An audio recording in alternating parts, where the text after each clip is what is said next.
Hi, everybody. Hi. It's Wholesome 100 Chungus Keanu Reddit streams today. I am Matthew Smart, and I'm in a very, very good mood today.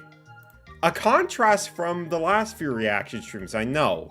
And you might be wondering, why? Why am I in such a good mood today that I actually want to be nice to people for a change? Well, it's for a very simple reason. So, I've mentioned this in the past few beginnings of these streams already, right? So I have been watching the 2026 World Cup, right? Fun event. I love me a good round of, some good football, as it should be called here. I still don't know why it's called soccer, right? I've been enjoying the Cup for what is my first time watching one of these events. It helps that it's in North America for a change. So, I had a little bit of relatability being in, our home turf and everything. Now, I like the Argentinian team enough, right? Messi, one of the greatest players of all time, right? I always enjoy, seeing the best doing what they can do best, right? And I was actually kind of rooting for Argentina to win in the hopes that, Messi could retire very nicely being at the top of his game, right? But then something horrifying happened that caused me to change course, right? So, everyone's favorite guy to ever do it, right? Our favorite lesbian in the world. The Drizzy Drake himself put down a $1.5 million wager for Argentina to win the World Cup. Safe to say, I switched teams immediately. I could not let Drake win in any sense of the word. And on a completely unrelated note,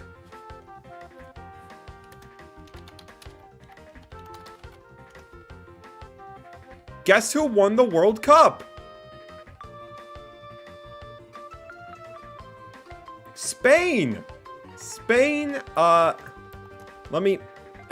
here we go. Spain suffocates, Messi and Argentina, wins the World Cup.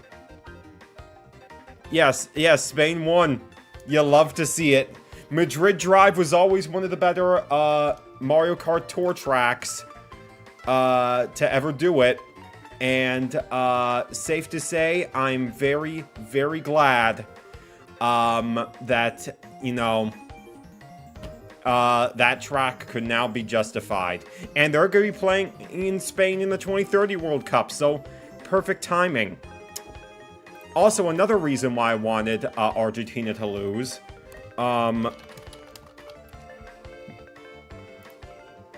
guess who showed up on the screen rooting for Argentina?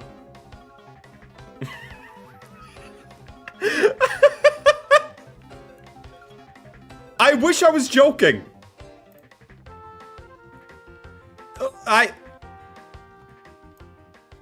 It's the guy. It's the guy. Everyone's favorite puppet man. What? When I saw this on my screen, I felt the wrath of God just suddenly wash all over me. I was just sitting there I was like, what is he doing here?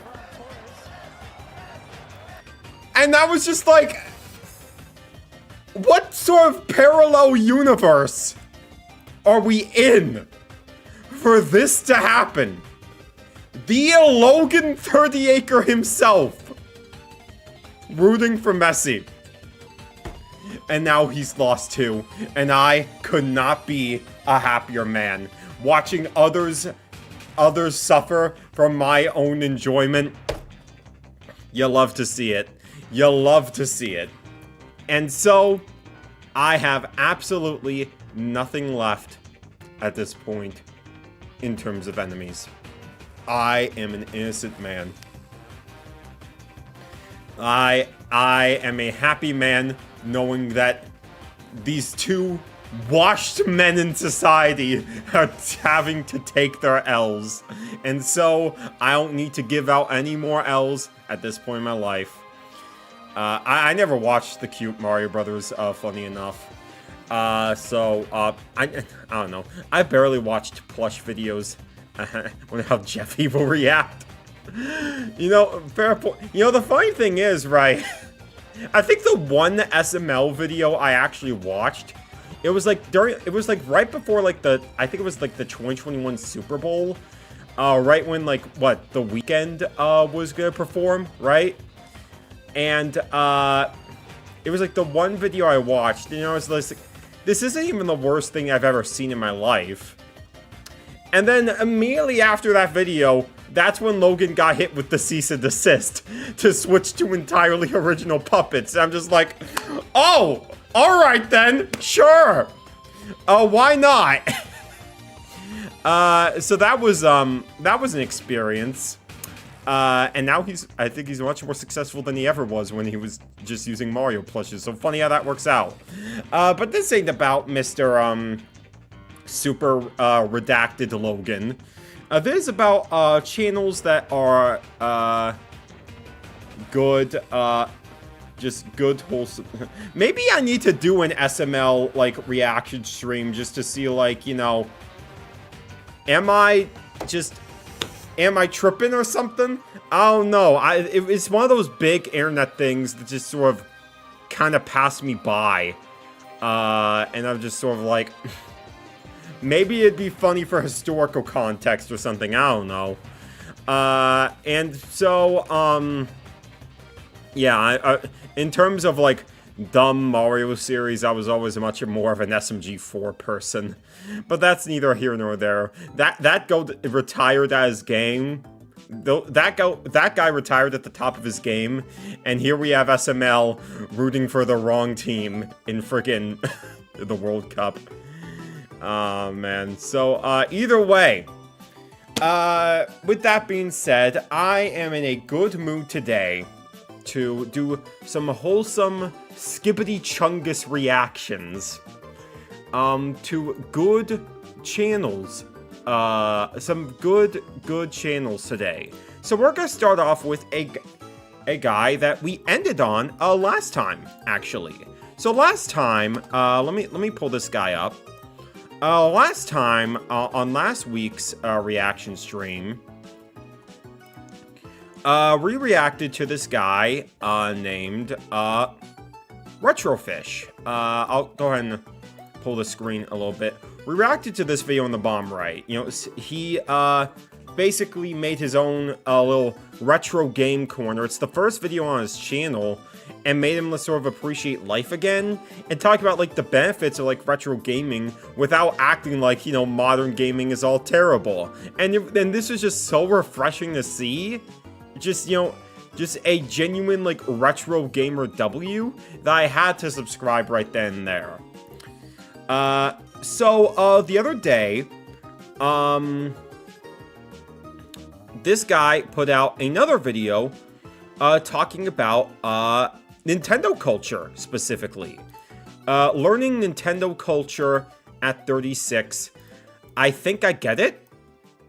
And I thought this would be an interesting watch, because, like, it's interesting to see, like, someone who's just much older than... I'm just gonna take a shot in the dark here and say, what is it? I'm just gonna take a shot in the dark here and say all of us are younger than this guy. Because, like, I'm 27. I doubt many of you in the chat are older than me. And so, I thought this would be an interesting watch to see, like, someone who's much older than the type of demographic that would be into Nintendo to sort of get familiar with, like, the culture a little bit. Especially in the case of, like, the N64. Because, like, when I was growing up and watching YouTube initially, the N64 was, like, you know, peak nostalgia. That was what the majority of people that I was watching were talking about how, oh, the N64 had like the best games ever made. Everything after that was sort of poo-poo baby stuff, and that's become sort of circular, It happened with the Wii, everything after the Wii sucked, everything after the Wii, it's circular, that's how nostalgia works, right? And so, I'm gonna be interested to see how someone who's like so far removed from that nostalgia bubble and is sort of learning about it like firsthand at such an old age, I want to see what he thinks about all that culture. And yeah, it didn't happen with the GameCube because the internet wasn't around, or like YouTube wasn't around during like the height of the GameCube. And the GameCube was not a very successful console, and so my scrimbly that's why I named my channel Matthew's GameCube. Because like at the end of the day, I have to play defense for my GOAT somehow. Like, I never had an era, and I'm still salty about it to this day, and so that's why I'm here to rectify that. And so, yeah, without further ado, Mr. Retrofish, what do you have to learn about Nintendo culture as a 36-year-old? Take it away, my man.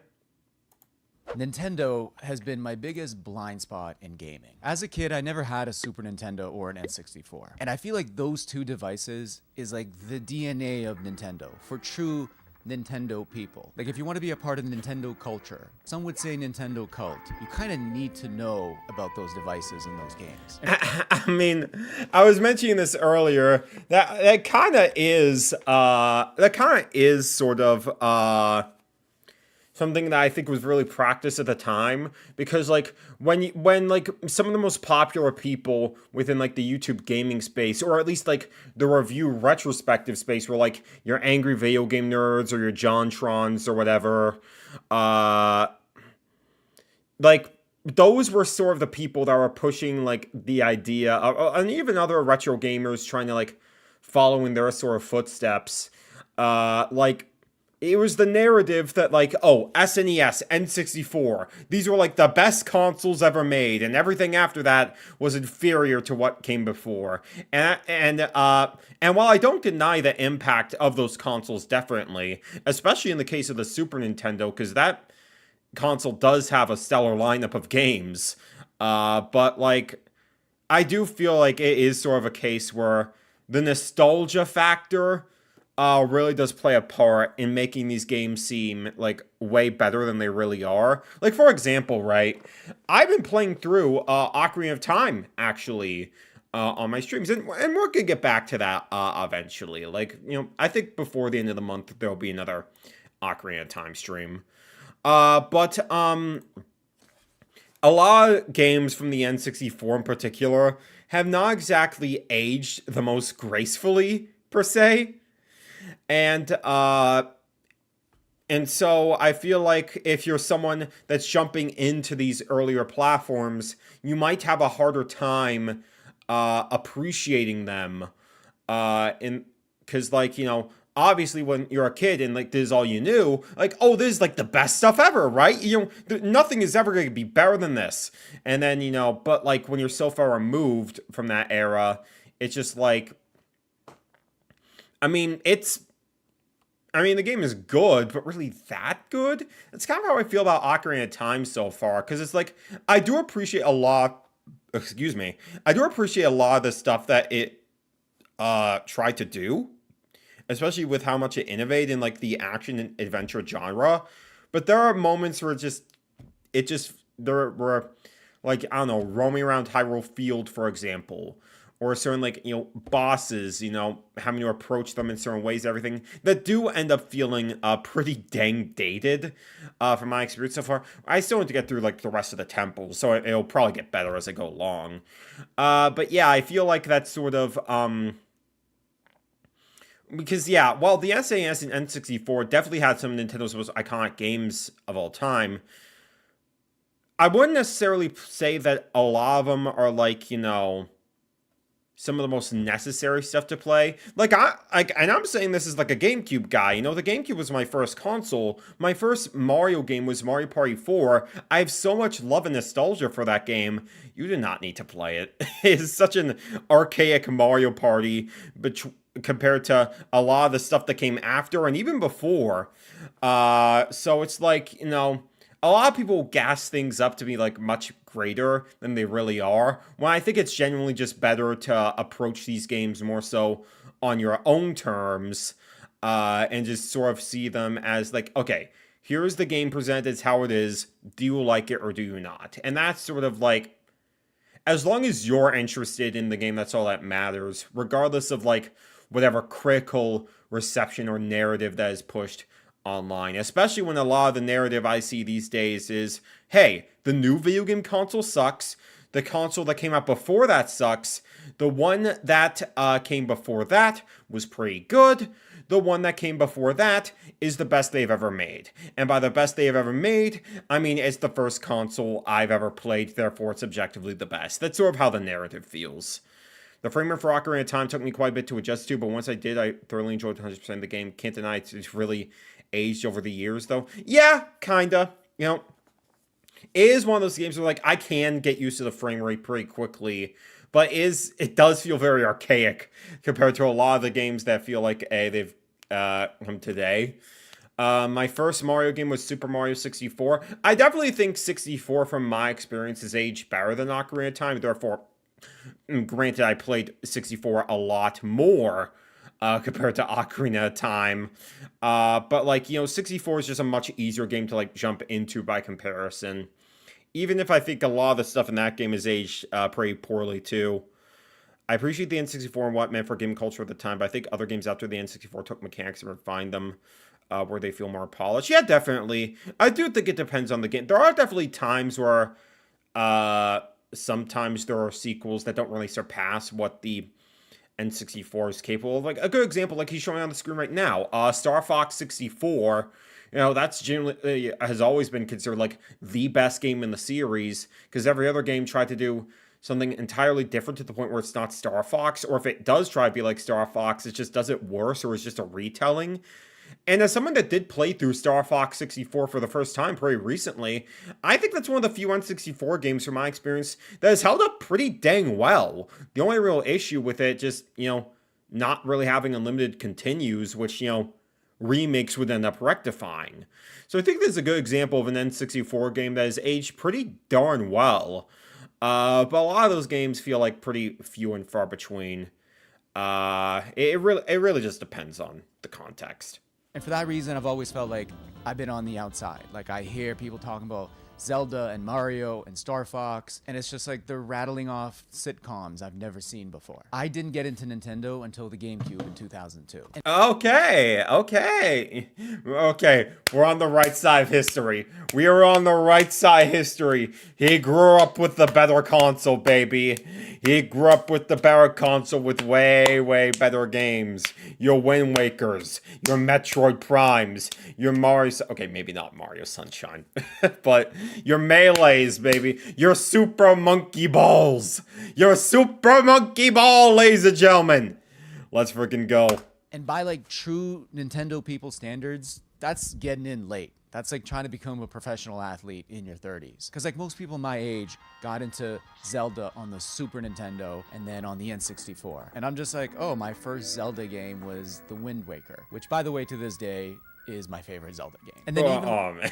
You know, I mentioned Wind Waker in that joke, but, like, you know, it is a game I do need to finish. Like, you know, I'm gonna be considered a bit of a fake gamer here when I say that I've never actually beaten a Zelda game in my life. Which is funny because, you know, I've been trying to get through more Zelda games recently, but funnily enough, I recently finished a Metroid game. Like, literally last night, sooner than I finished a Zelda game. So, I'm in, like, bizarre world when I say that, but Wind Waker is definitely one of those games I definitely want. I think that's gonna be the next Zelda game that I, play, after I finish Ocarina of Time. I'm still chipping away at Breath of the Wild as well on my own time.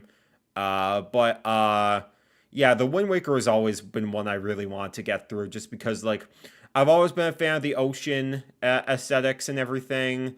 And for me, yeah, just the atmosphere of the Wind Waker, just the art style being as timeless as it is, it's never gonna look outdated. It's a game that's gonna look good forever. You playing the GameCube version or the Wii U version of Wind Waker? I think for most people, they're gonna go with the GameCube version just because it's on Nintendo Switch 2 and it's gonna be more convenient.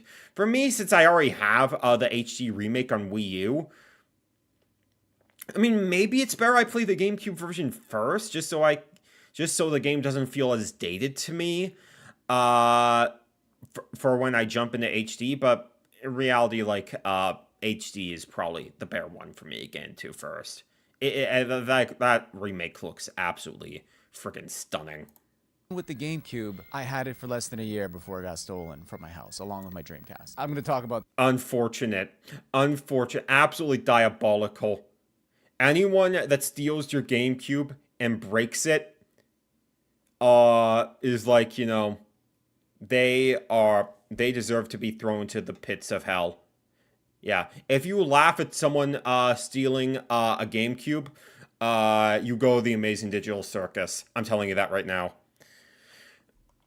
About that in another video. That's kind of a long story. So while I did sneak in there and get to taste Nintendo things, I feel like I haven't done my homework. I don't really understand like the true history of these games. And so the last few weeks, that's what I've been trying to do. I've been trying to actually educate myself and put myself through a little Nintendo initiation. Like, what was it like back in the day playing these N64 games? It started with me playing Super Mario World and Zelda: A Link to the Past on my Anbernic, because hold on. With me playing Super... Okay, for a second I thought that was an actual Game Boy Advance, and I was just like, how are you running the original Super Mario World on there, but not the Advance version? But no, that makes sense. You know, I actually have one of those retro handhelds myself that plays a lot of those games. I don't have it on standby right now, but I think it's in my backpack down there. I have an analog pocket, which is essentially like, you know, it can take actual Game Boy Color, Game Boy Advance cartridges, and it displays them in like much higher quality, and you can dump like ROMs of like NES, SNES games on there, Genesis games, and play them like flawlessly and everything. It's a great little retro handheld device, and for me, I feel like that's much more valuable for me to have compared to just you know, the emulation of just, you know, just Game Boy Advance games just in general. Because like for me, having that physical cartridge just makes the experience much more meaningful to me. But either way, you know, some people just don't want to deal with the hassle, and I get it. Super Mario World and Zelda: A Link to the Past on my Anbernic, because I still don't have a Super Nintendo, so my compromise is I'm emulating. I mean, I don't have a Super Nintendo either, but I do have a Super Nintendo Classic, because like, remember when they were still doing like that time period from like 2016 to 2017, when like Nintendo was doing those mini editions of those consoles? I have the Super Nintendo one, and it's actually really dang good. The emulation quality is like stellar on that thing. You know, they picked out a really solid selection of games. If you mod it, you basically have just an infinite like box of just amazing opportunities to like play retro games without the need of like a subscription or anything. And it's very, very easy to mod. People say the 3DS is easy to mod. Like, that feels like you're trying to cut wires from a bomb in comparison to freaking modding the SNES Classic. It's so easy to wrap your head around. Sure, it's like an HD console, so you aren't gonna get the authentic experience of playing on like a CRT TV or anything. But I feel like for those that only have like a flat screen like myself, the SNES Classic is like a really, really solid device to play Super Nintendo games on, or really most retro games for that matter. But with the N64, I didn't want to emulate. I wanted to do it right. And so a couple months ago, I'm like, it's time I got an N64. I can't believe I have this now. Like, it's time I finally got to experience this thing freaking millions go. of kids already have, to see what the big deal is, like to see what it's all about. I will say the big deal is absolutely not that controller. God, that controller is absolutely rancid. I saw an article that said Nintendo only did that because they desperately needed to make some profit at the time, so they made that. Yeah, I heard about that too. It's like, at that point, no one cared about the Wii U anymore. They didn't care either. And, like, it was before the Switch happened, and, yeah, the SNES Classic came out, like, after the Switch came out. But we didn't know if the Switch was going to be, like, a long-time success, or, like, if, or, like, when they would actually add retro games to it. So the SNES Classic was still a good deal at the time. It was only $80 too, so that wasn't bad at all. He's braver than most of us. He's willing to cut his hand while rotating the stick for the authentic experience. Real. But yeah, I vividly remember I got the Nintendo 64 when I was pretty young. It was specifically, I don't know if anyone remembers this, but, like, back in the day at some hotels, they would have these little, like, retro nooks, for, like, that were hooked up to the TVs, where you could pay, like, a rental fee and play N64 games, like, an hour at a time. And it was someone that was really obsessed with Mario Party back in the day. I ended up, I saw Mario Party 3 there. I wanted to see what a Mario Party game was like before my era. And, like, I had so much fun with it that I wanted to actually get an N64 myself to play it alongside the other Mario Parties and other games from that era. And sure enough, I think around, like, my 11th or 12th, I think it was, like, my 10th birthday, I would say, my family got me an N64, which was really freaking cool. And they got me, like, tons and tons of games. I was spoiled rotten as a kid when it came to, like, all the games that I got. They were, like, super, super cheap back then. And, like, to this day, I would say Mario Party 3 is my favorite in the series, so I managed to luck out pretty dang good, honestly. Give me a second, I need to friggin', close out my Discord for a second. I got pinged for something, and I need to close it out for a second. Yeah, so, either way, yeah, so, I never got to experience that. Even I knew their gimmick as a kid, but that was so cool seeing a video game in place where we weren't expecting video game. It was really neat. They sadly don't do that anymore, but it was a really freaking cool time period. I can't believe it. Gaming, accessible, for a cheap price. Wild concept, I know.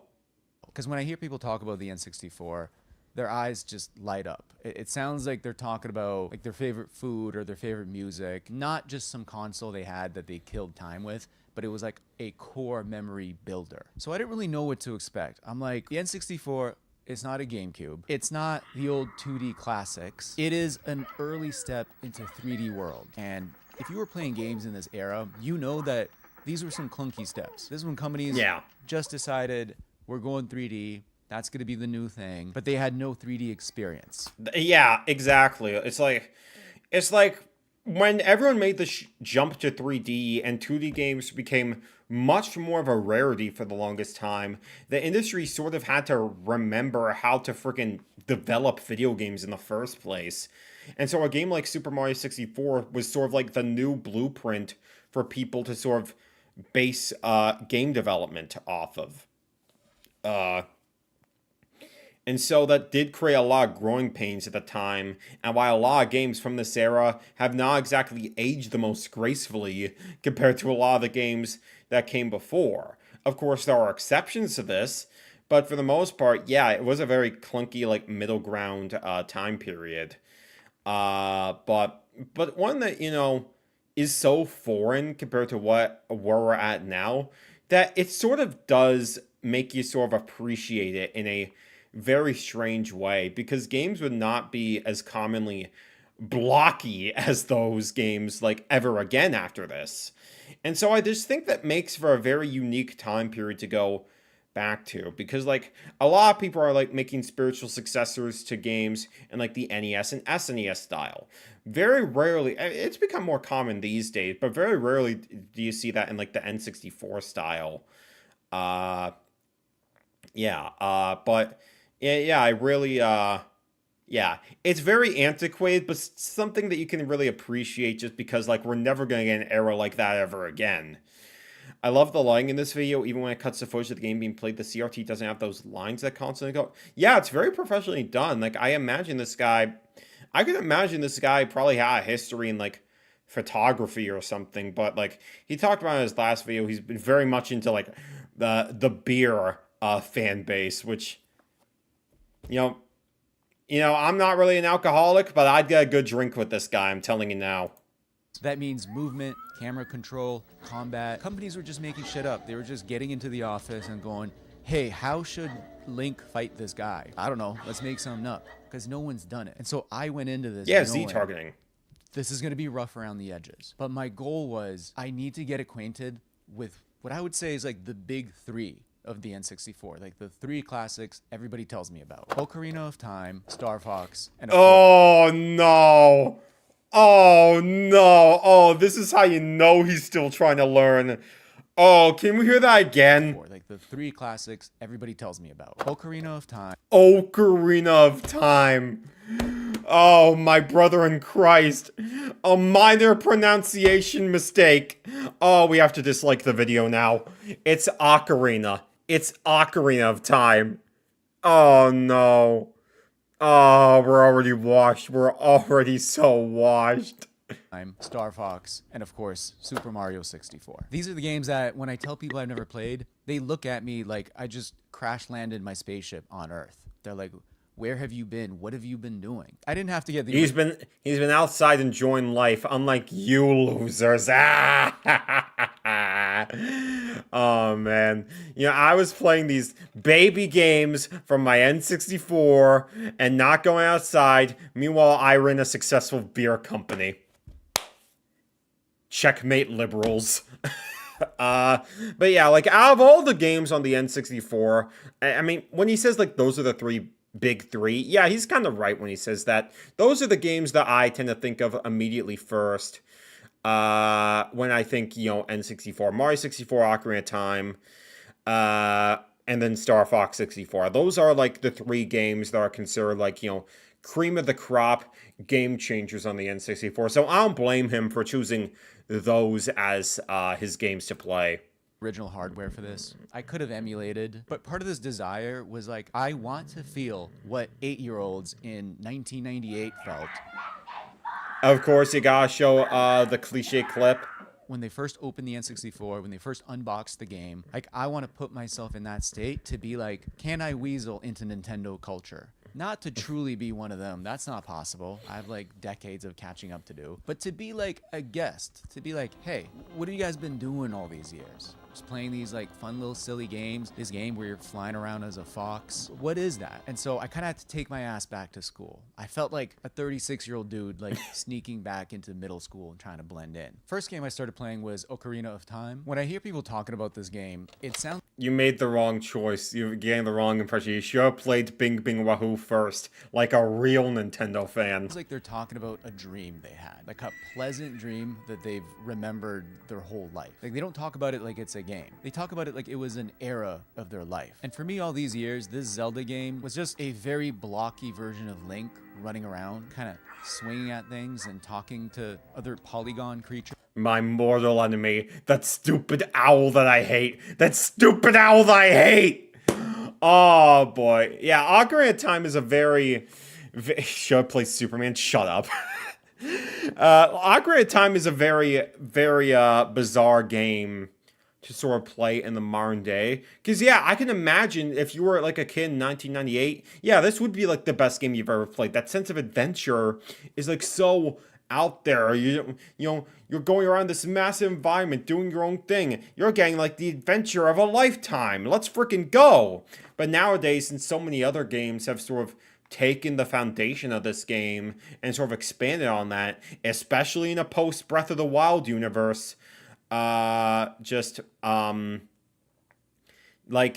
it just makes this game feel a lot more antiquated by comparison. Not bad necessarily, but one where you have to be in a very specific mindset in order to, like, fully appreciate and grasp onto. So it definitely is a very big a learning experience for sure.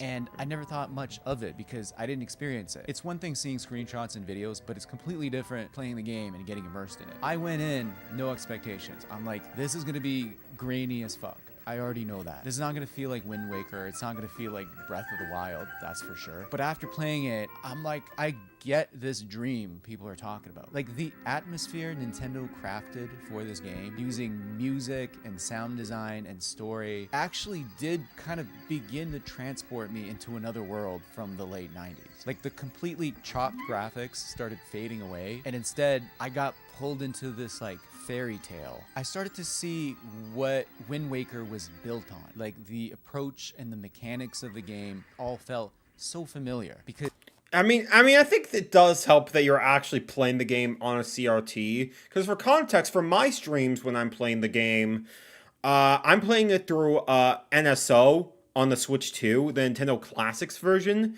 And so it's like, oh, I'm playing like this old Ocarina of Time, 20 frames per second on my Switch 2. I could play Tears of the Kingdom at 60 on this thing now. Why am I playing this? Granted, I know we got a remake of the game coming later this year, so I imagine, it'll feel a lot more in line once we get to that point. But yeah, just there is something about playing the game on original hardware in the way that was originally meant to be seen, where I feel like, yeah, it is genuinely easier to appreciate in that time period. So, like, I definitely get it. because these were the building blocks for future Zelda games. Nintendo didn't know if letting Link just wildly swing his sword around was going to work out, so they pioneered this Z-targeting system that countless other games have used. And honestly, at the time, it was like a genius system, because the camera was a little wonky. You know, the cameras in these early games, they always feel like they're trying to escape the game to go to a better place. Yeah, if really... yeah, look at that shot right there. That is a shot only a mother could love. Yeah, it just, just the camera in these games is like so friggin' wonky, especially when you don't have a second stick to like move around. Because that was something like the PS1 was infinitely like ahead of the time for. Once they introduced the DualShock, it was over.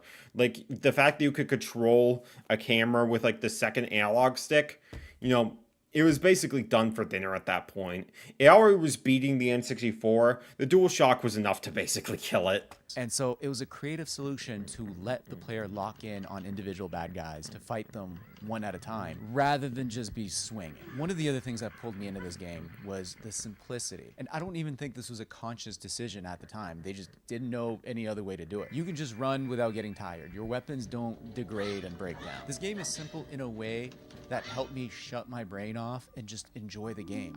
Is this quiet Breath of the Wild slander? Granted, I don't think he's played that game because like he fell out of gaming before he even had a Switch, before like the Switch came out for that matter. But just like, it's just the thought that he might be dissing Breath of the Wild without even knowing what it's like. That's just funny to me. I'm just kind of like, hey, I'm Link. Zelda needs me to do this shit. I'm gonna go do it. I'm not even gonna think about it. Because if I just come at this like a dude in my mid-30s who's maybe like a little bit cynical, has maybe like seen it all, I'm not gonna have as much fun. It's like going to a comedy show. Like you have to be ready to laugh rather than take everything literally and seriously. And so once I started letting go a bit and just accepting the game, it just became so much more fun. Turning this on at the end of the day, once it's like a little bit dark out, it just felt like this comforting thing. Like this isn't Resident Evil or Dark Souls. It's meant to be like a hug. And as someone who loves Wind Waker, Is this game the Dark Souls of hugs? Let me stop. Immediately get it. I'm like, I get what kids were doing back then when they were sitting down with this game. Like this is not an open world game. All of the levels are just like creative stages that connect to one another, but the game sets it up to feel like, oh, you are in Hyrule. Like you are in this kingdom, you're at this ranch, you're at the castle, you're at this little blurry looking town. So I was like, okay, I think I'm starting to get this. I think I am easing into this Nintendo thing, but can I keep it up? Because there's only so many classics. Like, are they all gonna hit the same way? The way my life played out is I was kind of a Sega weebo. I had no control, it's just the way it happened. Like when I was like 8. Oh man, oh, he's washed. He's washed. He grew up on the Sonic Chud life. Oh no. Oh, this is, no wonder he has to learn all this stuff. Oh, this is tragic. Fate worse than death, honestly. At least for me, when I grew up on, like, the Sonic Chud Life, that was on the GameCube, so I had the right balance of, like, you know, one of the most beloved, you know, entertaining franchises of all time, and the other being the furry game. But, like, so it's like, I have the right balance, per se. Sonic's pretty goated.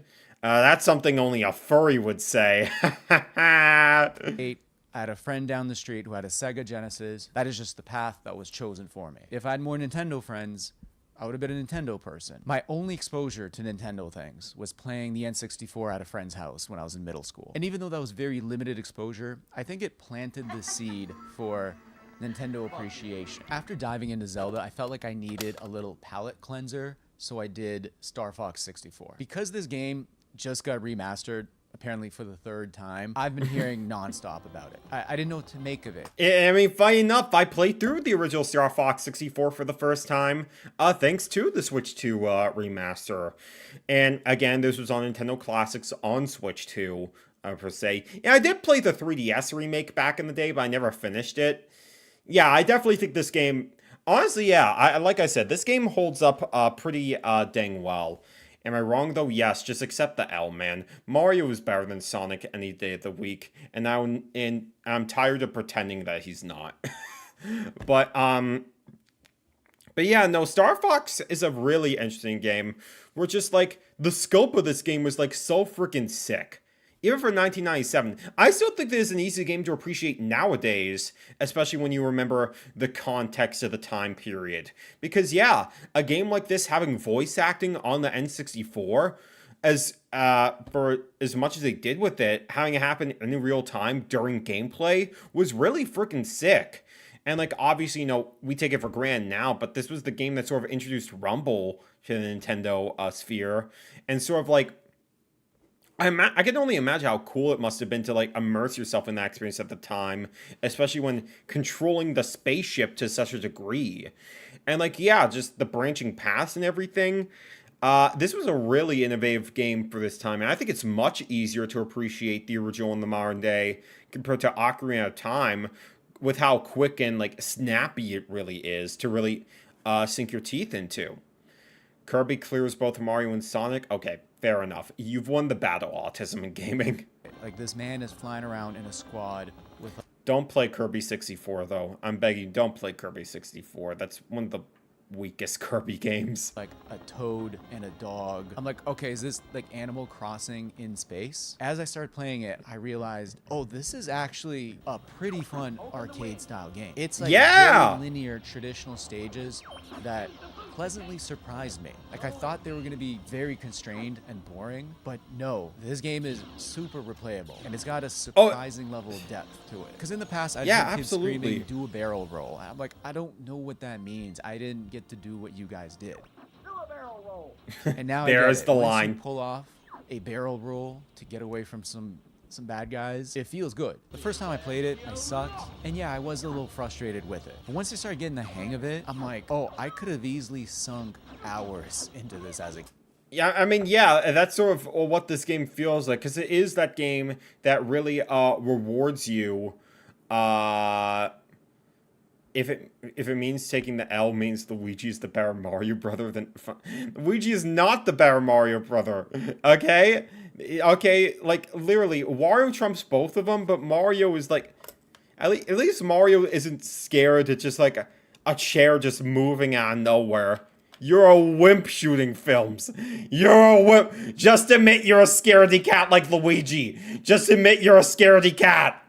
Oh, man. But, yeah, but, no, like, Star Fox 64 is that type of game where it really does reward you. Like, the more you play it and the better you get, and the more you experience all the different routes, it really is just one of those games that just, it gets better and better the more you play it. Waluigi clears Mario, Luigi, and Wario. Okay, I take it back. Shooting films, you're a better man. So like for example, like going through, like, trying to learn the map so you can go down the different paths and get a high score. It's really freaking sick. So, like, for example, like, one of the areas, right, I'm not gonna pretend like I remember the names off the top of my head, but anyone that's played Star Fox, you probably know.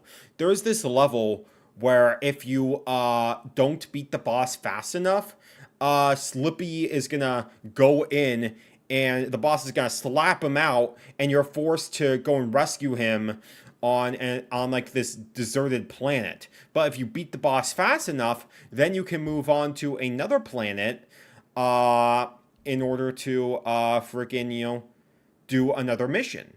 But if you go through these warp gates, like around the middle of the route, you can skip the boss entirely, go on a warp path, and go straight to a third, much harder mission to get through. There's so many creative options into how you freaking approach the game that it just makes it so like you want to go back to it again and again in order to like master your craft. And the fact that the game is only like 1 to 2 hours long on a single playthrough, it doesn't feel that tedious to want to go back to, which is very rare for these arcade-like games. It's really, really rewarding.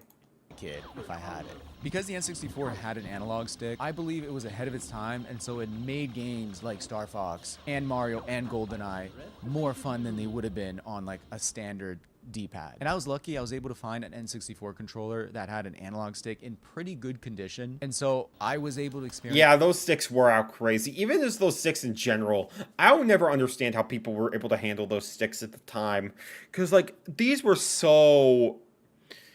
are terrible sticks, dude. They're terrible, man. I don't know how so many people were able to handle these things back in the day. They're like way too tall, and like it makes it so moving around with from like one spot to another is so freaking clunky and just so incredibly like it feels uncomfortable to hold. Even if we ignore the whole 3 hands bit, it's so clunky. I will never understand it. I watch horror films every October. Who you calling shrimp? Shrimp, yeah? Well, shrimp? That's gotta be like a slur. That's gotta be like a slur right there. That is disgusting. Star Fox like I was just unboxing the N64. And this like meant a lot to me because I never got to do it as a kid. So it was really nice to play through it and be like, oh, this is what it was like. Like, this is really fun. I just kept dying on that giant head guy at the end, this huge floating face. I came so close a few times, but he just kept getting me.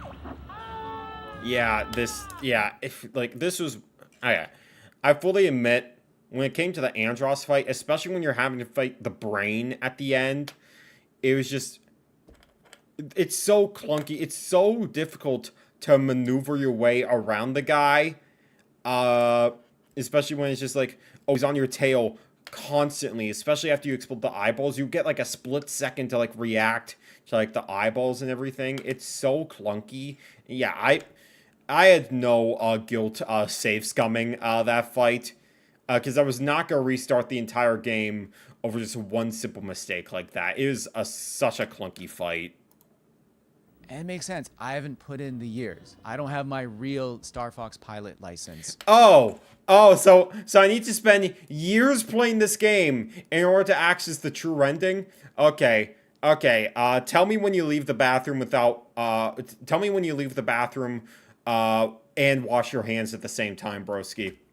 The way other kids do who are my age now. I'm saying kids who are my age. I guess we're all kids who are like in our 30s. But it's still fun, and actually, without playing this game, I now wouldn't have the desire to play the new one on the Switch. Just to see that same Star Fox world, but in this higher fidelity with more fluid controls. So after that, hold on, can I hear that again? Game, I now wouldn't have the desire. I now wouldn't have the desire to play the new one on the Switch. Just to see that same Star Fox world, but in this higher fidelity with more fluid controls. I'm pretty sure he's saying he would like to play, and like I'll probably play the remake eventually. Like it's just very weird when he said like you wouldn't, which like, because some people say like, yeah, you don't need to play the remake because like you played Star Fox 64, you've played Star Fox on Switch 2. I get that. From what I've heard, this is an amazing remake, but like, yeah, Yeah, minor grammar mistake. Yeah, Ocarina of Time, and then saying he wouldn't want to play the remake. Semi-conversation with a true Nintendo fan. I can be like, I've experienced your people's culture. The fact that he's unironically saying true Nintendo fan, that's sad. It's sad. Like, just the thought of, like, him saying, like, oh, he needs to prove his credential. At the end of the day, you're already here. You're enjoying the games. It's more than enough. I think you're talking about, like, an elitist type of gamer that just tends to get laughed at when they present themselves online. Either that or they live on Reddit, basically. Get this guy off me!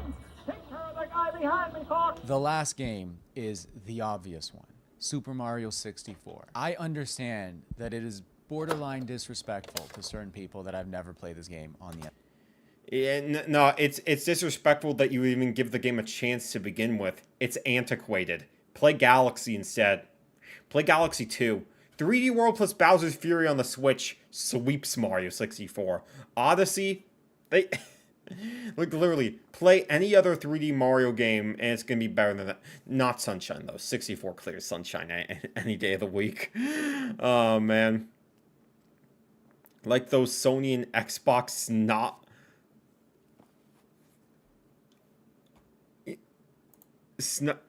Are you actually saying that? Okay, my guy... Euros, whatever your name is pronounced by... Sony and Xbox knobs? If you're doing rage bait, that's brilliant. If you're unironically doing console war nonsense in my chat, I genuinely hope that your brain is okay. I like Sunshine more than 64. It's just because it's the summertime. It's just because of the summertime. You like the game that reminds you of summer, and it's summertime right now, therefore you think the game is better. Oh, man. N64. But to give you something, I did play it a bit on the DS. Oh, gosh. 64 DS is even worse. Oh, my gosh. Imagine playing the game that redefined 360-degree movement on the D-pad. Diabolical. Diabolical work. 64 is like watching a movie in the Criterion Collection compared to 64 DS where you're just... where it just feels like you're looking for, like, a bargain bin $2 DVD. I don't know if I beat it or not, because to be honest, without that classical N64 analog stick, this game wasn't as fun to play. To Exactly. truly experience this game and appreciate it, I had to play it on the original controller. And I'm not saying you can't emulate, because sometimes people don't have the budget for the original hardware, and I get it. I have a very limited budget. I'm very choosy about what I get on the original hardware. I had to play it the way... Pro emulation, but he's one of us. He's one of us. Let's frickin' go. Yes, I will gladly pay, what, frickin' $600 for Cubivore on the GameCube. The normal person's gonna go, oh, I'm just gonna emulate. Heathen! Heathen! Illegal! Okay, yeah, sure. Leave art only of... Yeah, sure. Let's have art only be available to those that can afford it. Sure, buddy. You can find a good movie from the Walmart bins you'd see back in the day. You're talking to a guy who watched Baby's Day Out constantly from those Walmart bargain bins. It's basically just a Home Alone knockoff starring a baby instead. And that movie was peak. I don't care what anyone says. Kids who maybe opened up the game on their birthday or on Christmas got to play it, which was the feeling of moving Mario through 3D space for the first time. And not just moving him like, okay, we did it, he's 3D now, he's this three-dimensional man, but like moving him in a fun, fluid way, because that's what this game is. Nintendo took this guy from the 2D screen, put him in 3D space, and also said, we're gonna make moving this guy around a true joy. Like, half the game is just bouncing this little Italian dude around. Playing this on the N64 was night and day compared to playing it on the DS.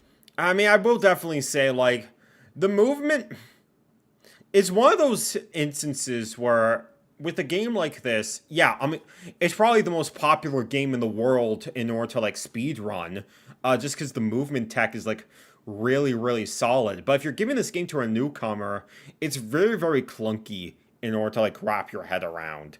And a lot of the levels feel, like, so antiquated compared to like what would come later.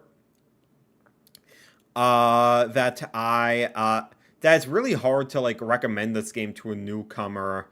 But like, but at the same time, I think it is a much easier game to appreciate once you do get more used to it. Once you do sort of learn the controls more and just sort of moving around. Doesn't mean you aren't going to run into like clunky bits here and there where it just feels like you're bumping into a wall where it feels like it shouldn't be there, right? But I could definitely understand, like, I do think Mario 64 has aged better than Ocarina of Time in that aspect, where it's more immediate. Like, you get so much free-flowing movement in terms of just being able to just go around, do your own thing.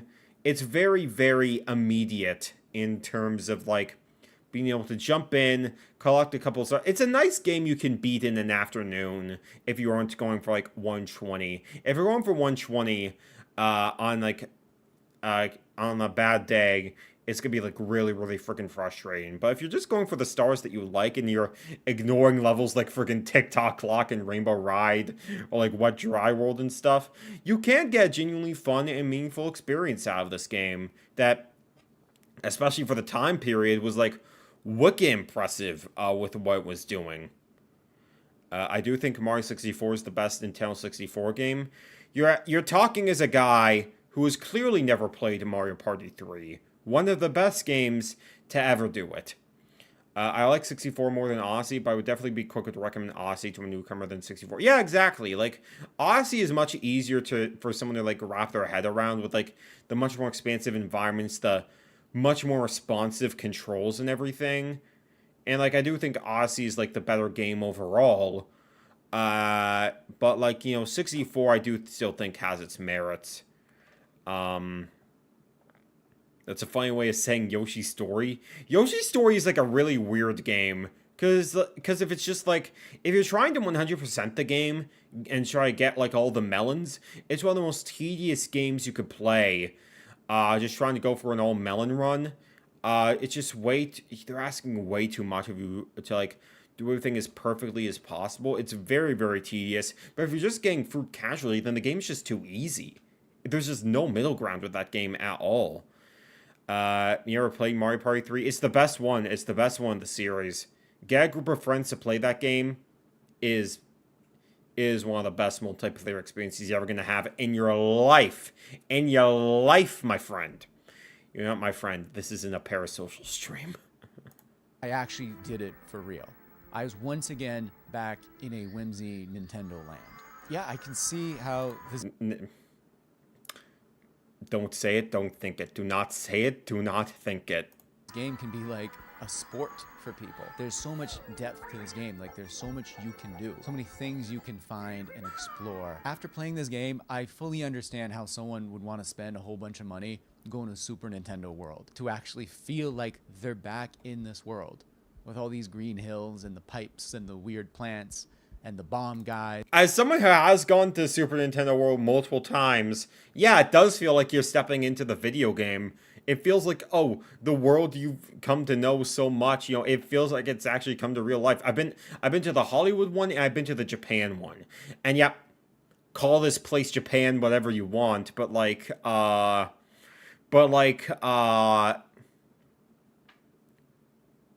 know, the Japan one was definitely much better because it was like much more developed compared to like the very small space that Hollywood was able to like deal with. But like, yeah, just stepping into Super Nintendo World and just experiencing like, you know, all the rides at the restaurants too.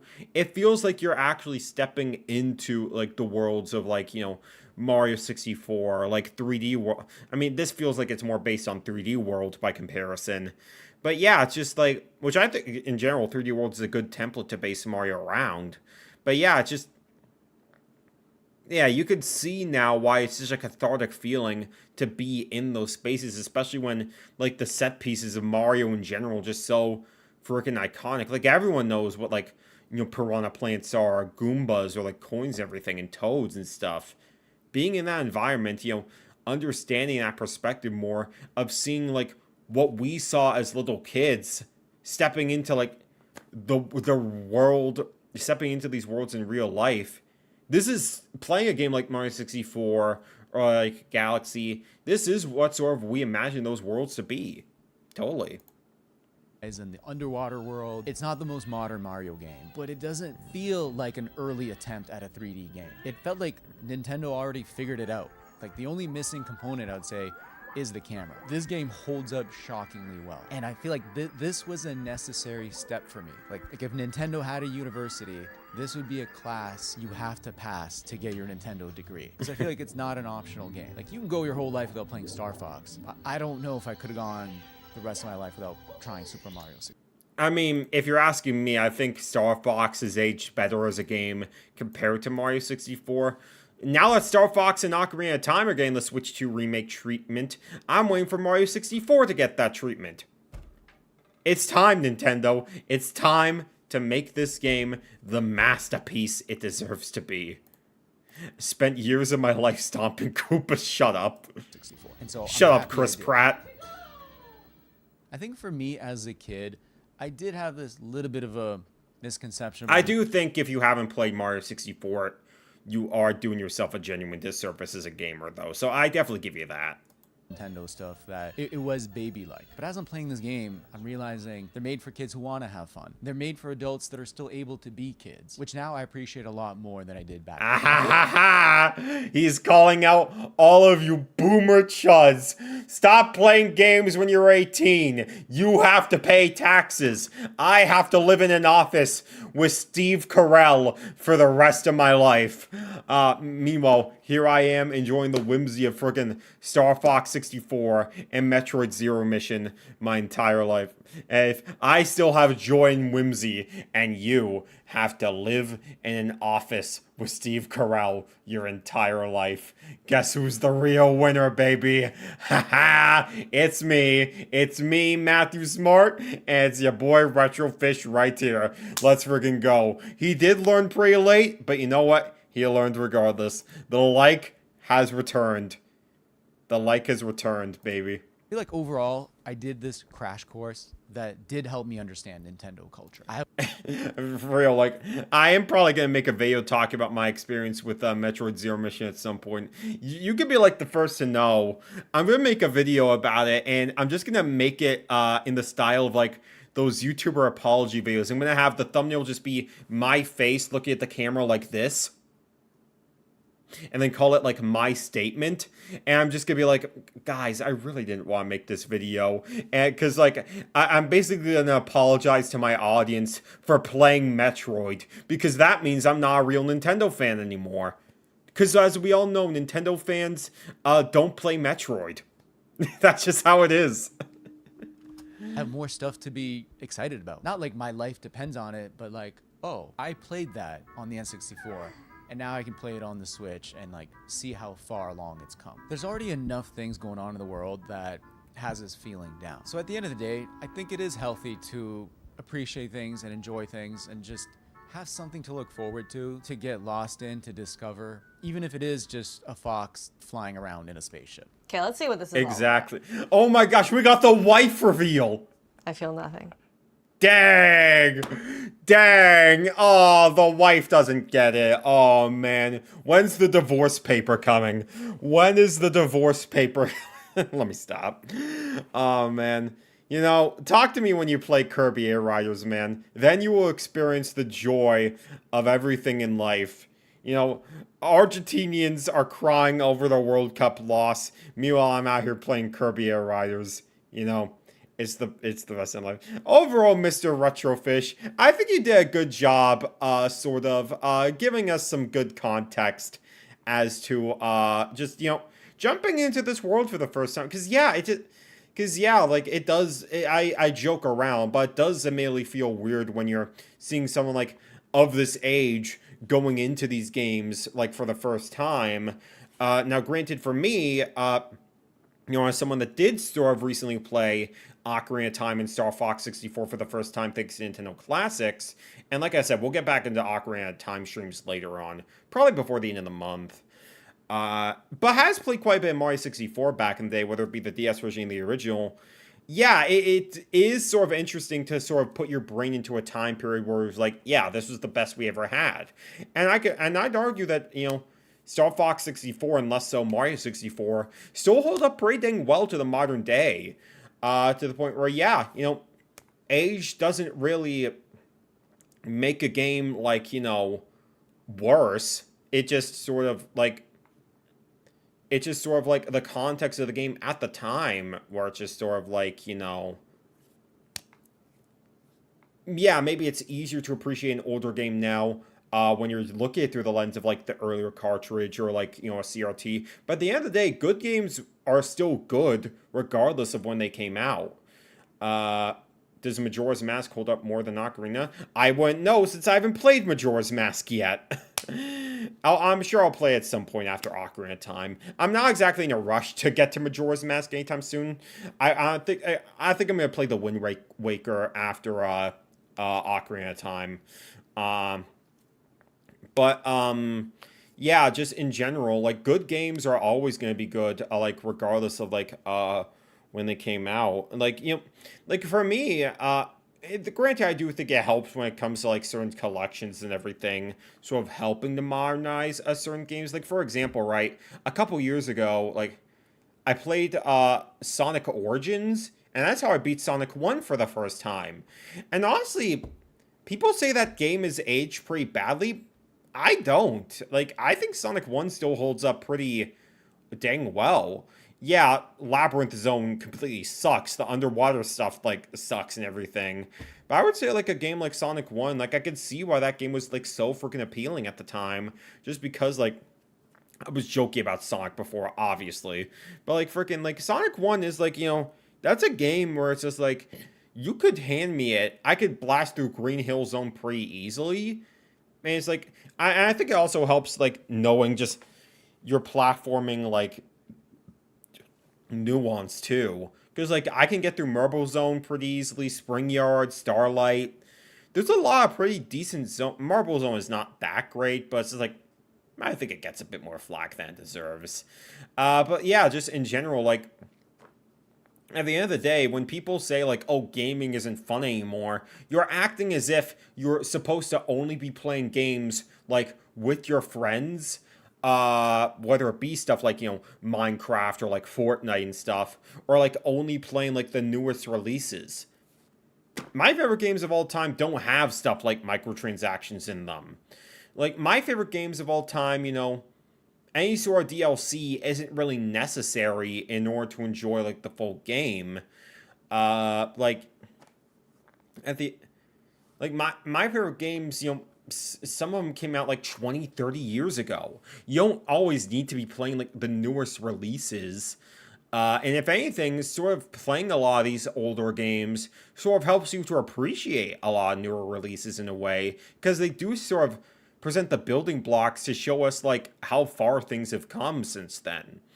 And so, like, yeah, it really is interesting to like get this perspective from someone that, you know, was out of gaming for a while and then sort of jumped back into gaming thanks to being able to, like, these older consoles, getting that perspective as a much older person. I think it's a really fascinating way to, like, approach these games, and especially with the setup that you have with your little retro game corner, makes it easier to, like, sort of appreciate them in a really strange way, better than I probably appreciate a lot of these games. So Retrofish, another W in the books.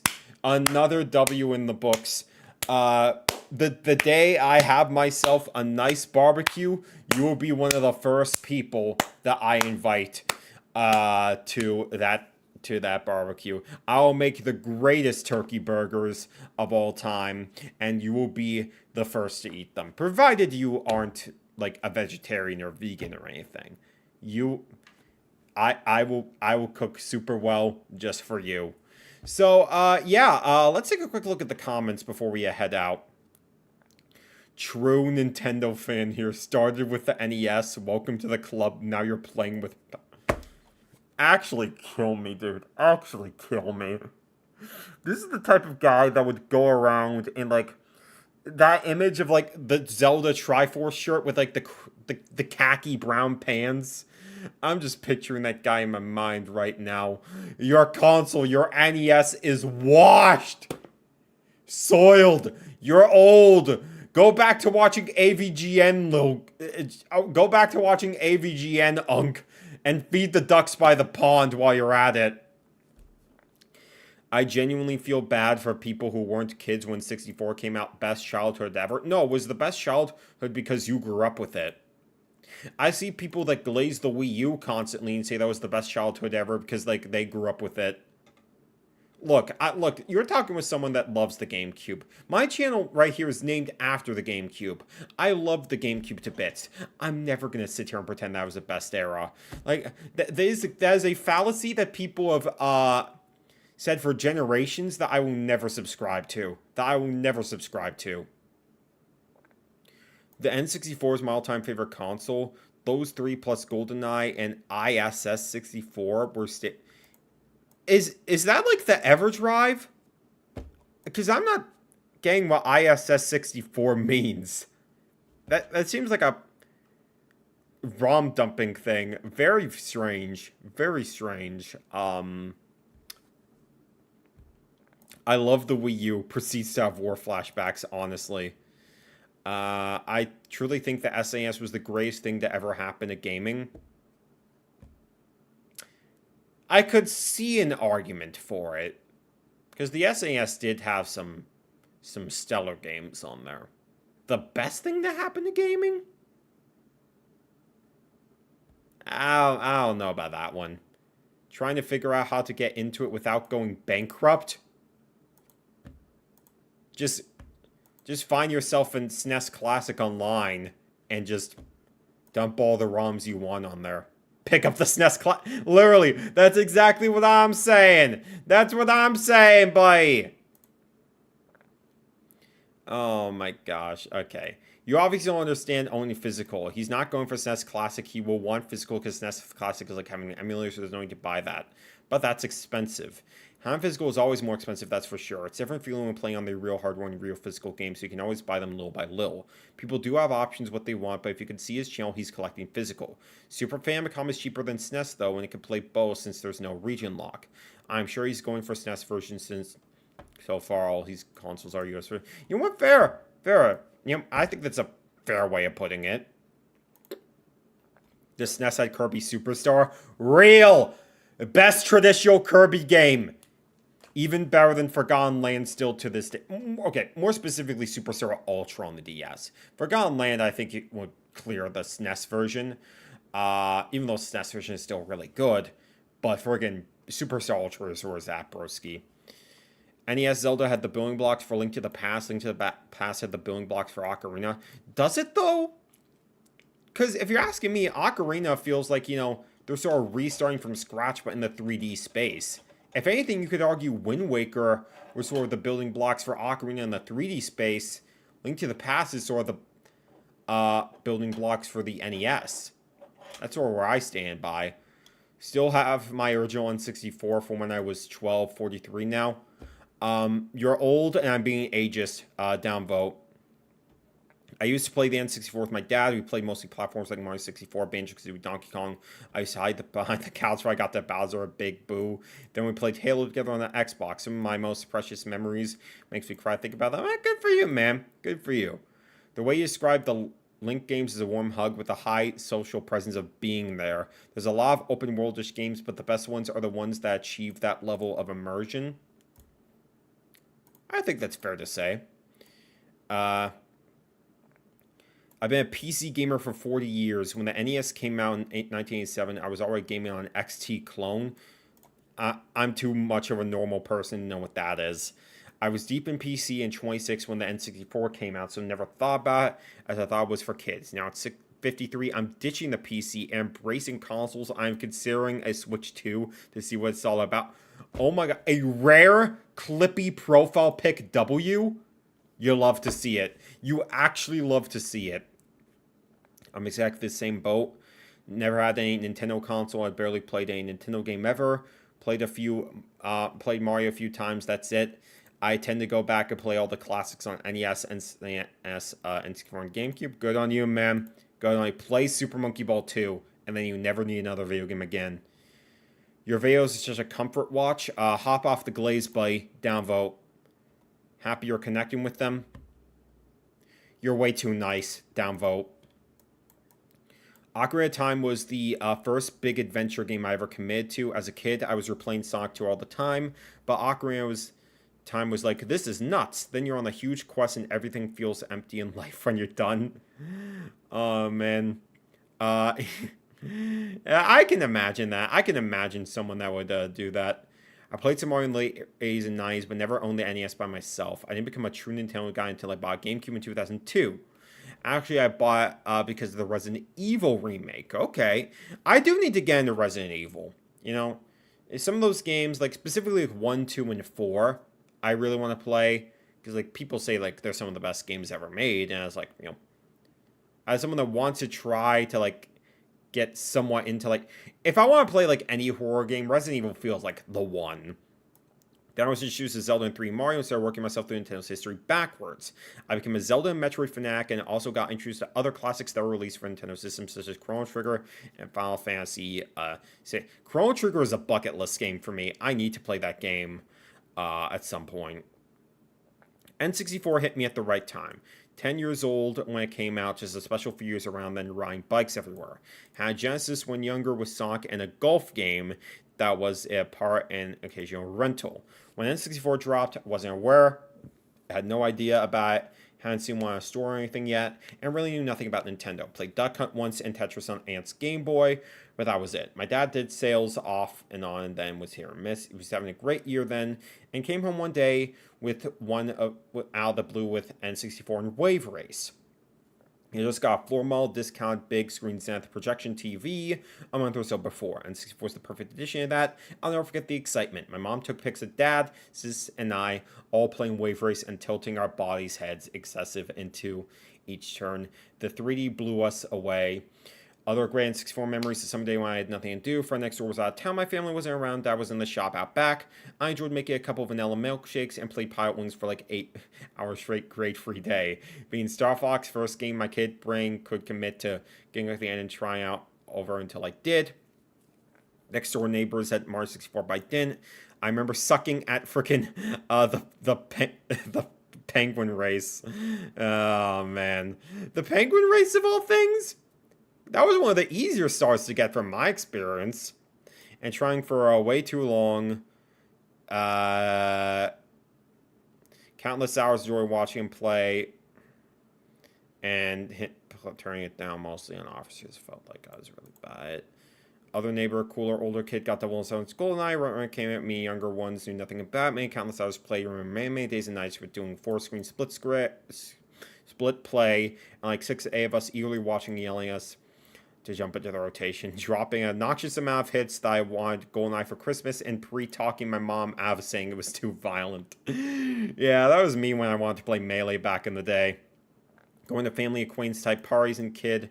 I didn't know well whose house it was, and I got into talk about Jurassic Park. He asked if I played Turok. I had no idea what it was. We were glued to the screen the rest of the night. I remember being a little about not wanting to leave. I'll never forget the black car and think it was so cool. Y2K, my buddy and I built an inside 4 around that time zone with big screen, watched the ball drop in New Year. BS in the picture box, very cool technology. We played N64 games on the main screen all night. We didn't make it zonked out around 3 or 4 a.m. Good times with other consoles, something out of the era and Atrium was just some really cool gaming times of memory. We love a good, just wholesome memories of nostalgia, ladies and gentlemen. We love our good, wholesome nostalgia story, guys. Man, now I'm just thinking about the times where I'm just like, you know, I was playing Melee all the time with like all my friends and family. When I would watch, you know, my friends playing like Halo split screen at my friend's church and everything. It was like, what? Take me back, man. Take me back. I'm becoming the unk now. Dang it. This is what happens when you have people telling good stories instead of just whining about where we're at now. Oh my gosh. You know, that's where we're going to end it today. My guys, you know, dear everyone who makes gaming isn't fun anymore videos, this could be you in a better timeline. This guy right here could be you in a better timeline. Retrofish, more like retro gem. I hope you continue to enjoy these freaking nostalgic video game memories as much as you can. And the day that you end up getting a Switch 2, you let me know when you get Kirby Air Riders, and I will hop on it with you immediately. Retrofish, you're one for the history books. Gaming is fun anymore. Gaming is fun in the here and now, and you love to see it. Gaming is fun all the more. That's the bare way of putting it. Can we mods pin this man? Pin this man immediately. You love to see it. I will say that people who grew up with the N64 are more outspoken for their memories for the console. Even I have childhood memories of the console. I grew up with the console. Was discontinued. When that's all you had, man, when all the games you played were the same as everyone else, I mean, it sort of does create that sense of unity in a way. Whereas compared to, like, the PS1, that had much more variety. It was obviously a way better console because you had way more games to pick from.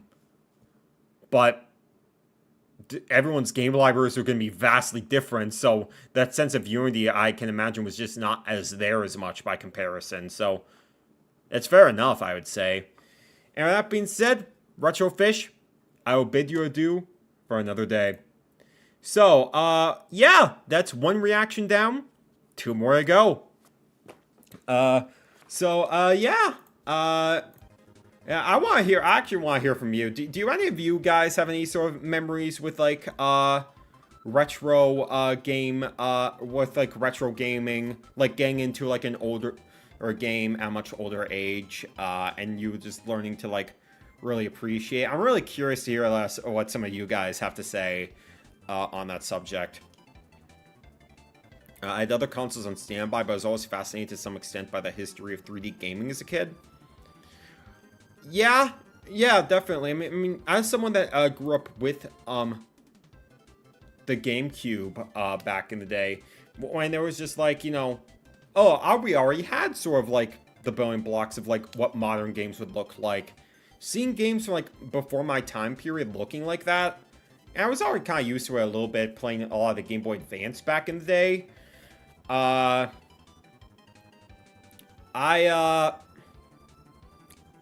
It definitely was very unique for the time, and I sort of admired it just because of how otherworldly it felt compared to the games that I grew up with. I think I owe it to Super Metroid for me realizing how hard retro games can go. First played on the 3DS Virtual Console. I see, yeah. Yeah, Super Metroid will probably be the next game I play after, now that I've finished Zero Mission. It'll be a little while before I get to that, though. Just because, like, I want to make a video about Zero Mission. And also just, Super Metroid in general, like... What was it? No, nothing against Super Metroid. I think I want to play through Metroid Prime first. I think that's my next goal. I played a split-screen Mario 64 ROM hack with my friends. I would guide and misguide them a lot, and it was really funny.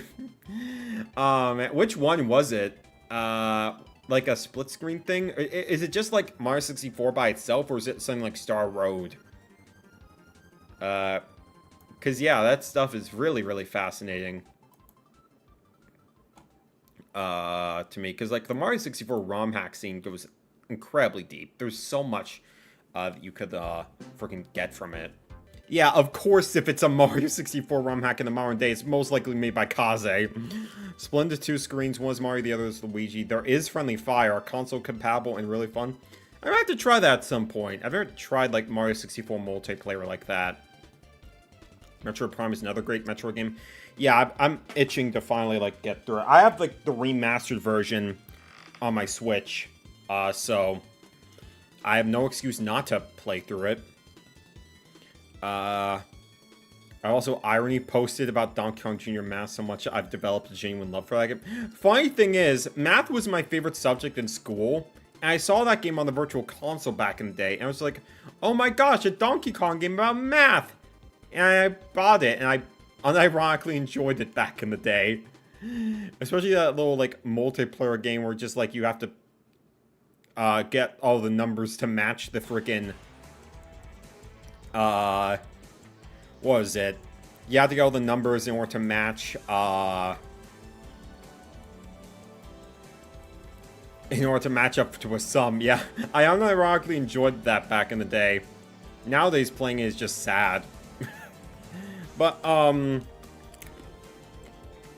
with that in mind, it's time to move on to video number 2 of the day. Give me a second, y'all, while I set this up real quick. Who here in the chat remembers a scrimbly little guy named, PeanutButterGamer?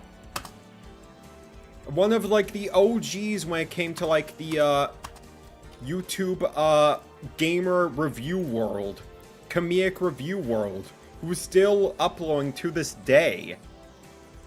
Because I remember watching him a lot back in the day. And, like, for frickin' 2012, I was when I first watched him and everything. And, like, eventually I did sort of, stop and everything. But, you know, P has won me back quite a bit. And, you know, being a big, Mario Party guy, I decided, you know, maybe it would be fun to go back a few years in time to watch his video, talking about, the best and worst Mario Party games. Now, to be clear, when we're talking, Mario Party games, we're talking entries in the series, not mini-games. Like, he did minigame, top 10s, back then, I think a few years prior to this. And, I don't think he, I vividly remember, I think his favorite minigame was, like, Aces High from Mario Party 3. Like, the Star Fox-like game, and I'm just like, it's certainly a unique choice, for sure. But I'm also just like, of all the minigames in the series, Aces High, yeah? Sure. So, we're gonna take a look and see what are, like, the best and worst Mario Party games in his opinion. Because as someone that really enjoys the Mario Party series, I played almost every game in the series. Not all of them, but most of them. I have very strong opinions on, like, all the games throughout the series. And I'm wondering if he's going to agree with me, or if we have to, revive my Twitter account so I can cancel him. So without further ado, Mr. Pubagoo himself, what are your thoughts on the Mario Party games? Mario Party 3 is the best one. It's not because of Waluigi. It is the best one, but it's not because of Waluigi. I'm telling you that right now. Your goat is washed. So yeah, without further ado, Mr. Pubagoo, take it away.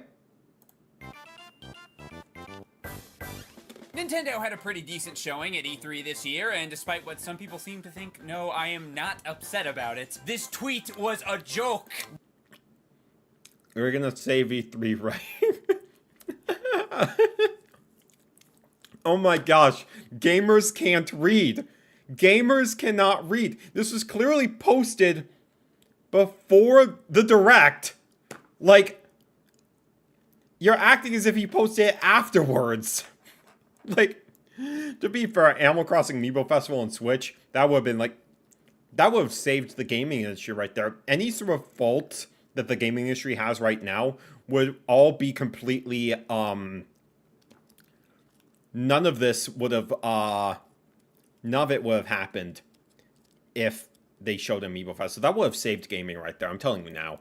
Well, this aged poorly. It was a joke! I didn't really think Nintendo was Twitter is very serious business, okay? No jokes allowed. gonna re-release Animal Crossing Amiibo Festival for the Switch, okay? But anyway, I think the thing I was most excited for personally was Mario Party Superstars. But unfortunately, that won't be out for a while, so in order to quench my I was current definitely Mario excited Party for, thirst, I was definitely excited for Mario Party Superstars back in the day. Because, yeah, after Mario Party was just shot through the ringer, like, so many times, it was just nice to actually see the traditional gameplay style come back after so freaking long. It was really, really nice. So, yeah, for context, this video came out in, like, 2021. So, Superstars and Jamboree are not in contention. So, just keep that in mind as you're watching. I figured we could go over a few of my best and worst Mario Party games. And I may have a couple controversial picks, so be prepared for that. Oh, I am seated. I don't have any popcorn on me, but I got my pretzels ready at the standby. I'm gonna jump back and forth between the best and the worst because I think that's the most fun way to do it. And I'm actually gonna start with the best fair. and end with the worst because I live for the pain. And let's be I mean, if you're asking me, I would start with the worst and end with the best, since I would like to end my videos on a positive note, but, that's just me. Yeah, like, freaking Mario Party Superstars is just the top 100 done correctly. If he doesn't put that as his #1 worst, I'm telling you, you're goat washed. Be real, I feel like there's more bad Mario Party games than good ones at this point, so it's only fair. Dang. It's sad to say that when we lived through the entire ND Cube era. Are there really more games developed in the ND Cube era than the Hudson Soft one at this point? Because, like, I don't think so. That'd be sad if that was the case, honestly. But before we start, I'd like to take a moment to thank the sponsor of this video, Buyee. The past couple years... Sorry, Austin. I think I have a frog in my throat there. Sorry. That was a lot for me. I don't. Sorry about that. I wasn't able to pay attention to you. But yeah. Let's continue. Up first, I have a game that you might not be expecting. DS. The first handheld entry to the Mario Party series was Mario Party Advance for the... Wait, what? What was that? DS. The first handheld entry to the Mario Party series... Oh, gosh. Oh, no. Oh, are you okay? Are you okay, Austin? I think we need to check on this guy to make sure he's good. That is terrifying. Oh, my... That is... Oh, my God. We need to make sure he's still... All right.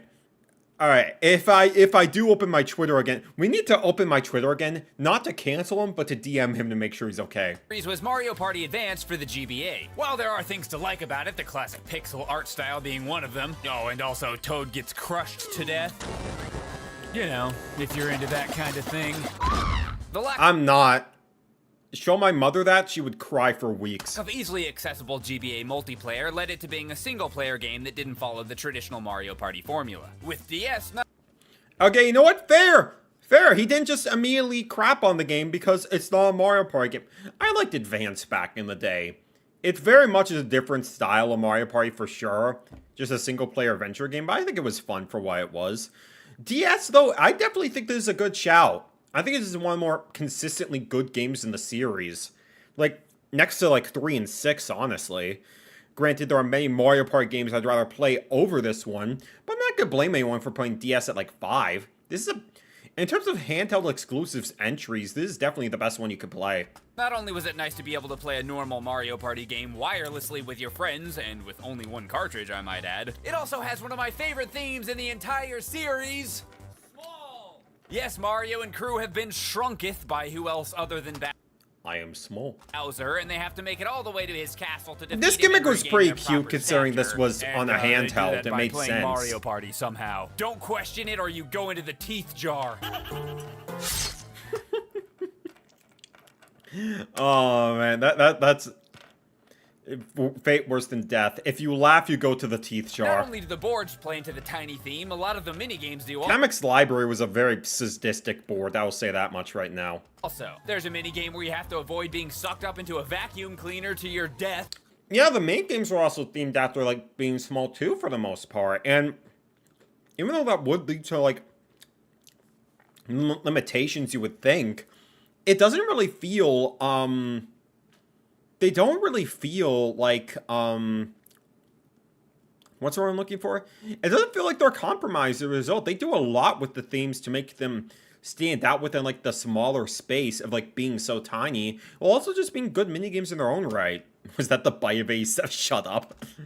A minigame where you have to dig as fast as possible or be eaten by a mole. And instead of shooting a soccer ball into a goal, how pedestrian, you dodge giant soccer balls being kicked at you.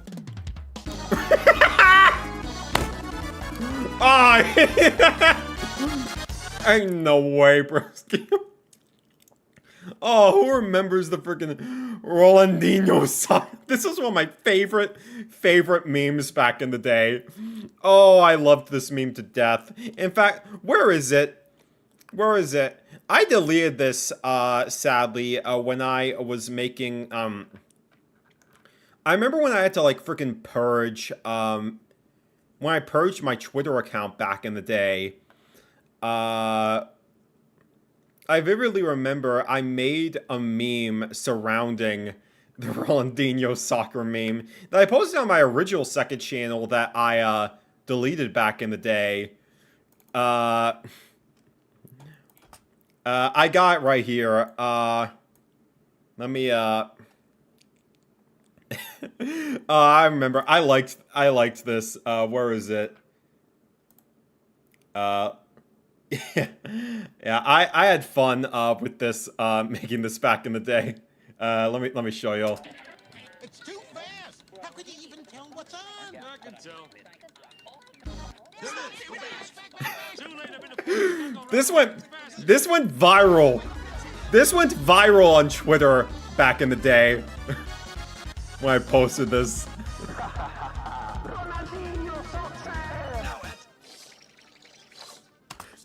Probably like one of my favorite memes back in the day. I loved this one. Oh man, I gotta repost this separately at some point. I cooked. Thank you. I enjoyed this one quite a bit.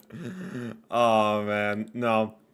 And this is one of the memes like it's one of the things that I was sad about having to purge when I did purge my Twitter back in the day, because like this got a lot of attention. It got like I think it crossed over like thousands of likes or something. This was one of those moments where like I really did cook. I really cooked. The World Cup wishes it could be this good. True, honestly.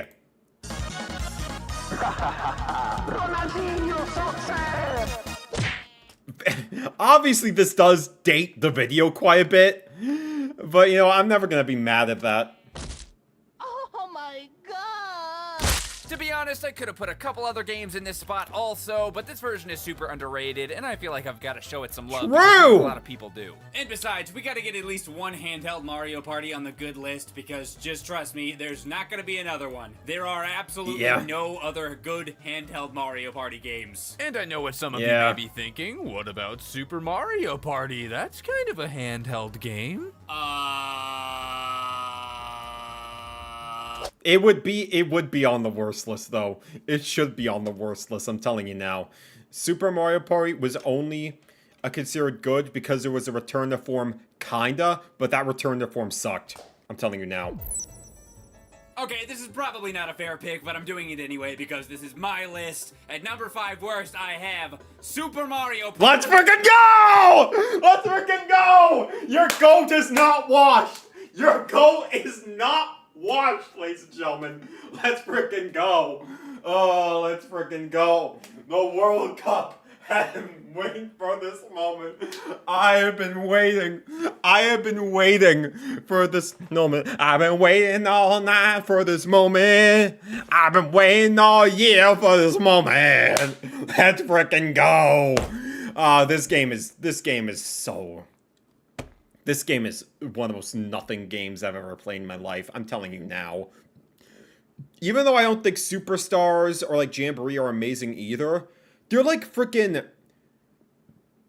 seeing Jesus Christ come down from the heavens in comparison to this. I'm telling you that right now. Party for the Switch. This may come as a bit of a surprise since when it first came out I did a fairly positive video on it and even did some Let's Plays where I said, "God, this game is a good Mario Party game." It's not. We only had like 4 boards The pacing was like so freaking slow. Like, they still had this everyone's a winner mentality, and just like freaking the side modes were just like, it felt like they tried to do too much by like adding so many side modes, and as a result made the main game feel like there's just no substance to it at all.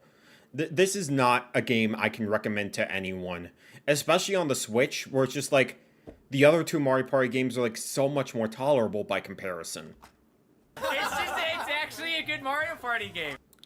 I can't believe he would lie to me in 4K. But the more I play, the more I feel like I was just blinded by the fact that they kinda, sorta moved back to the original Mario Party. That's how it felt like. Even when this was announced in E3 2018, I was very, very cautious about this game. It just didn't seem like they were doing too much with it in order to, like, actually... It felt like a return to form at, like, the bare minimum, and then they called it a day. And I just... If anything, I feel like that's more of an insult than Mario Party 9 was, because at least 9, for, like, even though it's not why I want to have a Mario Party game at all, it at least tried to do something different with it. Whereas this is just, oh, here's the old formula back, but it's watered down, bare boned. It felt like you were just being talked down to, essentially. That's what this game felt like. Party formula, but there's a few subtle changes to the game that really screw it up. And one of the biggest problems is the economy. Some people might say that the economy... Oh my gosh! Oh no. We're about to get political here. I can't believe it. I can't believe our goat washed. Economy is a meme. Well, it definitely is a meme in Super Mario Party. For starters, they lowered the amount of coins a star costs from 20 to 10. This might not seem like a big deal at first, but play a few games and you'll realize just how easy it is to get coins in this game, and if you have tons of coins and the star costs so few coins, basically all the game is a race to get to the star fastest, which is made even less fun since the die rolls are 1 through 6 instead of 1 through 10, so you're just gonna be slowly crawling to the star with ridiculously low rolls over and over. Yeah, it's just, yeah, again, like, the freaking, again, like, the fact that, you know, again, like, I didn't even remember that, like, the boards were, like, 1 to 6, 1 to 6, you rolled through 1 to 6, and all the boards were, like, so tiny and grid-based, too, and yeah, it just feels way too easy to, like, get coins and feel, like, too comfortable. Jamboree also has this problem, too. But at least, like, the boards, you know, are actually interesting in that one. At least you could roll up to 10 on that one, without needing to rely on a stupid partner to follow you the entire time. Too bad. The mini-games are actually pretty solid for the most part, but too bad. They don't matter at all. You're never really in need of coins, so the only consistently fun thing about the game is completely pointless, at least in the main board mode. I mean, honestly, I do... A lot of people do complain about the minigames in this game. The fact that you can only have the one Joy-Con and everything. I didn't really mind that, personally. Just because I just think there was a really interesting, unique challenge in trying to play these minigames with, like, a single Joy-Con and the limitations that breathe with the creativity. You could honestly argue that the minigames here are better than the ones in Jamboree. Just because I think there are less overall you could find in the main game. And I don't think Jamboree's minigame selection is that good either. So, yeah, I mean, I would say the minigames in Super are just pretty decent for the most part. It's just that it's a shame that the actual boards that you play on in order to access these minigames are just... They just suck. There's no way around them. They just suck. Especially the ocean board, like, what is it, Mega Fruit, like, Paradise everything? The fact that the islands could split off, and you could just not be able to go onto some of them for certain turns, unless you just happen to magically land on a space in order to, like, freaking get to them. It sucks. There's no way around this. This game just sucks. Counter argument, drift. Counter argument, follow the Nintendo tutorial to fix your Joy-Con drift. It saved me every single time. Or play on the Switch too. Those Joy-Cons do not drift. And what's the point of even trying to get to the star anyway when you can just use the most overpowered item ever? Yeah, golden pipes, yeah. That's a problem in Jamboree too. They give out golden pipes way too often. Same with Superstars as well. Granted, the boards in Superstars are not that amazing. Or the ones they chose anyway. So it's like, fair dues, but like, yeah, just it's way too easy to get like easy access to like the stars in the game. So that's another thing.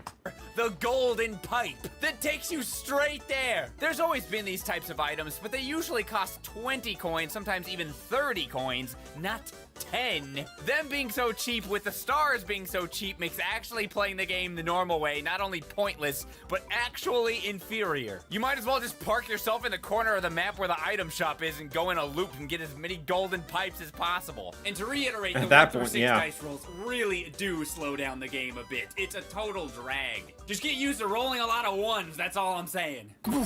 I mean, I don't know what luck you're having to be constantly rolling only ones. I mean, there have been games where it's just like friggin', what?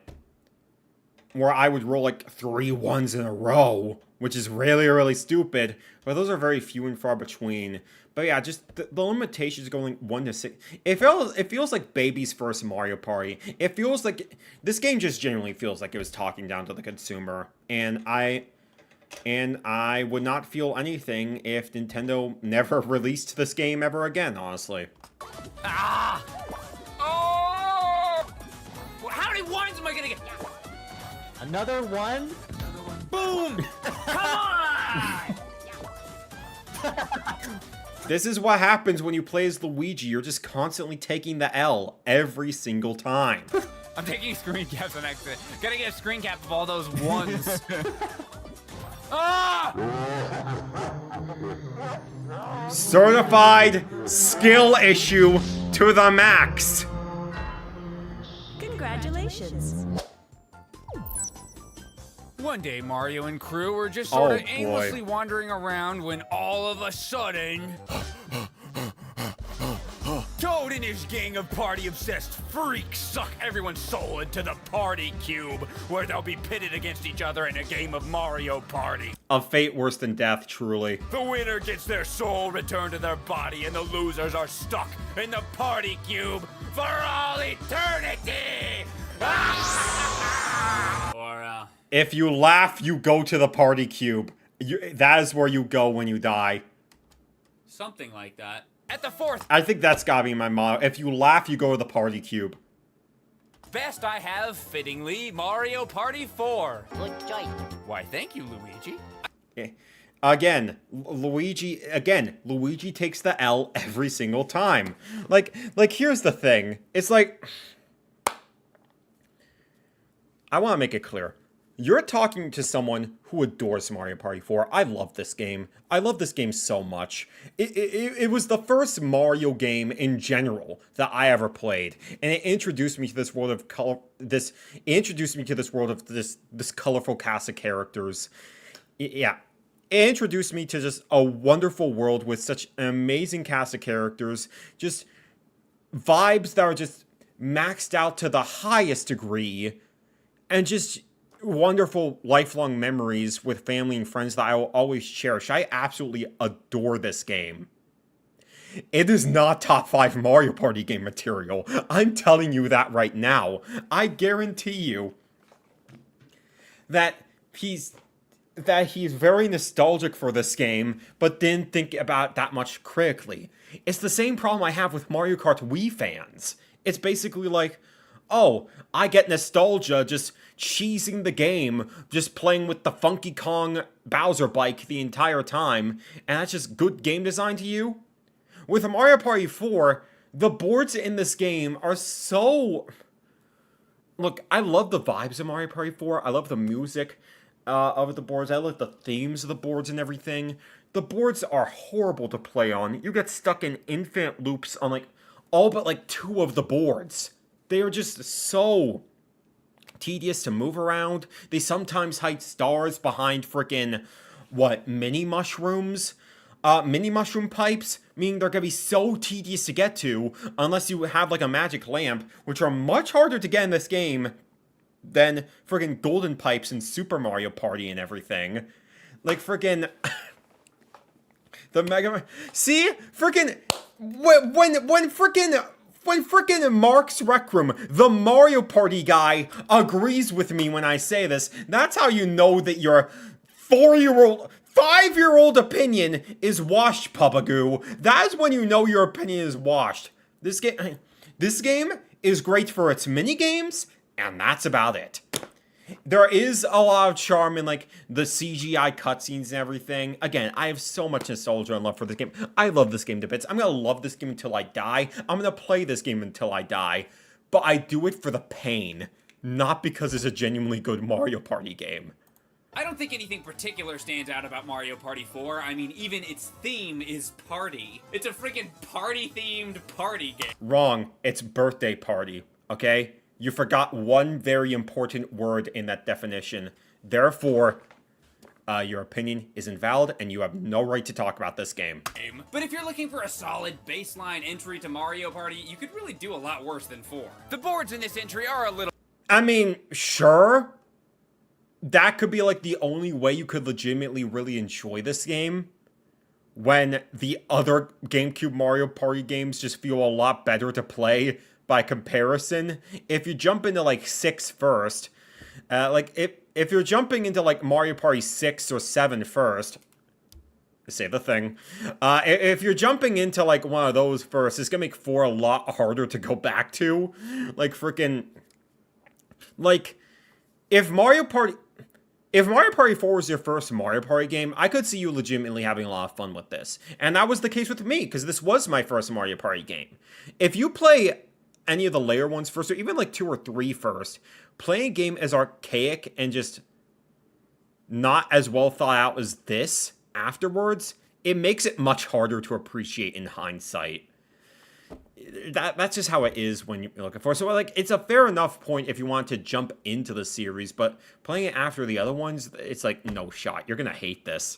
Little bit forgettable, but it does bring a lot of other stuff to the table. Specifically, the mini games. Some of the best mini games in the whole series. That I do agree with. Stamp like out, the soccer and basketball ones. Even the puzzle one ends up being a lot of fun more often than not. And of course, the best mini game of all time, Dungeon Duo. Okay, I mean, Dungeon Duos is still good, but like freaking Booksquirm is like Booksquirm is Booksquirm, and Booksquirm is like arguably the best minigame the series has ever seen and ever will see. Just trying to survive getting crushed by pages of books, which not only is that a good message from Nintendo because they know that gamers don't read, but it also goes to imply that friggin' that just survival minigames like that are always just gonna be the best. That's just how it always has been, and that's how it's always gonna be. Just kidding. I mean, it's okay. Oh, wait. Are we back? Hold on. Is he faking this out? That's probably like the most overrated Mario Party minigame out of. Oh my god. Okay, I don't think the O word, ladies and gentlemen. The O word, crazy. I wouldn't say that. It's just I wouldn't say overrated is the right word. It's still a really good minigame. It's just like once you get into the rhythm of it, it's just sort of like it's just sort of been there, done that. What's your favorite book, GameCube Matt? I have it right here for this wholesome stream. 14,000 things to be happy about. The things in life that make life worth living. Let me pull up a page for you right now. Cave Dark Pubs. Rating movies and books online so you get appropriate recommendations. Overstuffed sandwiches. Camel caravans. Tarzan taxes. Christmas cracker. Those are just a few examples of the things that make life worth living. Which is why I'm very sad that freaking, what was it? Oh, here we go. Which is why I'm very sad that freaking PeanutButterGamer wants to die early. Tragic. Only 14K, what a sad life. Shut up. Shut up, dude. Well, I'm just being real with you guys. Why are you booing me? I'm right. This is a bad time to remind everyone to like the video. People online. The real one of the best mini games ever. Books. We won! We won! We won! Oh, let's freaking go! We have won! We have won! He has the correct opinion. Therefore, the video is good. You know what? I'm doing exactly what he asked me to do. I'm liking the video now. I am liking the video now. Let's freaking go. We have won. One of the best mini games in the series to ever do it. Okay, you know what? Maybe he's cooking with the Mario Party 4 take. Maybe he was actually cooking this entire time. Alright. Squirm. They can play that happy music all they want, but this is not happy. Doesn't matter, Uncle... Wait. Doesn't matter, Uncle Ben? Making waves is better than both of them? You mean the minigame where it is seemingly impossible for player 1 to lose because the waves in that game are so weak? You know what? I'm revoking my membership to you, Mark. I can't be supporting liars financially like this. It's a horror game.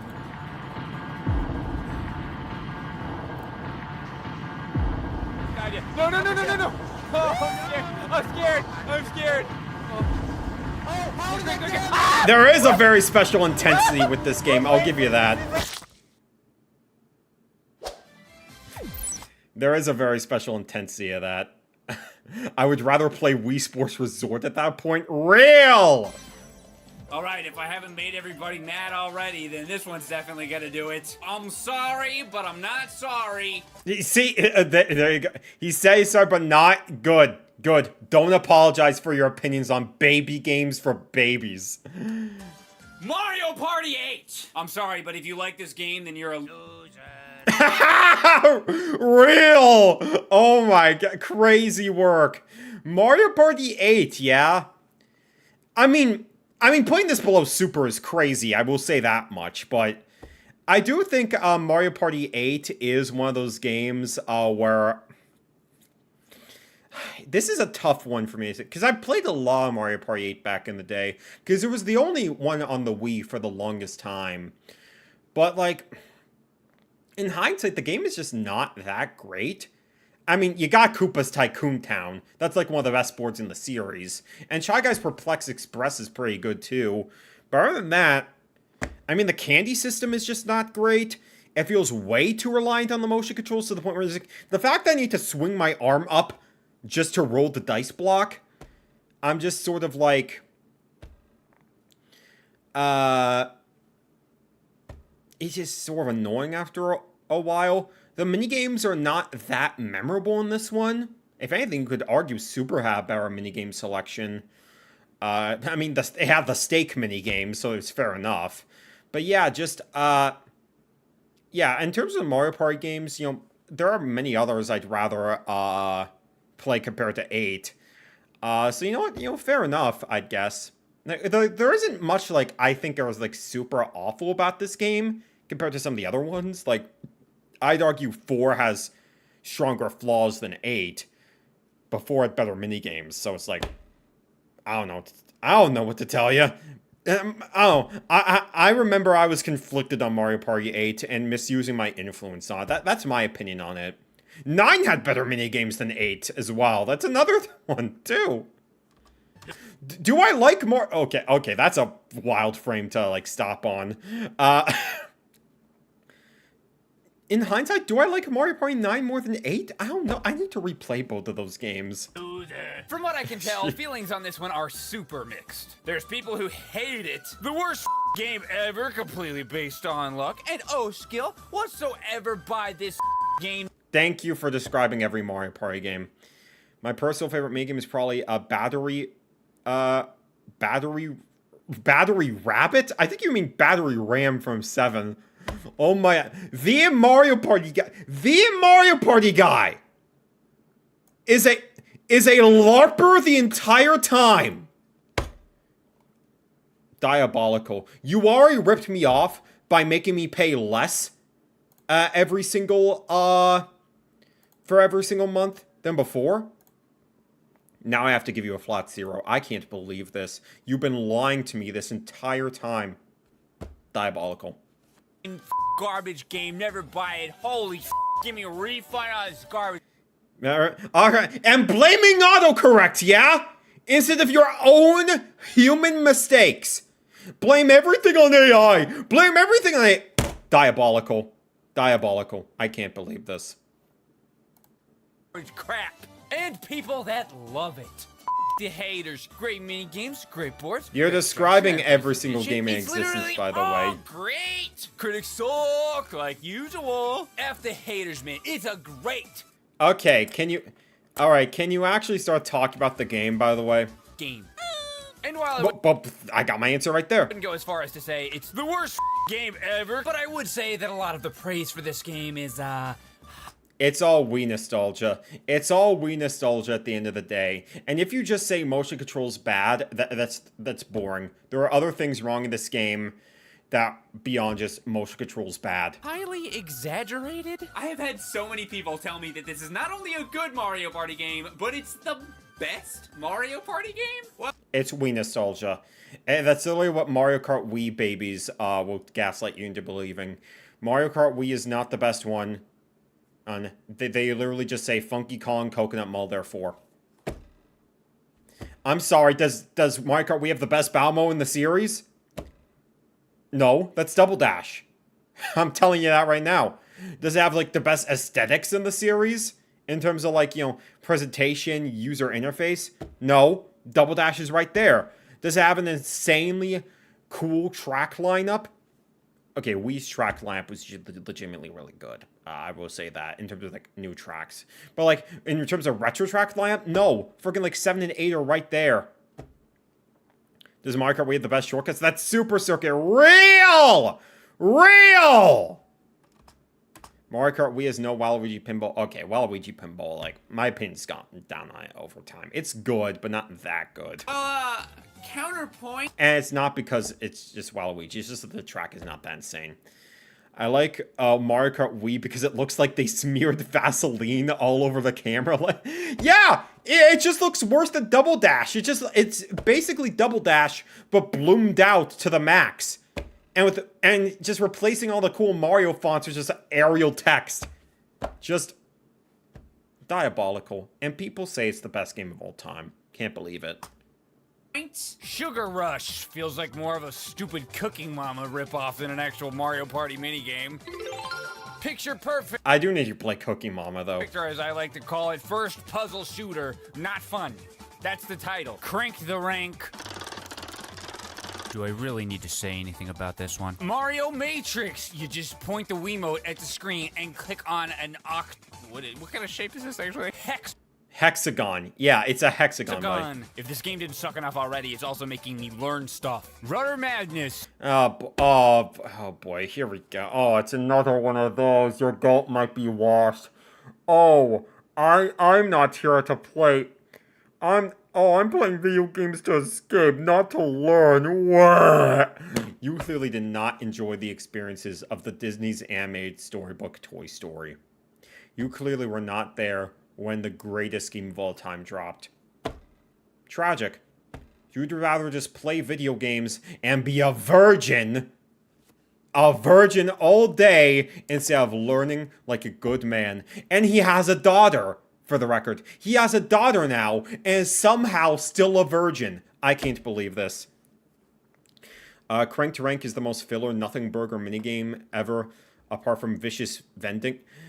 They're both of those minigames are in the competition of just, like, you know, the absolute, like, the biggest nothing burger of all time. It literally is just the definition of, oh, would I rather drink bleach or eat poison ivy? They're one and the same. It's the most exciting minigame ever created. Just look at them go. Rudder Madness Twist is the clock cruddy, into the right I'll tell you position. that. Oh, that's a great idea for a minigame, isn't it? Flip the freaking chimp. Okay, Flip the Chimp and, like, in the Crank of Time. Those were, like, my first two minigames I played when I first played Mario Party 8, and they left such a bad impression. I hate those minigames. It's just, the motion controls in these are, like, so flimsy. There's such a delay on Flip the Chimp. And also just, like, in the nick of time, you have to be so precise with your movements in order to, like, lock in. Yeah, like, the minigames, like, in Mario Party 8 are not that great. I'll definitely give you that. Friggin', like, Mosh Pit Playroom's a good one. Water Ski Spree is alright. Lava or Leave 'em. There's a few others, I'm sure, but, like, I can't really think of many great minigames from Mario Party 8. Like I said, even Mario Party 9 has a lot better mini games in comparison to this. So, yeah. Do you want me to keep going? I could keep going if you want me to. Yes, Mario Yes. Party is more than mini games, but 8 really does have some of the worst in the entire series, if not the worst. And just If not the worst, freaking. Meanwhile, you're showing one of the few ones that is actually freaking memorable. I mean, it's not great. You're not going to see me defending Mosh Pit Playroom in court, but yeah, just. You're really throwing this one on the bus of all the minigames? I don't know what to tell you. And despite what a lot of people say, I don't think it's because they use a lot of motion controls. It's because the way they use the motion controls suck. Yes, and like, exactly. Like, freaking, if people are just saying, oh, motion control's bad, like, literally level 0 conversation. That's an argument that died a decade ago. Move on. Motion controls were beneficial when they were used, right? But just like a lot of the time, it was just, this was a very early Wii game. Like, it almost feels like it was meant to be on the GameCube. Like, there are a lot of cases where the game doesn't even support widescreen. Like, this game didn't support widescreen. On the Wii. Now, granted, WarioWare Smooth Moves didn't support widescreen on the Wii either. And that game is fantastic. But this doesn't feel like it was made with motion controls in mind. It makes a lot of the minigames just feel really, really clunky in comparison to, like, if you could just use a standard analog stick. So I totally get it. Plural. I don't dislike motion controls at all. In fact, WarioWare Smooth Moves had... Oh, he literally mentioned Smooth Moves. Yeah, that game used motion controls phenomenally well. It's so freaking good. Like, just the way they, like, optimize it. I want to play Smooth Moves again. That's one of, like, my favorite Wii games, like, out there. motion control minigames, and they're great. If the minigames in Mario Party 8 were even half as creative and fun as they are in Smooth Moves, then I think it would be a pretty good game, honestly. It really didn't feel like this game was even developed for the Wii. It feels like a GameCube game that switched to a Wii game. Oh my gosh! He is literally saying my words beat for beat, bar for bar, just with his shaggy-ah voice.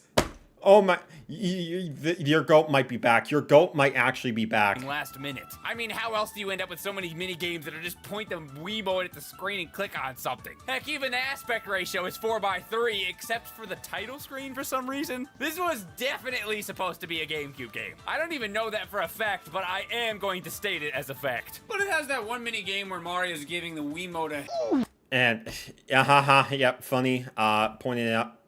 Shake it up minigame, point and laugh. Good job, so, that's something, right? At the number 3 best I have, Mario Party 2. Okay. You know, it's funny he puts this at 3, because I remember he said 2 was his favorite back in the day, but 2 is absolutely a fair shout. This is a great one. What? You think I was gonna put Mario Party 2 at number 1 just because I'm a total boomer that grew up playing the N64? Yes, that's exactly what I thought you were going to say. Now, if you say 3 is the best, then you're the correct type of boomer in life. No! Ow! This is no bias list! I'm a professional, and I don't let my personal feelings get in the way, alright? If this was a few years ago, I would have put this at number 1, but I've recently had a change of heart. A very slight change of heart. Because this is still one of the best ones, easily. You got the I may be doing frickin' this list penguin completely minigame. objectively, with absolutely no nostalgia whatsoever. But if you'll excuse me, I'd like to gush about my nostalgia for Mario Party 2. I mean, let's be real. For a list like this, nostalgia is going to play a factor. Let's not kid ourselves here. I'm sure, like, frickin' 4 played a part in, like, nostalgia for me. Like, I'm sure, like, 4 would still be in my liked list. It would just be in the lower end. For about 45 minutes. This game just has so much charm. What's with these Charm mentioned! Let's frickin' go! boring basic boards? What about blood? I mean, ketchup, actually. And the freaking costumes. We lost something when the Horrorland transitioned into frickin' Switch territory. We lost something along the way. Love that they wear a different costume for each board. Yeah, the boards in Mario Party 2 were genuinely, like, really frickin' fantastic. Pirate Land, Western Land, Horrorland, Bowser Land is probably, like, the best Bowser board the series has ever seen. Either that or Enchanted Inferno from 7. That was a really good one as well. Yeah, boards in this game are generally fantastic, and the main games thankfully pick up the slack too. The main games thankfully pick up the slack too. I wouldn't say they're the best in the series, but they kept the best ones from the first one, threw away the bad ones, and added a bunch of other good ones. Here, there's a consistently good amount of just solid stuff in this game. Yeah, this would be like, I think this would be my third place, honestly. For context, my favorite is 3, and then my second would probably be 6. And then they fight Bowser at the end. It's just ridiculous and stupid, but I love it. No. The fact that these animations aren't in Superstars show that how objectively bad that game is. It just goes to show. We need to come up with some elaborate setup for anything. Just slap Mario's head onto something, and that's a mini-game. And the mini-games may have been simple, but they were definitely fun and memorable. Shell-shocked, slap everyone's head Shell-shocked was a good blow one. each other up. Bombs away, run around on a tiny island and try Another great one, too. Bowser's Big Blast. Probably the best luck-based minigame in the series, especially with it being a battle minigame. Just the intensity of losing all your coins to one press. It's so intense, but so freaking funny. Uninstall Mario Party Superstars, I'm serious, honestly. Don't press the wrong button or you get blasted. Seriously though, there's a lot of bombs at this party. And in place of the joystick spinning from Mario Party 1 that put blisters on kids' hands and an $80 million blister on Nintendo's bank account via a lawsuit, there's button pressing mini games. Some people don't like these, but I usually have fun. My mother's a big fan of the button pressing mini games. That's all she thinks video games are, honestly. I'm with them. Well, we like Bowser's Big Blast unless it's in Mario Party 4. It's the same mini game. What are you talking about? Even though I could never win them as a kid because my older brother was some kind of button-mashing god, this was me pressing the button as fast as I could, and this was him pressing the button as fast as he could. It didn't even sound like a button being pressed over and over. It was like one Me versus long, my mother. continuous noise. I was a pretty chill... First day at the races. I think he might have put that as one of his favorite minigames back in the day. And that is just objectively wrong on so many levels. kid, but I broke at least 2 controllers by throwing them against the wall in rage after losing a duel minigame in Mysteryland or something. But it's not just the minigames, all the... To be fair, Mysteryland is the worst board in the game, so I'll give you that. boards are classics too. From Western Land to Spaceland, or my personal favorite, Rules Land. That one doesn't get a lot of love online, but it was a real banger. They should have made it playable, honestly. Hey, you remember that time Mario was in a car? No, not that one. No. No. That one. Dang. You know, boring choice, fork found in kitchen, but I'm not gonna blame you for it. If it's literally just different bad, then yeah, you're a boring take. If you're going to why the changes are bad, I definitely agree with you. Because yeah, like friggin' Mario Party 9 just took the direction, and yeah, obviously Mario Party's a luck-based game, but the car system just threw it way too far in that direction, that it just makes it... It just makes it feel like what you're doing feels kind of worthless, honestly. That was pretty good, right?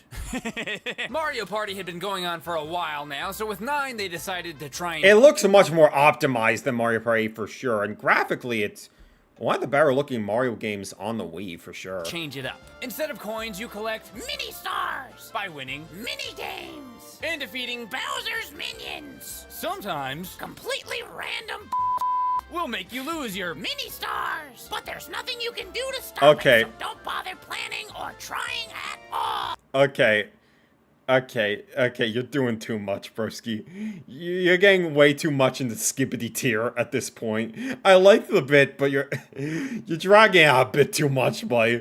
You could argue that Mario Party has always been random, and that's not entirely untrue. There's always been random things that happen. But in the traditional games, how do you win? You get coins and spend the coins on stars, assuming that you can get to the star space before everyone else. And there's always different branches and paths you can take to try to accomplish this, and you can get lucky or screwed over in the process, both by chance and by the other players. And how do you win in Mario Party 9? I don't know, roll like a 3? Congratulations. Oh my gosh, we're getting actual analysis from the peanut butter guy instead of, oh, it's different, therefore it sucks.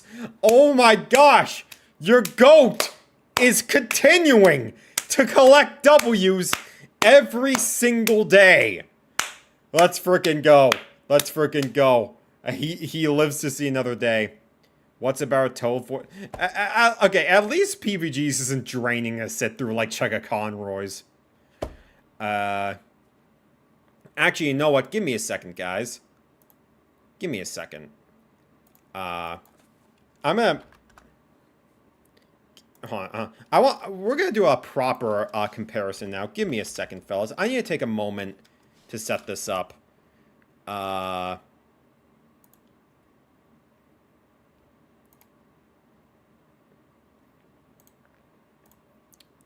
gonna move myself out of the way for a second. Hi, guys!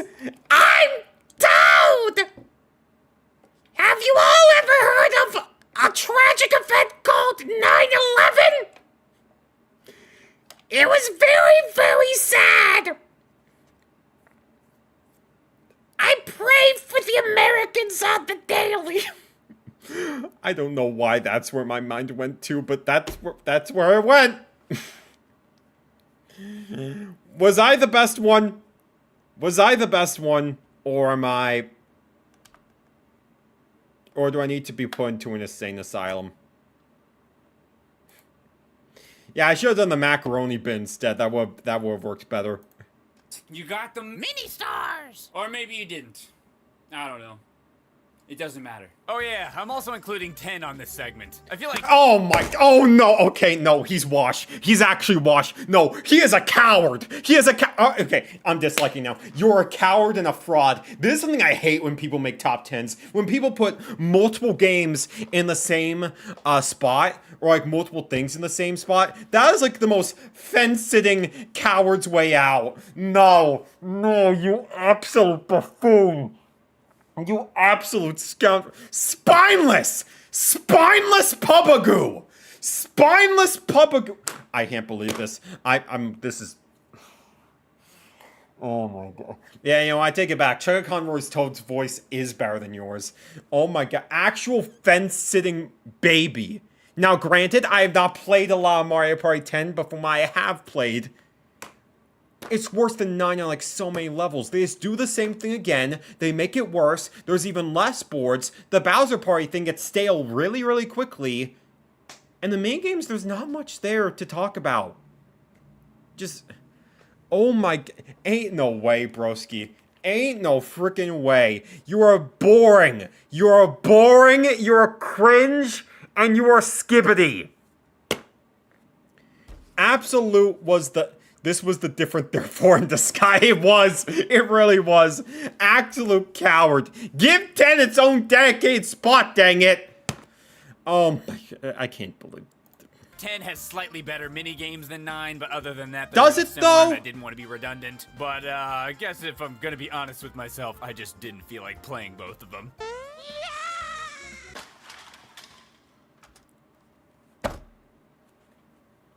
Guys, can we get an 07 in the chat for our fallen soldier, Luigi? Let me just go ahead and boot up some, sad, music real quick. Let me see if I can find it. Guys, can we get a proper 07 for our fallen warrior? Luigi. Okay, that's enough. I remembered I don't like the guy. He deserved it.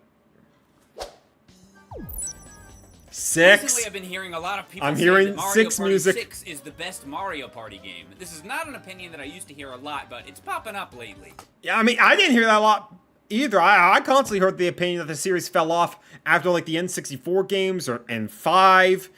But, like, you know, we've all been wrong. We have all been wrong. 6 is easily one of the best ones. 6 is easily one of the best ones. And I'm tired of pretending it's not. There's not really anything I can really fault 6 for, honestly. Like, he has a great selection of minigames. Every single one of the boards is at the very least good.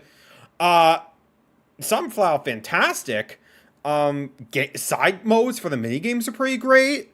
The day and night mechanic works really, really well. It doesn't feel like a hindrance. The orb system is taken to the max. They took an already decent system from 5 and made it so much better. 6 is fantastic. Legitimately, if you say it's the best Mario Party game, I would not blame you. While I did play a little bit of it back in the day, I wasn't as familiar with it, so I decided to go back and give it a little bit more of a chance for this video, and I agree. Well, I mean, I don't specifically agree, because I'm not putting it at number 1, but I don't agree either, but you know what? Also, this just fell. Mario Party 6 is good. In Mario It Party is. 6, It the sun and is. the moon didn't like each other very much, so Mario had a great idea. We'll have a party. That'll fix it. It's a party. Did he crop out from like a Mass Effect top 10 thing he did back in the day? I remember that bit from back in the day. Then Luigi did this for a little bit, but Toad was super depressed. And I'm not really sure how that's supposed to solve anything. I said I'm not really sure whatever. I'm up. So every level changes. I was gonna turn it down, but you already skipped to the next segment, so you already did it for me. Mario Party 6 is the most refined game. It's like a collection of the series' best ideas up to that point, with a few new bits. It's my goat, baby. You know what, Mark? You're slowly inching back to having good opinions. So you know what? I accept it. Oh my god. I look at the 2004 tag, and I just played Metro Zero Mission recently. That game is fantastic. Like, I think I want to call it my game of 2004 now, but Mario Party 6 is Mario Party 6. Do I really want to call it that? Do I really want to dethrone that? Oh boy. From night to day, which switches up what can happen on the board. It's probably Maybe that will help me keep my Nintendo fan status by having a Mario Party game as my game of the year instead of Metroid. my favorite theme, honestly, maybe rivaled by the DS being all tiny. It was the first time I beat a Metroid game. I did that like last night. I'm gonna make a video about it eventually. It was such a good time. I was literally only getting footage for it just because, I wanted to like talk about like NSO a little bit because I'm gonna be putting out a video in a few days talking about like the death of physical media and everything. Because I talked about NSO for a bit. I booted that up because why not? Next thing I know, I beat the whole game in a couple of days. So good. It's so good. Glad I could pressure you into... You did absolutely nothing, okay? You do not gaslight me. You do not gaslight me like that. Mario Party 6 Slide 2 or Camera... I have Camera Democracy Reroll. I still need to finish that game. That and Thousand Year Door, that could easily claim the 2004 spot as well. Never played Sly, though. board. It's probably my favorite theme, honestly, maybe rivaled by the DS being all tiny and stuff, which we covered Day and Night earlier. theme is Even definitely the best the menu is series has separated seen by at this day and point. night. The sun really likes it when you use your microphone, and the moon really likes it when you options. The boards are probably what I like most about this version, again, mainly the day to night cycle. It had been Again, done there's not a before on Mario single Party board 2's I dislike in Horrorland, this but one. this was the first time where it was the theme for the entire game. But it's not just the boards, the mini games are also good. I really like Snow Brawl, even though I suck at it apparently. It's fun. It's funny because like freaking, I don't really think Mario Party 6 has like so many standout mini games. Even today, I'm struggling to think of like ones that like really stand out in my mind. But the main games they do have are so consistently good that it doesn't really matter. Snowflake Lake kinda sucks.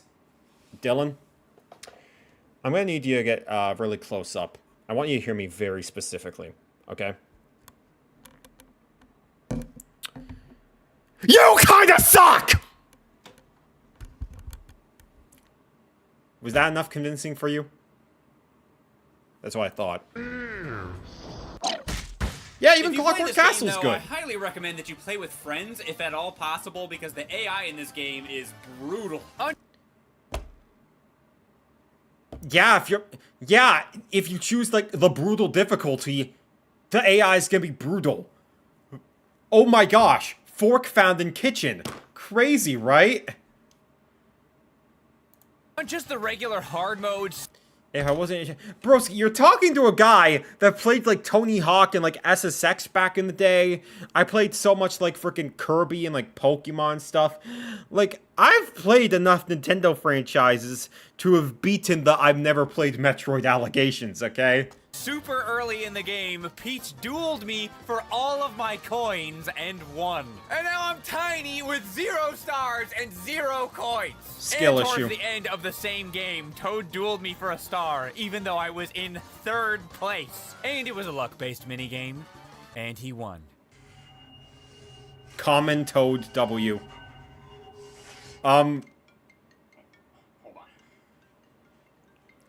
Do I get my... Do I get my Toad plush in the... Do I get... No, we are not...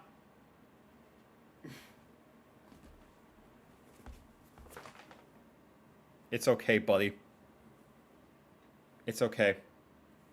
The main peanut butter gamer guy is not real. He cannot hurt you. It's okay.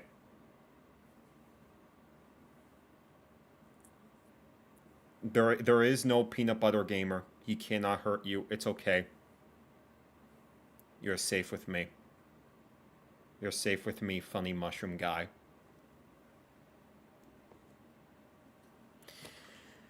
He took off his headphones at the worst time. What did I miss? Huh? Also, it sucks that you... I didn't miss it. What? Was he gonna say I'm adopted or something? This is tragic. It's okay. It's okay. It's okay, buddy. It's okay. The main man is gone. It's okay.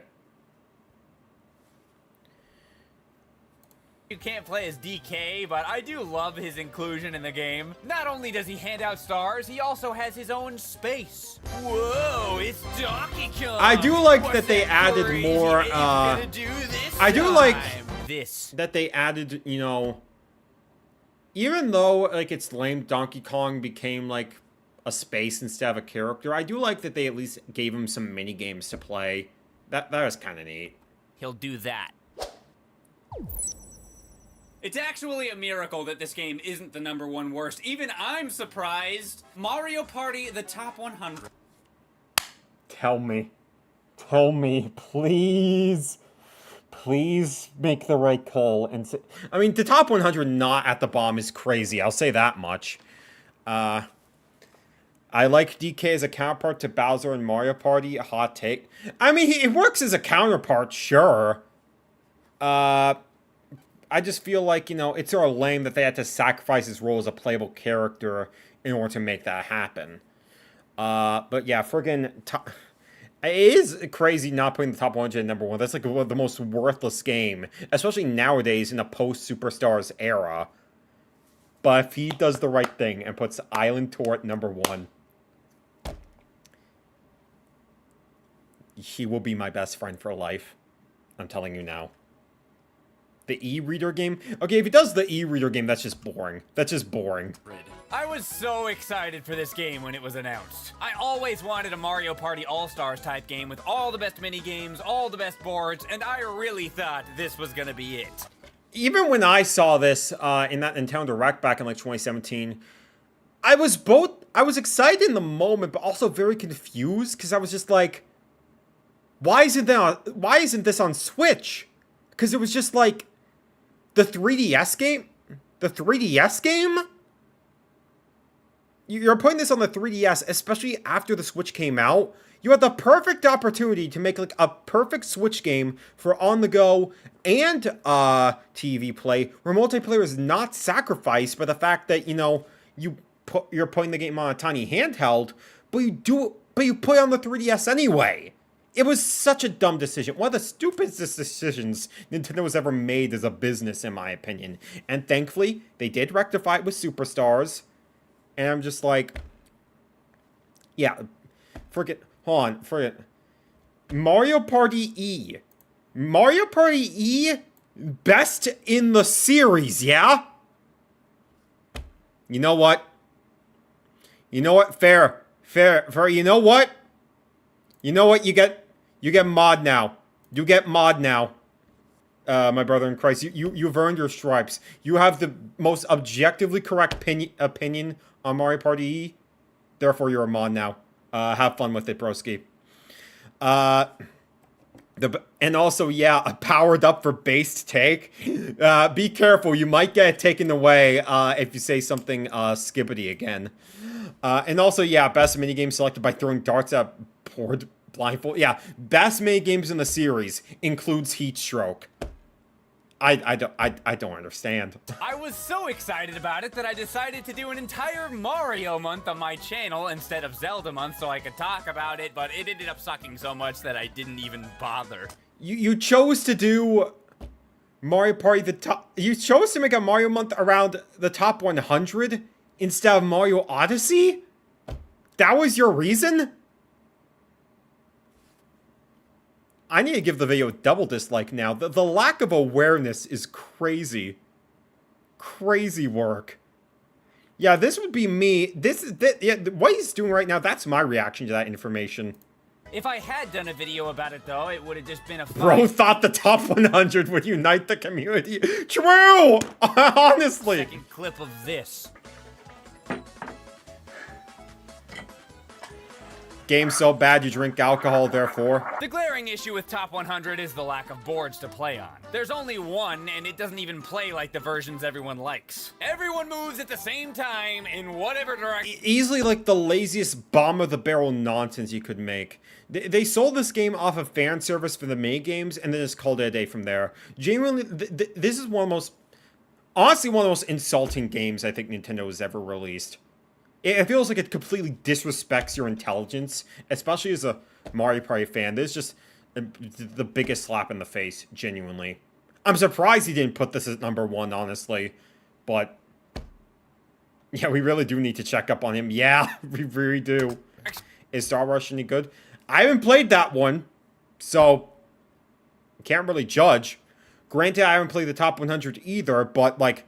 I've had a history with these minigames. I've seen what this game is. I kind of know what it feels like. They want. And instead of playing a minigame every turn, every now and then you get a tight squeeze bonus. Cool. In order to play a minigame on the top 100 minigames game, you have to hit a minigame balloon. A freaking minigame balloon. Top 100 minigames. The fun of the tactics gameplay is creating your own route. Why is this board designed like an amusement park queue? Freaking amusement parks are fun, except when you're in the queue. So, like, I get that. Like, bro thinks that this game is just Final Fantasy Tactics. Bro thought they were making the next Final Fantasy Tactics. Instead, they weren't very tactful when making this game. Yeah. Good night, everybody. And now, folks, it's time to say good night. Okay. But you don't even play a minigame. You just roll dice. All this game is good for is the main mode, which is literally just a compilation of minigames. That's it. And as much as I love Mario Party minigames and have a lot of opinions about them, I mean, just check out some of my other top 10 list videos, you absolutely have to have a board game mode to bring it all together, otherwise... What's the point of playing them? I mean, I love the minigame Ace is High. It's my favorite one, in fact. Oh, I mentioned that at the beginning of this video. He still stands by that. Very bizarre. Very bizarre. Also, why was the video game music back in the background? Shut up, game. Shut up, music. Freaking, like, yeah, they didn't even include Ace is High in freaking, top 100 or Superstars for that matter. He deserves to have a heated gamer moment over that. But I wouldn't sit around with my friends and play it for Oh, you think Star Rush is good, yeah? Interesting. I'll be interested to see that retrospective eventually. I hear that is like the best 3DS one, so it's not like the hottest take, but saying it's flat out good. I'm interested now. 2 hours straight. And that one's not even in the game anyway. Instead, they've got Crank the Rank. Yeah, everybody was really dying for that one to come back. These are supposed to be the best games. That game Kirby.exe, shut up. Top 100. Pick the highest card out of a deck at random. Top 100. That racing game that only lasts Mario 5 Speedwagons, everyone's favorite. Piranha Pursuit. I mean, I put it on my top worst mini games, but top 100. What Mario Party fans wanted wanted out of a compilation game like this was so simple, but this doesn't even come close. All I'm gonna do is give a plea. Please make Mario Party Superstars good. The AI decide on these mini... no, Suits decided, which are basically the same thing. Please! I just want a good one, please! Well, we got Superstars, where they took what they did with the top 100 and actually did, I'm gonna say it, objectively correctly. And thus, all was right with the world. Let's freaking go! We won! We won, everyone! Where is it? Where is it? I need my music. Where is it? I need, where is it? Where is it, guys? Freaking, we've won! We won, guys! We won! The best game in the series! We did it! Let's freaking go! PPG! More... Yeah, you wanna know what the B stands for in PBG? Peanut-Based Gamer. Let's frickin' go! Let's frickin' go! We won! We won! We won! We're on the right side of history. We're on the right side of history. Let's frickin' go! Okay, Waluigi... Okay, but also, why am I pulling up that shows? Also, Waluigi won. Mods, pin or ban. I'll let you guys decide. Oh, man.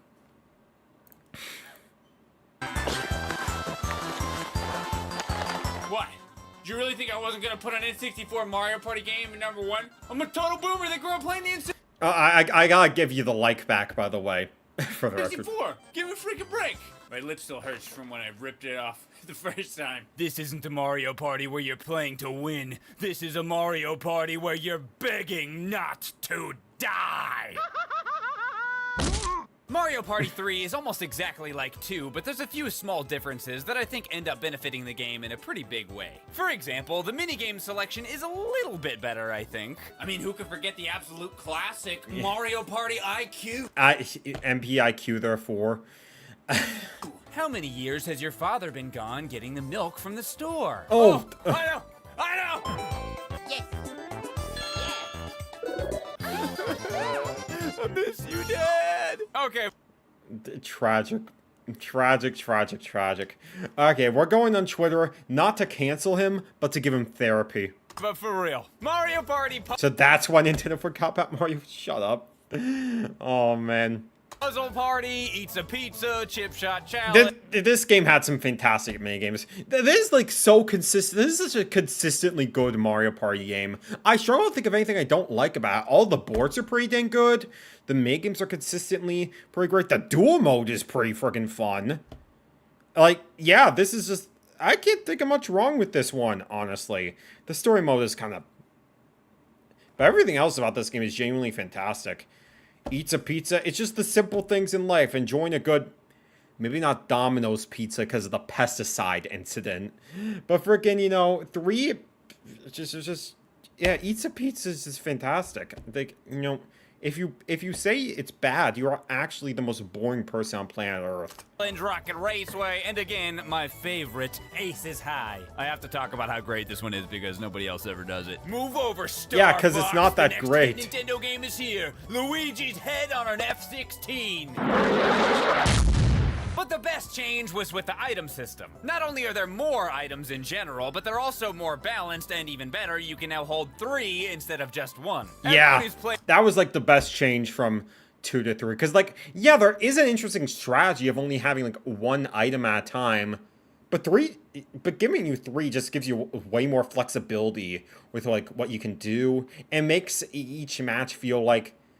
Not only can things feel like they're much more in your favor, but can lead to a lot more funny outcomes, especially with, like, the rare items, like the Wacky Watch, where you could just instantly make the game's 5 turns, so you can either shorten the game, like, incredibly, or, like, extend out the game a bit. Just freaking cool. I love that version of Top Gun Maverick. Okay, you know what? Aces High might actually be based. I'll give you that. Played Mario Party 2 knows the pain of getting stuck with a freaking skeleton key and having no way of getting rid of it. Luigi may be excited, but all I feel is pain. That's all you have to say about 3? That's all you have to say about 3? It's your favorite, but like... that seems pretty minimal, things considered. I mean, yeah, you don't need me to sing 3's praises, but just like... for your favorite, that segment didn't even... barely lasted over a minute. And that's all you have to say about it? Dang, no mention of Chili Waters. Give him the dislike back. True. True. Chili Waters is great. Woody Woods. Spiny Desert. Freaking, oh my god, I can't believe this. He might actually be a LARPer. He might actually be a LARPer. The #1 worst Mario Party game is Mario Party Island. Okay, never mind. We're back. We're back. We won. We're still winning. We're still taking the peanut butter W's, baby. We're still taking the peanut butter W's today. Let's frickin' go. Let's frickin' go. Oh, childhood trauma. This is gonna be the most justified crash on the world. We won, baby. We won. We won. Woo! Let's frickin' go. I hate Island Tour. I hate Island Tour with every fiber of my soul. I got this game way back in the day. I got Island Tour like way back in the day. Like just because like, oh, I just wanted a Mario Party game again, you know. And then I was just so underwhelmed by it. It felt like there was nothing that I was able to accomplish that was in like my own favor. It felt like the board just was already a super block-based game in 9, and it was made even worse. It just felt like you had like no control over anything that you were doing in any of the boards in Island Tour, especially when all of them played differently. So there was like no board that specifically masters a certain style. There was no board that really mastered a certain type of style. But also just in general, like, the minigames I don't remember being that great. It just left me so hollow that I didn't get another Mario Party game again until getting Super on a sale, like, years later. And this was, like, my favorite series back in the day, so it was tragic. Like, it is the game that, like, you know, it's far from the worst game I've ever played, but it is the game that I actively dislike the most because of just how it basically just sucked the soul out of me back in the day. I do not have much good I can say about this game. The menu theme is kind of cute. It's what he's playing in the background, but that's kind of it. This was my sticker star, honestly, is what I'm trying to say. Also, yeah, Advance, he mentioned Advance earlier in the video, and he actually kind of defended the game a little bit. Because, like, he saw it for what it is, being, like, you know, a more single-player-centric game that was going for, like, different goals and everything. Which, you know what? Fair-based take, honestly. Yeah, so I better see you roasting that game whole once your retrospective comes out very soon. I better see you roasting Island Tour to smithereens, buddy. Like, that game is just... I need my teenage angst to be justified in some way. I need it to be justified. More like Island Snore. Is Shakespeare dead? Tour! Our heroes get an invitation to a party and then they get sucked up into the air in some bubbles to Party Island.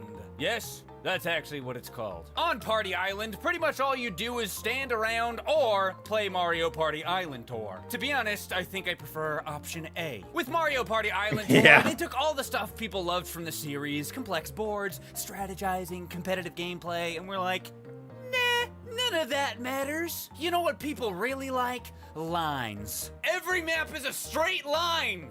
Yeah! Press A over and over and hope you get to the end faster than everyone else. Yeah, like, people say Mario Party is, like, a very luck-based series. This is literally just...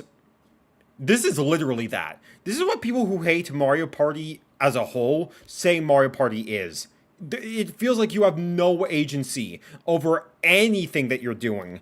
4 feels like you're playing a game as playing Mario Party 4 feels like you're playing a game as expansive as Breath of the Wild in comparison to this nonsense. It's awesome! You still play mini games, and to be fair, they're not that bad for the most part, but when you win, you get items instead of coins. If you get first through third... Shy Guy I don't even think I played that one, because that was like multiplayer only, and I didn't know anyone around me who had this game, let alone 3DS's. Rightfully so, they're probably outside enjoying life. You get an item and you use it. Even if you have a reason to not want to use it, which would rarely happen since it's just a straight race to the end, you have to. The whole thing is just so boring. Every now and then something on the map will happen, but guess what? It all comes down to luck. It all comes down to luck. Again, having some luck in Mario Party really is does. not a bad thing. I'd argue it's a good thing even. But Island Tour feels like the entire freaking game is luck. I would seriously, and I can't believe I'm saying this, rather play Top 100 than Island Tour. Again, crazy shout, but sure. But like, yeah, it's just... Yeah, this game is just... Again, everyone's made so many essays about, like, Paper Mario Sticker Star being the worst thing that humanity has ever created. I need a full, like, multi-hour breakdown about why Island Tour is the worst thing that humanity has ever created. But, like, yeah, this is just... Maybe I need to replay it again? Maybe I'm looking at it the wrong way? I haven't played it since 2013, but even then, I'm just like... Is my opinion really going to change? What good is that going to bring to the universe for me to do that? I don't know, man. Sure, it's a stupid, pointless minigame compilation, but at least you don't have to waste 2 to 4 minutes of your life with boring dice rolls with completely random events in between them. Every board is different, but somehow exactly the same all at once. They're just straight lines separated into different segments where they're like, oh, hope you don't get screwed over in this area, because that'll set you back. Oh, hope you don't get screwed over in this area, because that'll set you back. Ho, hope you don't get screwed over in this area, because that will set you back. Like, at least when, like, friggin' Wii Party did this with, like, the minigame island thing. Yeah, that was, like, a linear board you were going through, but at the very least, like, there was skill in the fact that whenever you played the minigames at the start of a turn instead of the end, you would get a higher rolling dice blocks. You would get more dice to... I think it was... I don't remember if it was a higher dice to roll or more dice to roll, but either way, your roll would be guaranteed to be higher than anyone who, like, was doing worse at the minigames. So there was a sense of skill in that regard. With this, it's just... You just roll normally, and that's it. There's nothing to it. It's literally just a game that you give to a 5-year-old just to keep them quiet in the car and give them just anything to be playing in that moment. Otherwise, this game is just nothing. It's nothing. Sticker Star at least had, like, an idea. It was trying to do something. Island Tour was just lacking everything in attempt. Yeah, that's what it feels. That's what it feels like. You wouldn't want to be, set back now, would you? What a party. I was definitely not gonna put this at number 1, but I guess I just never realized how bad this game is because I never bothered to play it for more than 5 to 10 minutes before making this. But hey, at least it's the only Mario Party game where you can, blow Mario. Bye-bye. Thanks. No comment. No comment. Well, either way, overall, Mr. PeanutButterGamer, you definitely have taken some W's today. You made the best choice and the worst choice. You were correct in both of those avenues. Maybe less so top 100, but, like, regardless, you know, you made some very solid choices on this list. The jokes mainly hit. I do not accept the Toad slander. He is a precious boy. This video is just... Yeah, this video is basically just for the most part, other than like Mario Party 4 being put like as highly as it was, despite like, and it hurts me to say that since I have so much love and nostalgia for 4. It's just like, yeah, this is basically just my opinions, just with your shaggy face. So yeah, you know what, PPG? There's a PBW in my book. Now, what do the comments have to say? Mario Party actually was a GameCube game that was rushed onto the Wii. Update's not actually confirmed to be a GameCube game, but it was rumored from some online review because of the gameplay aspect ratio, the low quality borders, the laggy frames, and the collecting. I'd believe it, honestly. One of his patrons named themselves Bring Back PB and Jeff. The funny thing is, he did bring back the PBG gameplay channel recently, but it's not PB and Jeff, so tragic. I haven't watched PBG in years, and I'm so happy that the old charm is still there. A lot of YouTubers don't stay so unique and wonderful like this. Hop off the glaze, buddy. I loved Mario Party 8 because I grew up with it. Nostalgia, Andy. Downvote. Wait, hold on. Or amazing, but the real issue was that the game was rushed. It was originally intended for the GameCube. You could realize this because of the resolution of the game itself. Switch between. Okay, you know what? I'm still downvoting because you're using the Doge meme, but you know what? Fair take. Mario Party DS is my favorite, but I feel like those who didn't grow up with the game don't view it with the mindset that it's possible to be the best. I do appreciate when it gets a portion of due respect. Such as, yeah, true. DS is a good one. I said PPG. Want a W? Oh, man. Yeah, what the heck. Also, Toad gets crushed to death. You know, if you're into that kind of thing, I absolutely am. You leave Toad alone, okay? Downvote. Wherever Austin makes a reference to an old video, I feel like I'm watching anime that's been running for 10 seasons and I'm being rewarded for paying attention. Even I recognize that bit, and I haven't watched this guy in a long time, so you know what? Fair enough.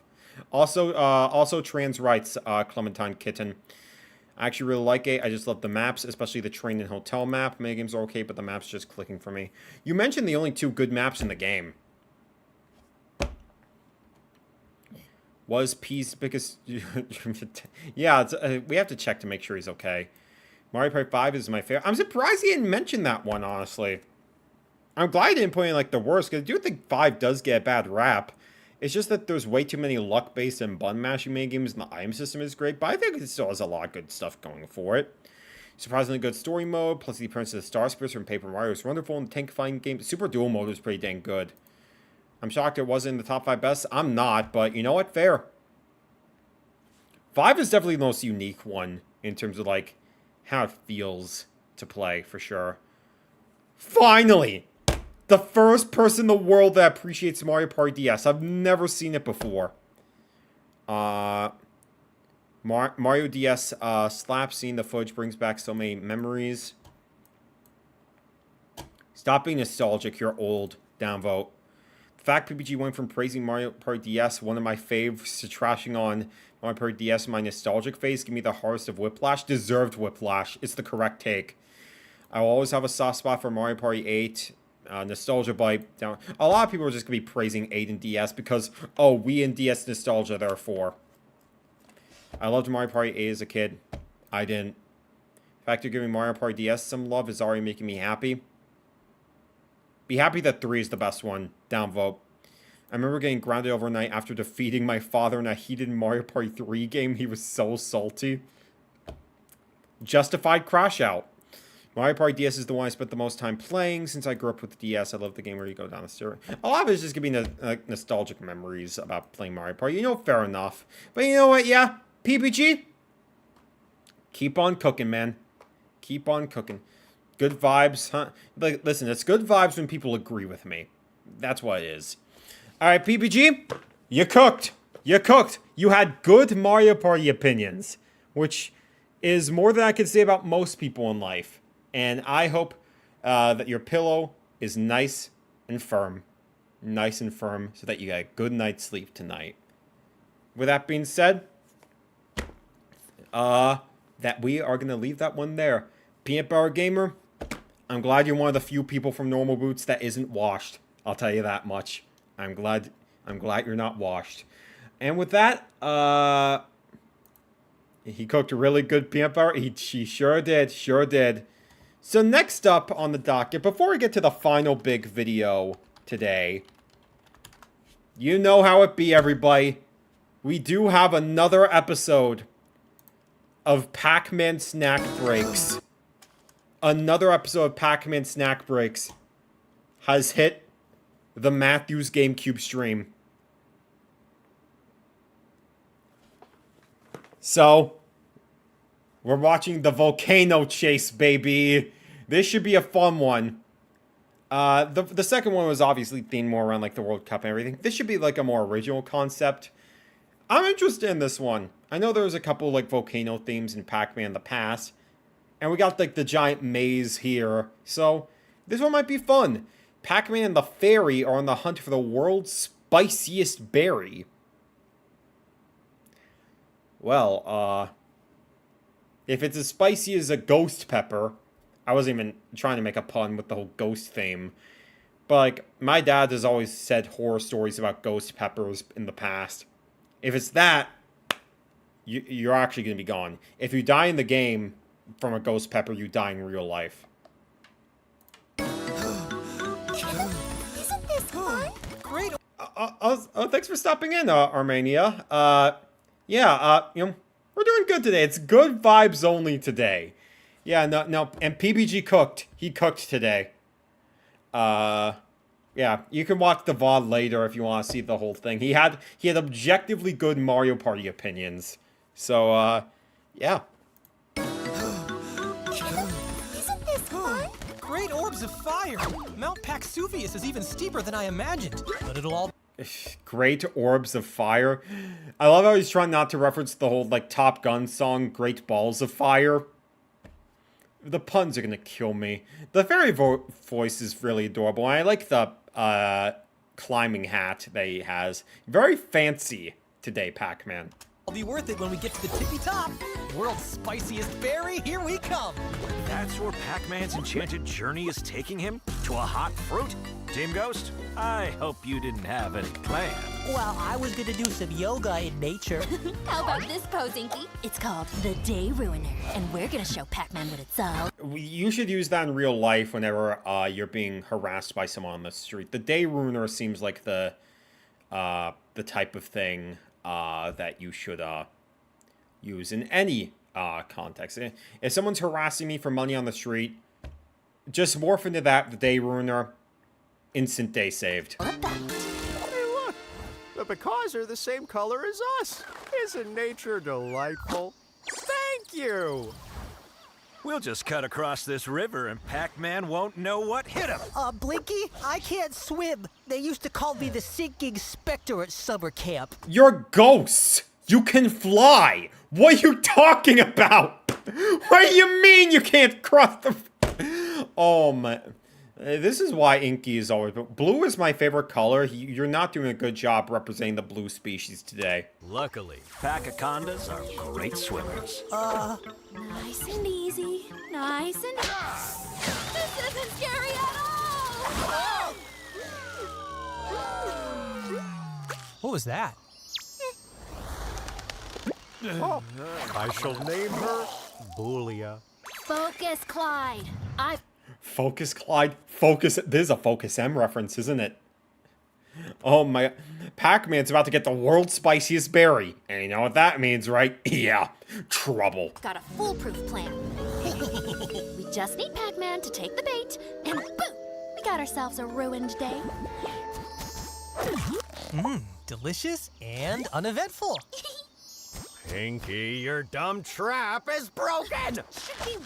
I have a feeling that was gonna happen. Pac-Man just has too much aura surrounding the guy. I did start playing Pac-Man World 2 Repack recently.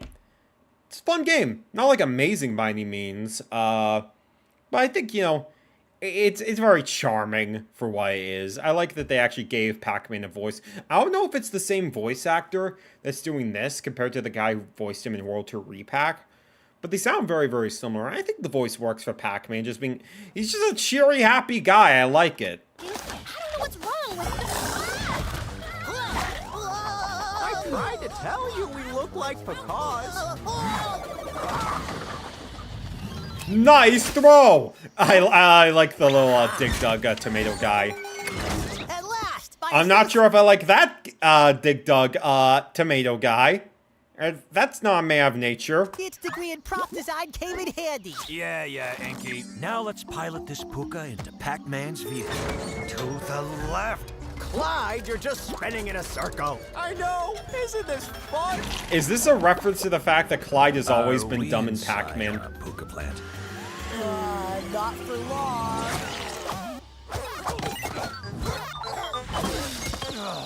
None of your plans worked. Ow. And now, Pac-Man is gonna have a perfectly satisfactory day. Yours didn't work any better. Is it time already to ruin Pac-Man's day? My neighbor across the street, he's just out there enjoying life and everything. We cannot have that. He spit in my cereal once, and that is a crime worse than death. Every member of Team Ghost made a valuable contribution. I came up with a lot of I used it by myself. Aw, that's adorable. My new friends can show us the way. Clyde, that's a terrible idea. Upward, my chirpy chariots! Again, you're ghosts. You can fly up there. Bye, Boolia. Karaoke night at my place. The birds are adorable. Don't get me wrong. Ah, the fruit of my labor. The world's spiciest berry. Time to ruin your... Oh, hey, Team Ghost. What do you do? Yeah. Knew that was gonna happen. Okay, have a nice day. Bro's acting as if nothing ever happened. Bro's acting as if, he did almost just commit mass murder right there. Oh, man. Another cute little episode. I don't know. We're 3 episodes in at this point. This just feels like a weird show to try and criticize. Because just like, these are like 3-minute shorts put on YouTube. These are obviously more geared towards younger kids. But I think there's enough, like, cuteness and charm in the humor and everything to make it appealing for, like, short bursts for someone my age who likes the Pac-Man brand enough and, like, the character and likes the little shenanigans they get into to the point where it's just like, yeah, I don't know, it's just a fun thing to absorb every month. And as long as they have enough ideas to keep it going, I'm down to see more. I'm definitely down to see more. If only they had, like, the budget to make it, like, full 11-minute episodes, but it is what it is. It is what it is. But yeah, just a fun little time. I like to do this whenever new episodes come out. Yeah, but, yeah, just, make sure to stay away from me, whenever you're near any sort of, Hispanic restaurant. Whenever I'm going to any of those, because if you pick up a ghost pepper, we don't want you burning the whole establishment down. We don't want to have to pay the taxes to get it all prepared, okay? Keep being a pack lad, keep doing your thing. We'll leave it there. And with that, we are going to get on towards the final segment of today's stream. It is time for us to return to the land of wild, wild opinions. A land of some of the most diabolical takes and most diabolical tears that you have ever seen. We are returning, ladies and gents, to the wonderful world of everyone's favorite guy to do it, Mr. CONEY. Mr. CONEY, everybody. So last time we reacted to this guy, it was like during the first big react stream, he did a tier list of like, can you survive Pokemon attacks, basically. And he decided we're going to do the same thing with Dr. Robotnik, specifically in the classic Sonic games, by the effectiveness of his machines. Because obviously Eggman used lots of different contraptions back in the day in order to try to take down Sonic. And so he's putting together a tier list of what would be the most likely to kill you in the situation where you were fighting Eggman, versus, you know, what you could end up dodging real easily. Now, last time, I want to make clear, when I was doing my tier list, when we were doing the one about Pokemon moves that you would be killed to, the reason why I didn't like the rule of, oh, you could dodge them, is because Pokemon is a turn-based RPG. So you have to take the hit no matter what, unless the move obviously misses. With Sonic being a 3D platformer, or 2D, and in this case, we're doing all like the 2D bosses and everything, you can go the entire fight without getting hit at all. And so we're going to be judging this based on like, oh, can you actually dodge these attacks? Or would they actually just, you would have no chance they would kill you on the spot? So that's going to be the fun of this tier list today. Yeah, does Eggman have the master plans? We're going to find out today. So, yeah. This is going to be an interesting one. Ranking Robotnik's machines by effectiveness. Does CONEY have based opinions, or has he actually been Dr. Ivo Robotnik in disguise? We're going to find out. Without further ado, CONEY, do your thing. As soon as I unmute you. My mistake. You deserve the world. Let's freaking go.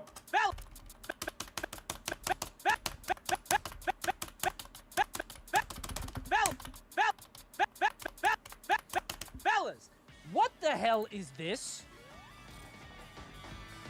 What is he doing? He's swinging this big ball around thinking that's gonna hit Sonic the Hedgehog. Yeah, it's just... Yeah, he's not trying. He's not trying at all. Also, we're gonna see all these in action, so it's like, we can delete this row right here. We don't even need to, like... It's just a swinging ball. It's just a swinging ball that moves so slowly. Just duck or, like, go to the side. It's not hard to dodge that at all. It's so easy. That is the fastest thing alive. Why in God's earth did you think that ball would ever touch the speedy blue hedgehog? What a ridiculous contraption, Dr. Robotnik. You should be ashamed. I hope Sonic kills you right now. I know my hit. The other day I was on YouTube and onto my algorithm, which upon my wondering eyes should appear, but a video from YouTuber The Mentalk. I guess a Sonic tuber who wants to know what happened to Cream the Rabbit and the origins of Blaze the Cat and the dumbest classic Eggman machine. So all credit goes to this guy for coming up with the idea. So CONEY's stealing the idea, and I'm stealing his video, so we can have this discussion, baby. I thought that was a very funny idea. Big shout outs to this guy. I'm gonna subscribe and just do what he did. I want to find out what the dumbest classic Eggman machine is. So that's why I have all of his things right here. Every old Robotnik robot top. Oh wait, hold on. Can I see that one again? All of his things right here. Every old Robotnik robot top to bottom. We're gonna look at them. Okay, all right, in that case, I'm gonna go ahead and, like, get a new tier list, just because I want to deal with all this stuff. We don't need all this. Classic Eggman machine tier list. And I'm trying to find, what was the one specifically that he got? Oh, it is just a single-use one, so I'm just gonna have to go with, I'm just gonna have to go with the full one. Okay, that's fine. Yeah, I'll just handle it as is. Alright, let's get to it. Alright, no, hold on. No, let me go ahead and copy the tiers first before I actually get started real quick. All of his things right. Here we go. Here we go. Alright. Let me see here. So I'm gonna rename these one by one. Might actually kill Sonic the Porcupine. I'm gonna give him a slander name. We're doing porcupine racism today.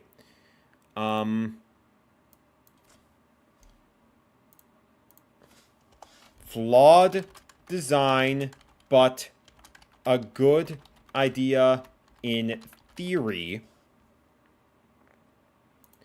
Remember to add more tiers with long names for no reason. That's CONEY's job, not mine. Let's put a pin in this one. That would never work. And then, yeah, what are you doing? What are you doing? Yeah. What do you have against Flaky? Everything. He stole my lunch back in the day. Alright, so we're going to delete all those. And then we shall get started. So, Mr. CONEY, what do you think? Right here, every old Robotnik robot, top to bottom, we're gonna look at them, decide which ones might actually kill Sonic, which, by the way, I think there's only one. Which ones maybe have a chance with a little bit more work, and which one is utterly ridiculous. Now, I'm sure he's comparing in the sense of, like, oh, can Sonic dodge it? I'm gonna rank these in the sense that, oh, could an average human being survive against these? That's what my motto is gonna be. Because I think that just is going to make it a bit more interesting. Let's go ahead and try to do this and see if he might have a good chance with any of these. Let's find out, shall we? All right, first let's start off with Sonic the Hedgehog 1. What nefarious mechs did he make this time? Yeah, this one just stays in here. I don't know what he was thinking. A slow swinging ball. I feel like that in no world would Can a Sonic 06 human NPC survive this? If that's the way you want to put it, then sure. But yeah, like, this ball is just... It moves so slowly, you're just moving left and right. Just move another direction. And it moves so slowly, too. Like, it's a ball. That's not gonna be enough to kill a man. It's a... Like, yeah, for the first boss, obviously you're gonna keep it easy, but just, like, in the effectiveness of a real-life situation, it's not gonna work. It's not gonna work at all. Work, and even if it did, I think with how fast he was running, it wouldn't slam into him. Probably didn't know what he was up against of his first attempt. Dude, that's so true. Yeah, he's probably like, fuck this Sonic, dude. I'm gonna pull out the thing I used to destroy my laboratories. This was a noob stomp build. Yeah, he probably killed a lot of animals with this, but not Sonic. Maybe like waste of taxpayer dollars. He's government funded. You don't think he is? I think he absolutely gets some shit on the side from the Mobius government. I wouldn't be surprised. Okay. Did anybody else look down here? I thought he came out of the fire, because he does that later. You would think that would be a much cooler entrance, but yeah, he just comes in on the side. That was very subversive. It's napalm. We're dropping napalm now. I feel like, sure, maybe that's a bit more effective. Oh, lava could actually kill you? Like, I'm gonna put that one in, like, that would never work just because, again, the gap is just so small between, like, the other sides. It's like, if you jumped, it shouldn't be that hard to dodge that, like, at all. I feel like all the Sonic 1 bosses are just that. It's just like he flies above you and drops things down. I think napalm works with more space, actually. Like, if this gap was bigger, or if there was more room, I think he might be able to do something. Or if it was white phosphorus. If napalm gets on him at all, it's game over. Yeah, he's very flammable, I think. That one, I think we put a pin in that one. I think we work on that for later. I think the idea of... Well, okay, now I think about, yeah. I mean, maybe I'm just thinking, oh, it's an early boss, therefore. There's another appeal to the streamer moment. Yeah, because, like, one touch of lava could be enough to, like, damage you for life. Again, going back to, like, Pokemon, when I was talking about, like, the blast burn... Michael Jackson has life ruined after that Pepsi commercial when his hair was on fire for even just like 10 seconds. If a single drop of lava is enough to get on you, yeah, that could damage you for life. But again, just because the gap between like those two platforms and the lava is like so small, I think you can avoid that really, really easily. Can a human, though? I think it's just a matter of like perspective.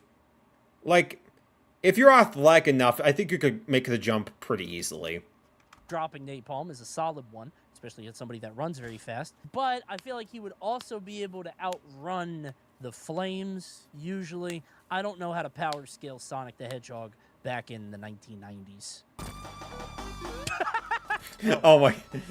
the Springer... Surely he doesn't think he's going to stab Sonic. Like, he's not going to land... He's not going to impale his brain... but he is taking out the ground, which is the source of Sonic's power. I mean, that's another one I think you could put a pin in. I'm not gonna bother ranking these like individually. They're just gonna go into certain tiers and everything. Because yeah, if it was just the spike alone, then yeah, you can absolutely dodge that really, really easily.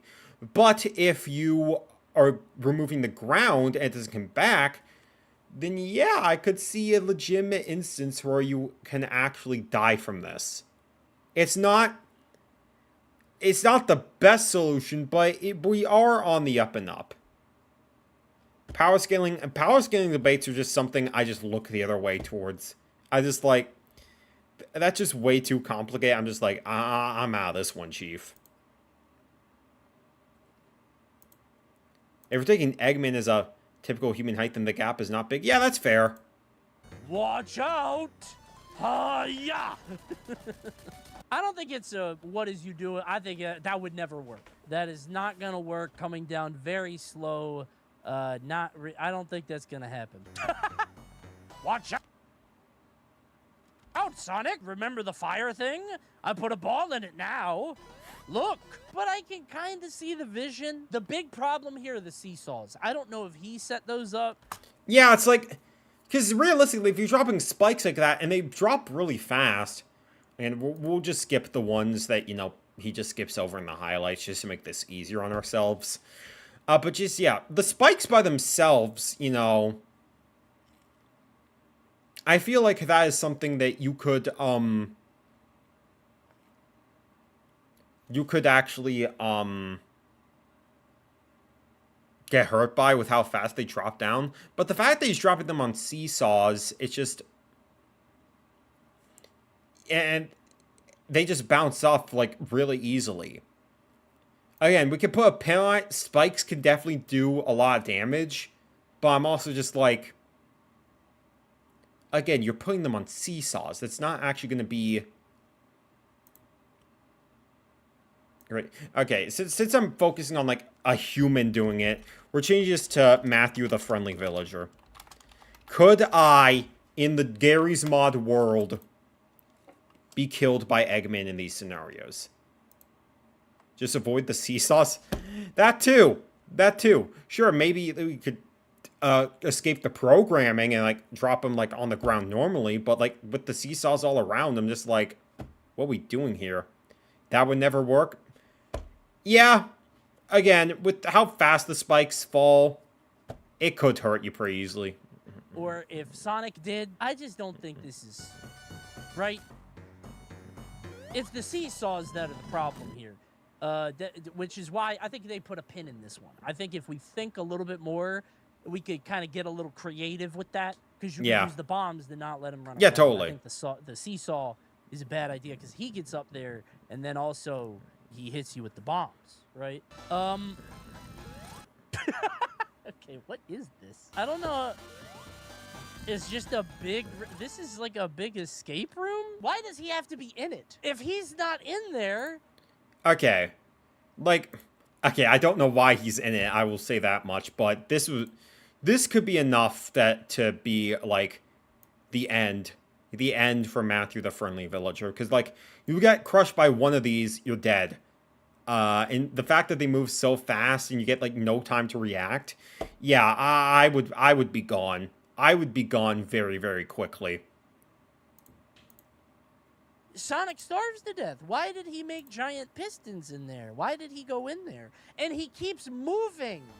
He'll be in different pistons, too. Yeah, and that's not even considering, like, the laser, like, balls that, like, go down and, like, center in on you. Sure, you could dodge that if you're, like, athletic enough, but for the average human, you're just like, yeah, getting crushed, you're done. He has to hit the button. I would hire a teenager. I would do a Six Flags and be like, hey, man, you got to sit in here and kill Sonic. Maybe create a robot. Wait, a robot that just hits the button like catch Sonic.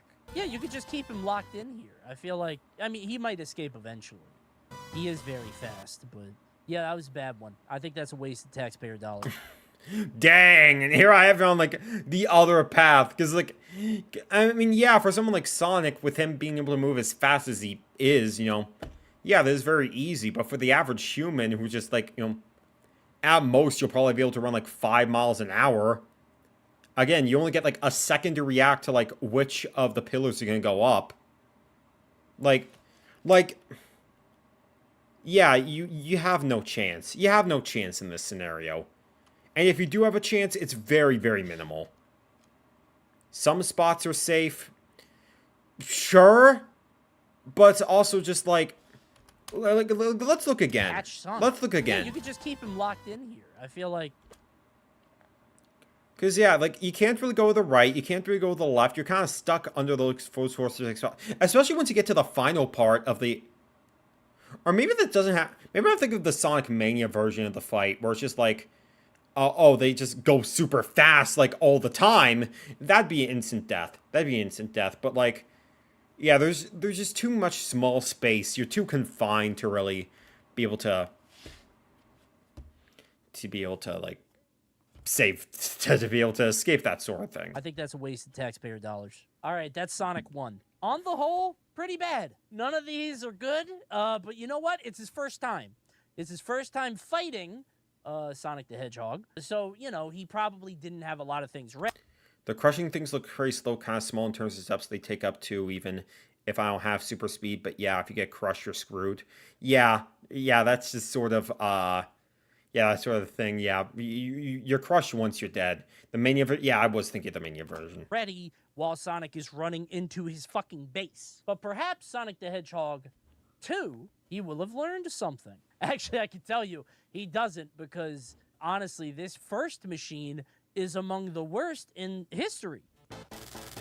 He made a car. Oh yeah, I can also remember why he skipped Labyrinth, because he doesn't even fight you, he just escapes.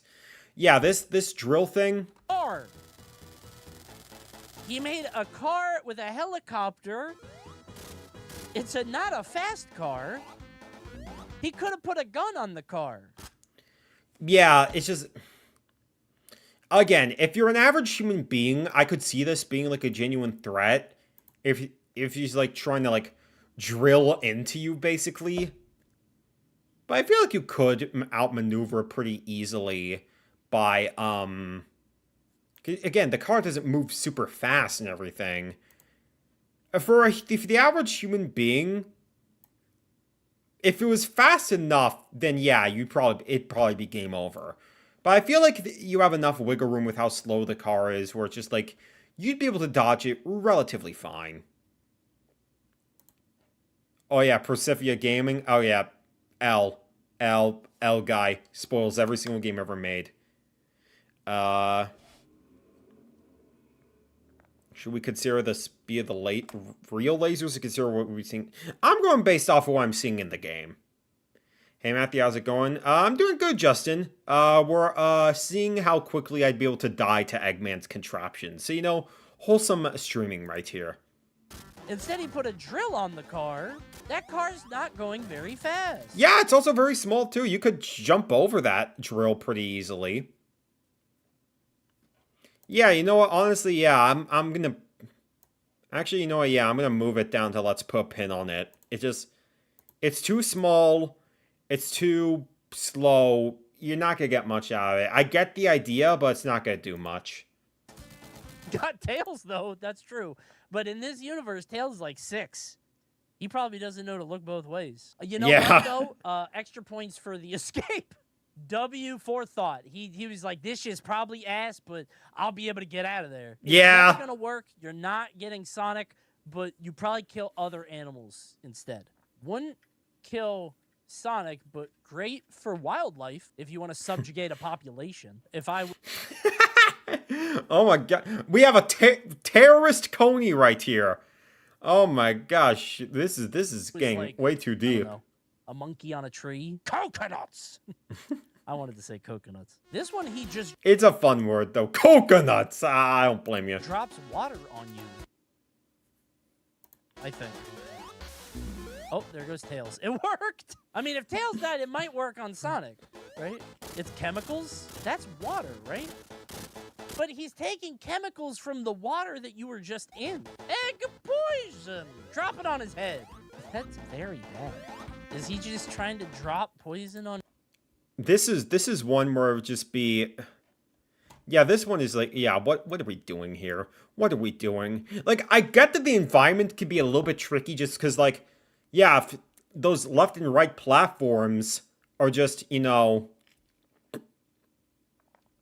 Those left and right platforms, yeah, they flip around, so you could fall into the water and drown, but just, like, if you stay in the middle... And all he's doing is dropping water on you. This is just the ice bucket challenge. Yeah, honestly. Like, this is like the least threatening thing in the world. If anything, I'd be honored if Eggman did this to me. Just getting, like, water, like, drenched all over me like that. In fact, you know what? You know what? I'm gonna do a one-to-one accurate representation of this boss fight. You see this?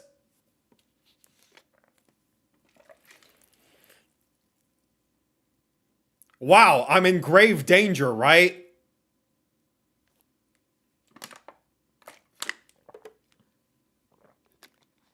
Thank you for your service, Robotnik. I always knew you were one of the good ones.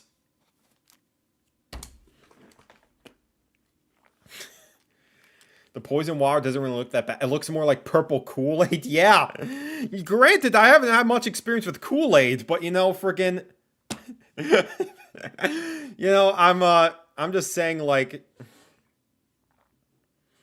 what if the water is chemical? I mean, it's called the chemical plant, sure, but, like, if we're going based off the name here, like, for egg poison, it's just a water effect. The water looks perfectly blue and perfectly enjoyable to drink.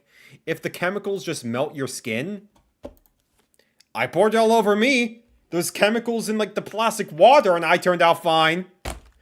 Yeah, and, yeah, I mean, granted, I could see why this would be a threat towards Sonic, because he's allergic to water, he can't swim, but I think most humans can, I mean, every human can drink water perfectly fine.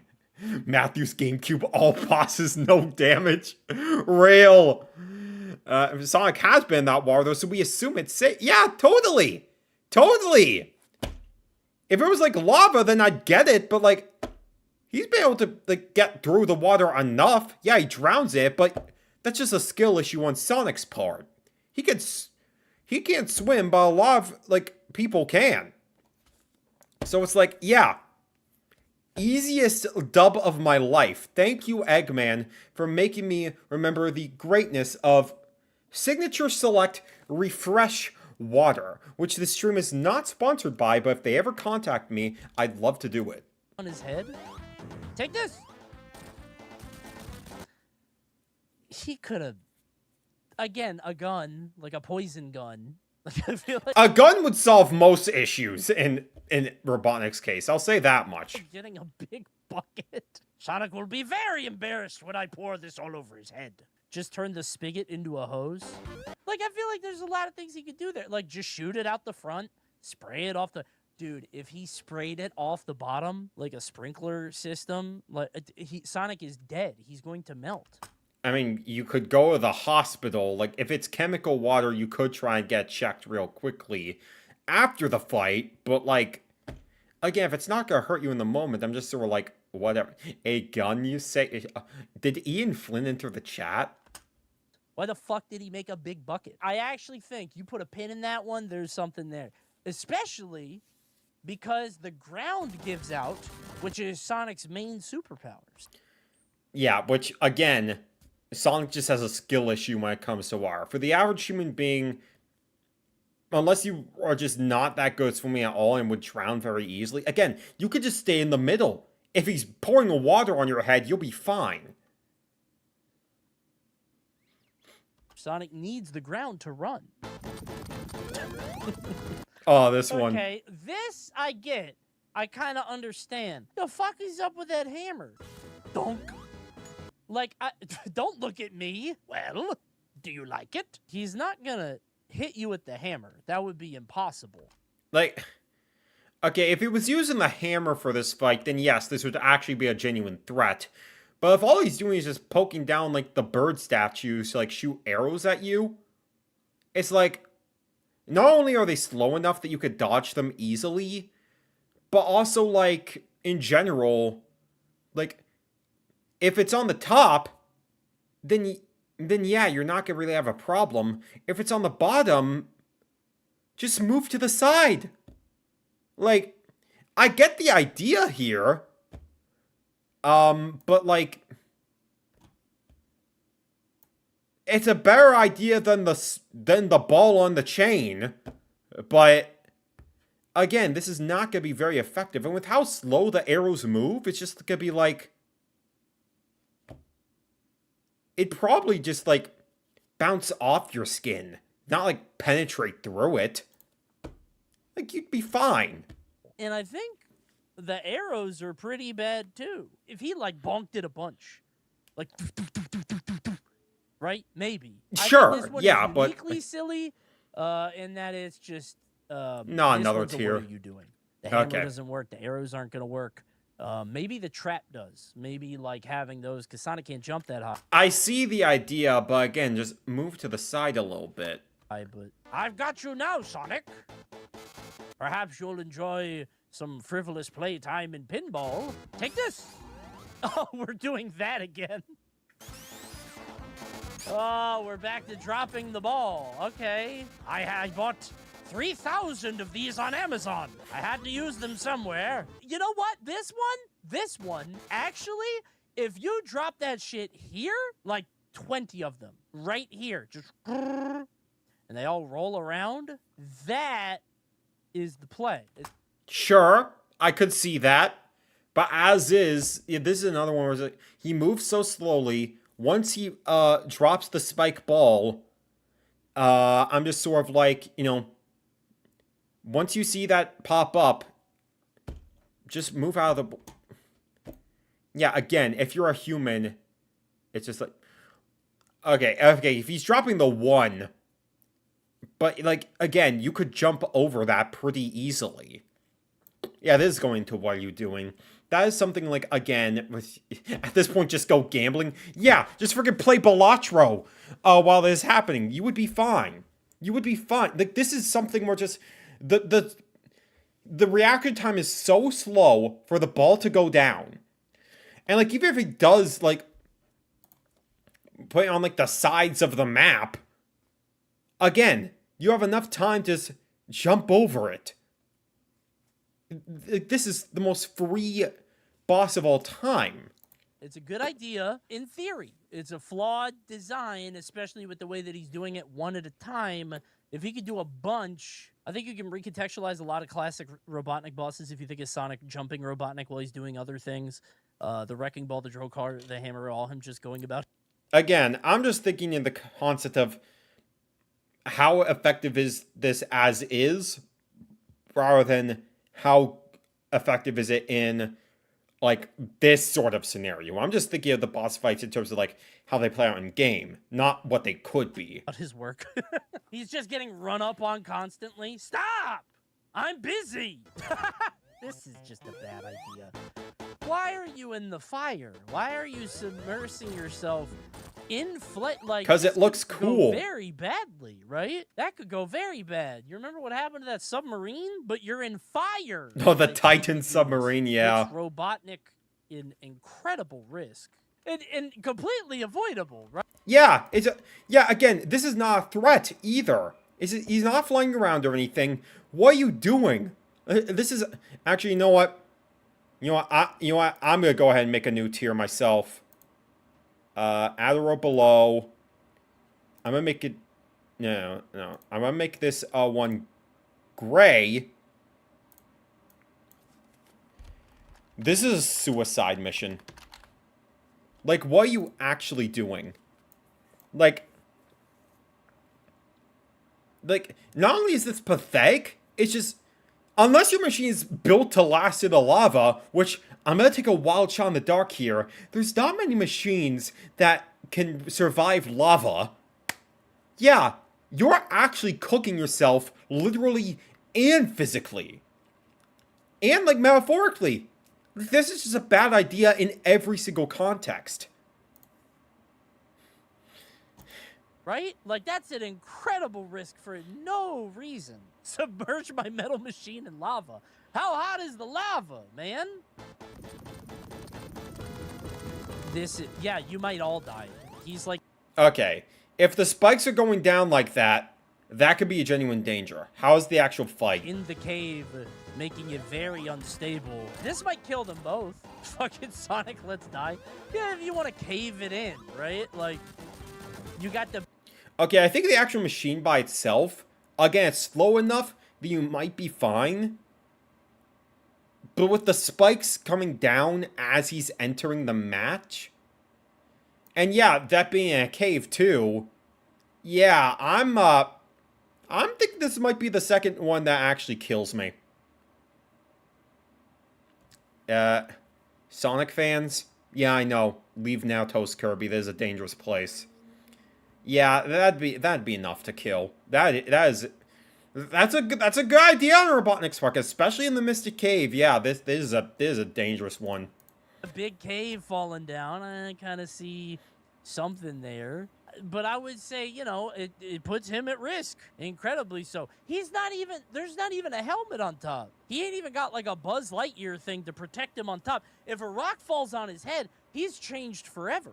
He's going to get CTE instantly, and his brain is his most valuable tool. I mean, sure, but if he's the one that's going down, like, after all the stuff, like, goes down, all the rocks and the sticks, then, like, it shouldn't be an issue. Oil Ocean, this one is going to be... one leak. All it takes is one... I can imagine it surviving in, like, the tar better than the lava, but still not effective. He's submerged in oil. He literally made the iron lung. He did. I feel like he wants to. Oh my gosh, Eggman was actually Markiplier the entire time? Yeah, if he's just going, like, up and down the... Again, this is another suicide mission. He isn't even trying to kill me. He's just trying to kill himself. Oh, I'm sorry. Let me rephrase that in a way that the YouTube algorithm will like. Unalive. I'm sorry. I'm sorry. I think I've done psychic damage to a lot of people. Yeah, this is just... Yeah, he's not even trying to end me at this point. He's just... I need to ask if he's okay. Like, this is tragic. To die in this game. Like, this is like a suicide machine. He's in incredible risk again. He could fly. He could go up. I don't know why he did that. What is this? He's showing the 3D effects of the Sega Genesis. Very good. Wait, balloons? Well, quite confused, aren't you, Sonic? Which one is the real me? No way that hits him, right? Does that hurt? Ouch! Actually, genius. Yeah, this one's just funny. Yeah, this one would not kill at all. This one would absolutely not kill. You would be fine. Yeah, that one's going into, that would never work. It's funny. I give him props. He has a good sense of humor. But just like, if it's just balloons, and he just... And those eggs that are flying around him, like, never go around. It's just like, this is just Eggman's new merchandise. Real. Yeah. Yeah, this is just, PBG first time!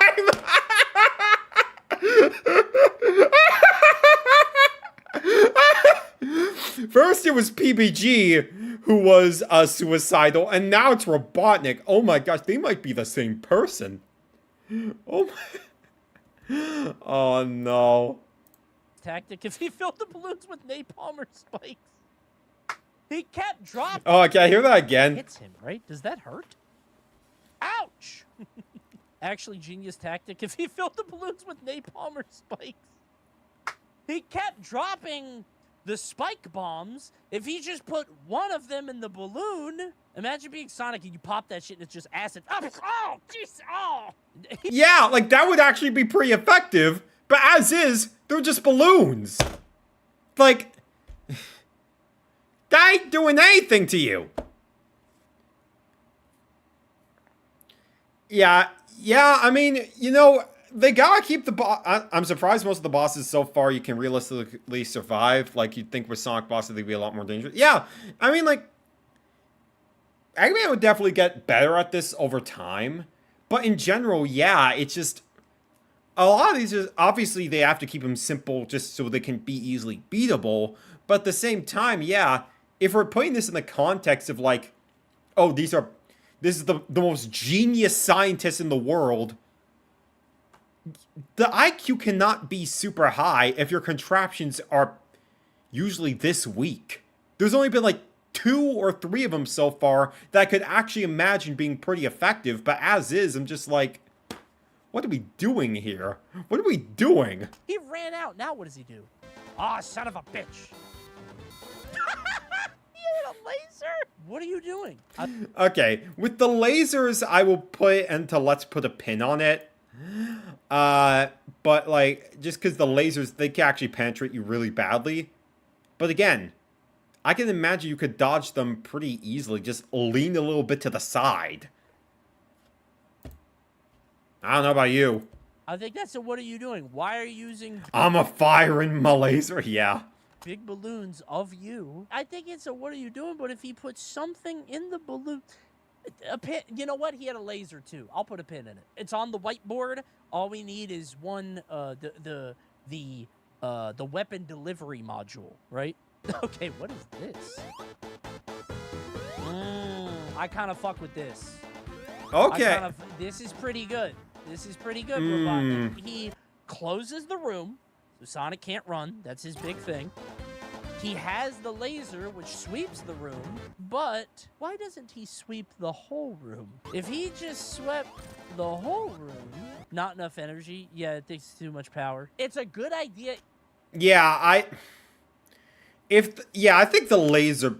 Okay, if we're dealing with the laser, the Resident Evil laser room, I need to see that in real time.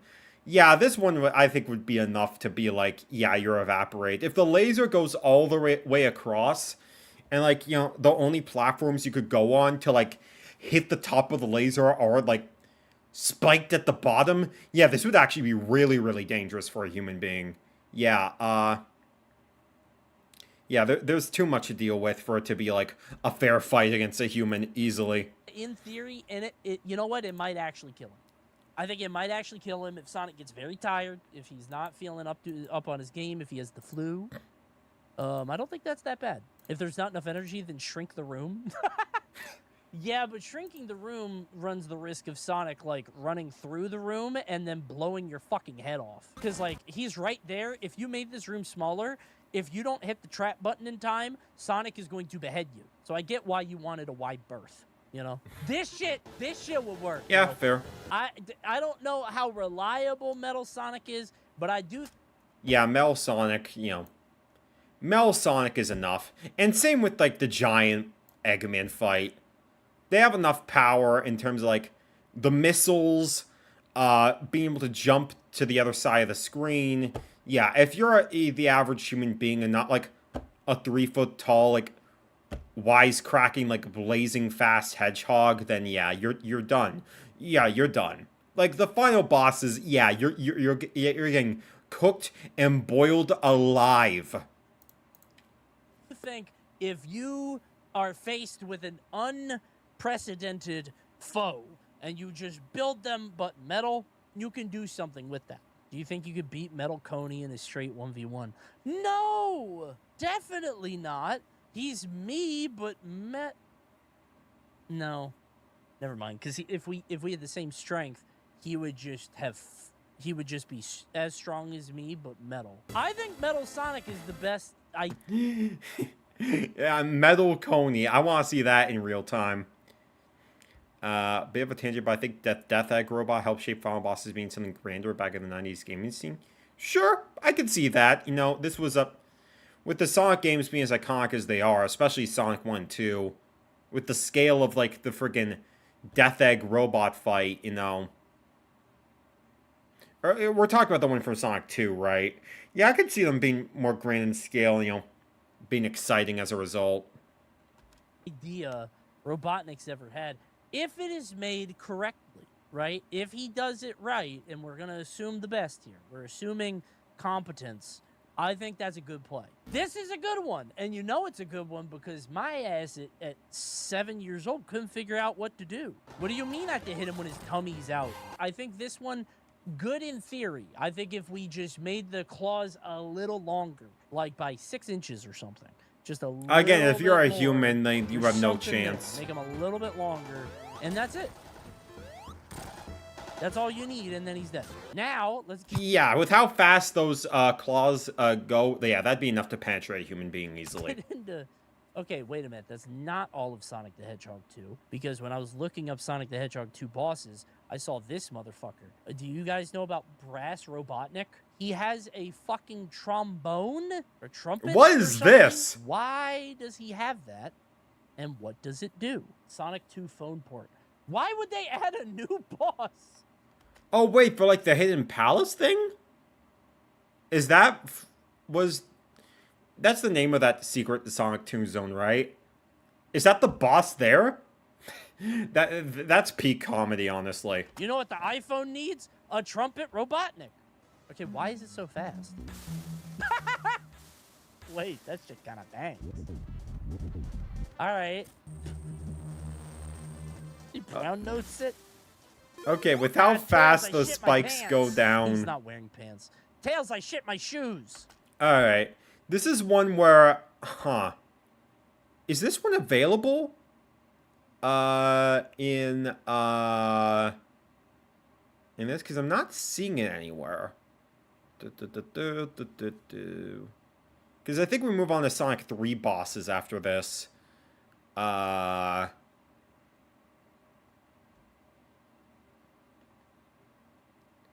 Yeah, Hidden Palace and Sonic 2 Mobile. Yeah, I know that much.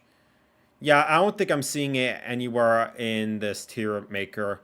I would put that into flawed design, but a good idea in theory. Just because I imagine with how tall the place is, you could see the spikes coming down, like, from the roof. So that gives you ample time to dodge them.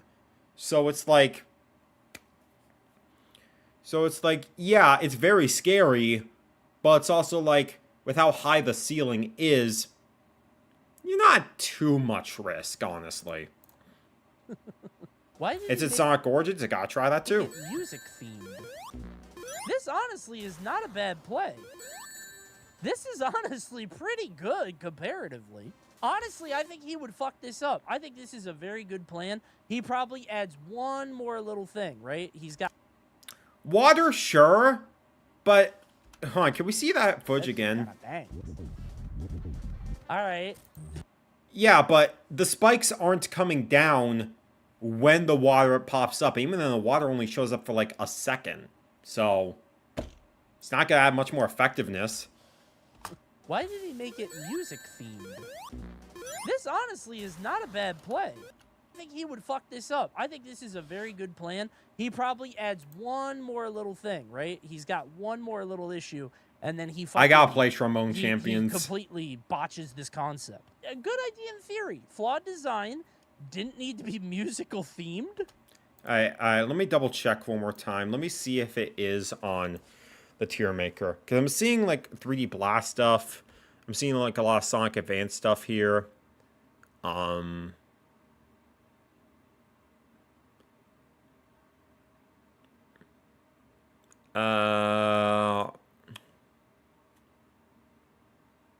Yeah, I'm not seeing it. Let me go ahead and fix that real quick. I'm gonna grab a photo real quick. Hidden Palace Sonic 2 boss. I'm gonna grab a picture real quick of the fight. Just, it's not gonna look great on the picture, but you know what? I will we'll deal with this. Trombone fight. Yeah, let me go ahead and add this real quick. Trombone. Here we go. Here we go. And it fits perfectly in the image. That's fantastic.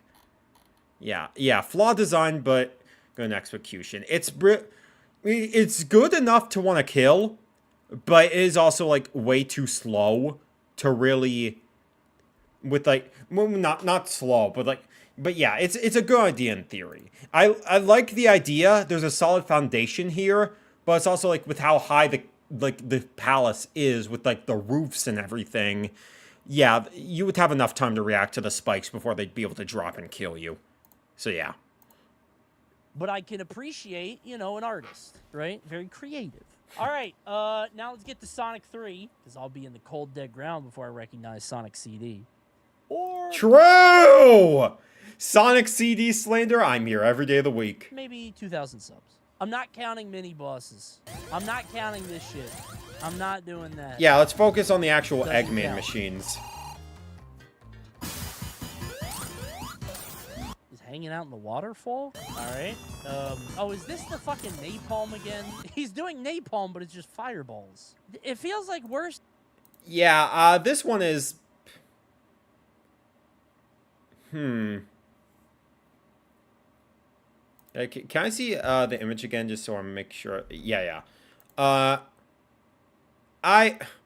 is it showing the Sonic and Knuckles fights before, like, the Sonic 3 ones? Can I see, like... Yeah, because it's showing, like, the first zone, Mushroom Hill, before Sonic 3? Here we go. Okay, Sonic 3 stuff. Okay. Yeah, this one would be enough where it's like... Yeah, the bridge evaporating is really rough. The lava could be enough to kill. I don't think... This one is a flawed design. Good idea in theory, for sure. It's just... I think there's enough room to be able to avoid, like, the fire, so that you would be able to be fine. It's napalm. It feels like napalm, but it doesn't blow up the whole ground. It's just a fireball. That is big ass, man. Also, he can go... The fire will spread in the grass and keep burning, in my opinion. Sure, but if you kill him in time, you know, it shouldn't be an issue. Oh, in and out of the waterfall, but that's not really technology. That would never work. He's shown you that he'll jump over you over and over and over. I feel like that is a foolish idea. What is he up to this time? All right, I guess pulling him into the fan would kill Sonic. Okay, yeah, I think for the average person, like, unless you're, like, a swimmer as good as, like, friggin' Michael Phelps, yeah, if you were having to deal with this while trying to avoid while you're submerged in water, yeah, and I've never been the greatest swimmer myself either, so yeah, this one is actually... Yeah, this is effective. This is what he should have done for the second fight in Sonic 2. Like, this is like... Not only am I submerged in the water now, but the fact that, you know, he can get his propeller to, like, suck up the water to, like, get me to get sucked into, like, his propeller and get drained within, like, the little water tornado he's making. Yeah, this would be enough to kill. This is the actually effective water fight. Like, the average person can't naturally resist sea tides, let alone artificial ones. Yeah, exactly. Like freaking... like, the death tolls on, like, tsunamis and everything should be more than enough to frickin' prove that. If they made even a miniature one and being sucked up into, like, these deadly blades by Robotnik, yeah, you're done. I missed opportunity to not make a Dasani joke earlier. Yeah, I mean, I was thinking it, but, like, this isn't the right brand, so it didn't feel right to me. That feels ill-advised. Sonic the Hedgehog is the fastest thing alive. He would be able to escape that, even in the water. I think the idea of the water is not a bad one, because it would slow him down considerably, but even still. Yeah, this one doesn't seem that bad, but I think we gotta get rid of the bombs here. I think there's a world where Sonic just drowns. I think you put a pin in that one. Really now? Again, like, you know... Again, like, if he's able to jump out of the water really easily, then sure. But the average human ain't gonna be able to do that. Something there. Dropping the bombs plus... Dude, wait. Drop a toaster. Sonic has to Oh my god! No! That is actually... No! That is actually the most effective way you could do that. That'd be the most effective way to kill... Oh my god. CONEY's a genius. CONEY's actually a genius. Why isn't he Dr. Robotnik? With that type of freaking logic, why isn't he Dr. Robotnik? He has way... This is a good thing. This is the perfect reason why he's a live streamer instead of... I'm so glad he's a live streamer instead of a mad scientist. He would actually screw up the world big time if his ideas came to reality. Oh my gosh, that is actually brilliant. That is so oh my gosh. Oh my gosh. No wonder he hates Sonic when he talks. Because, like, he's been on Eggman's side the entire time. Water. If he just dropped anything, he could drop the machine, I think. He could just... He could! Hope Sonic doesn't have a lightning shield. Assuming that it isn't, like, water resistant, like a lot of phones are, cameras and everything. I forgot he could have that. That's true. The ship. Hope Sonic doesn't have a lightning shield. Or I forgot he could have that. That's true. I kind of fuck with this one. He just blows up the garden. Fuck this world wonder. Yep. Bye-bye.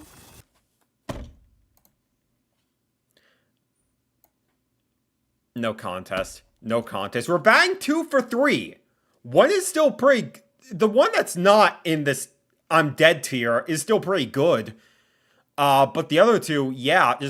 If the land is falling below me... Goodbye. Good idea. Good idea. Honestly, it just sucks he had Tails. I genuinely think this is a fantastic... Yeah, if my best friend... If my best friend was Tails, freaking, then maybe you'd survive. But otherwise, yeah. You're gone. The only chance to win this is if someone has a jetpack. Yeah, but like, what average human being is gonna have a jetpack on them at all times? Fantastic idea. It just, unfortunately, he had his little buddy Tails. If Tails is not there, it is curtains. Is it a fantastic idea if he knows he has a flying friend? Yeah, I think so. I think, you know, you don't assume that he's going to be around all the time. I don't think it would be unfair to assume that, you know, he can't be there all the time. Wait, did he just drop the ball and pick it up? Okay. What the fuck are you doing, man? Dude, this is your worst idea yet. Look what I... Can I see that again? Done. Behold. Oh, it's magnetized. He's pulling him in. That's the fastest thing alive, dude. Why would you think... Even if you're not like a speedy hedgehog or something, it's just like the ball drops. It doesn't look like it's deadly at any point. Even when it does make it magnetic, it's just like the electrical bolts are going down his machine and his machine only. And you've already avoided the ball. So I'm just like, yeah, this one. Okay, yeah, Robotnik might actually be watched again. What are you doing here, broski? We were doing so well, Ivo, and you've ruined your good faith on the level with like the worst song in the game. Carnival Night it's something else. What are you doing? Why would you think you have magnets stronger than Sonic? What are you doing? I think he spent too long at the carnival. Coney, if you were Robotnik, how would you try to beat Sonic? I told you, I don't know, man. I know I say this a lot. I don't want to spam it. Sandpaper treadmill. I just think that's the best option. No rings. No fancy... Hold on. Can I hear that again? I think he spent too long at the carnival. Coney, if you were Robotnik, how would you try to beat Sonic? I told you, I don't know, man. I know I say this a lot. I don't want to spam it. Sandpaper treadmill. I just think that's the best option. No rings. No fancy doodad. No laser, you know. I'd use a gun. You couldn't shoot him. He is so fast. Sandpaper treadmill, yeah? So I'm guessing, like, with sandpaper, I'm assuming, like, sandpaper is like a slippery substance and everything. To basically put him on a treadmill that's so slippery he'd be able to slip easily. It's not the worst idea I've ever heard. Not great. I'm pretty sure frickin' Sonic could, like, break through any treadmill. But if you had one fast enough, then maybe. What if you combine the water tunnel boss along with the electric marble idea? But you know, shooting films, you might be cooking. You might actually be cooking. Again, this is... If freaking, again, there's solid ideas here, but they just put in the wrong places. The worst part is that he picks up the ball once it's done charging. Yeah, it's like nothing ever happens. If it was one of those grinder things for jewels as a treadmill, then maybe. I would have to get an image of what that looked like in order to picture it. I can kind of, but... Yeah, I can't imagine that'd be super effective. Alright, what's the ice cap one? Are you fucking joking? He made a platform to hit him. Ice to meet you, Sonic. Okay, I like the bait, though. It does go down there. Oh, well, now he's just shoot. Oh. Okay, we haven't seen him close the gap at all. If it did... then that'd probably be a bit more dangerous. But even then, he's moving so slow. It's just like, yeah, again, like, what are you doing here, broski? What are we doing? Bro is fumbling so freaking hard right now. Where the frick is the...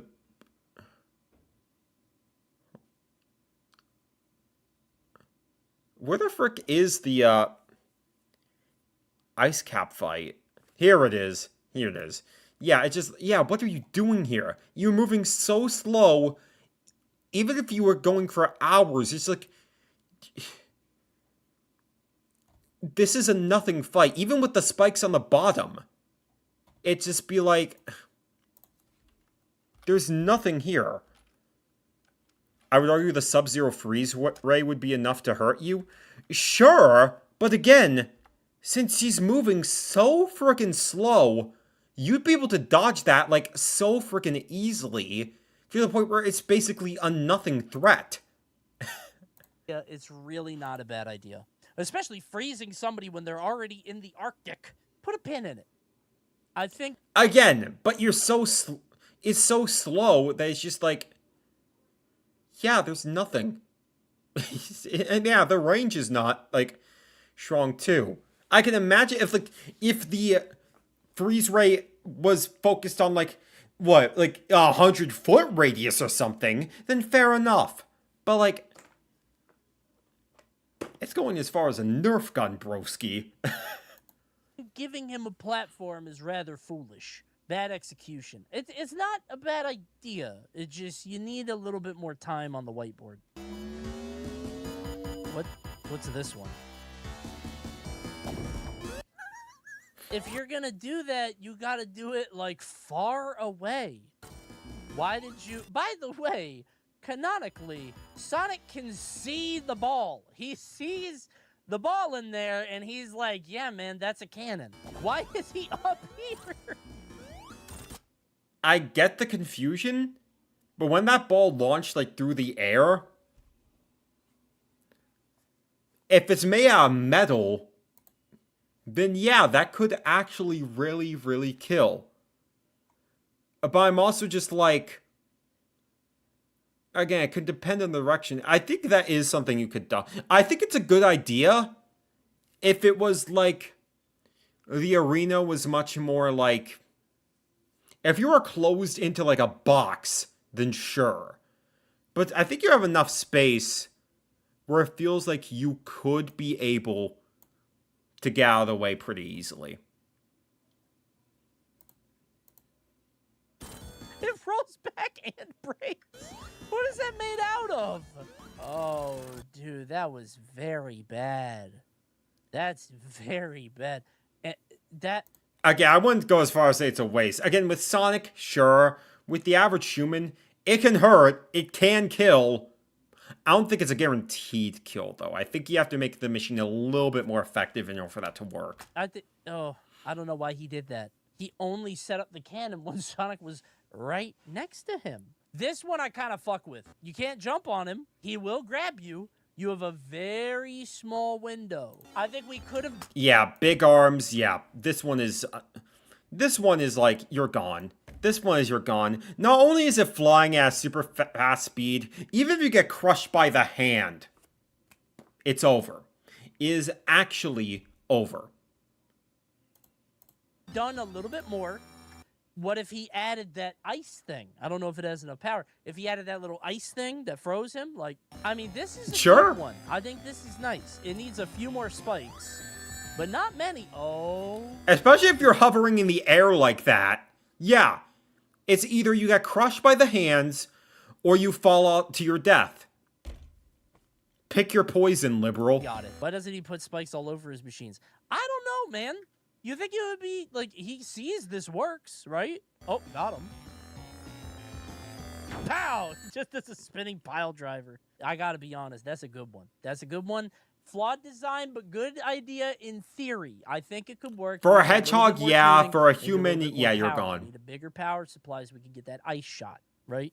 You could do something there. That's not bad. All right, last game. Well, two more games. Sonic and Knuckles. And then, Mania. Okay, so we are doing Sonic Mania. Okay, I thought this was just gonna go in the Genesis stuff. Okay, that's cool. Whatever filter this is very bad.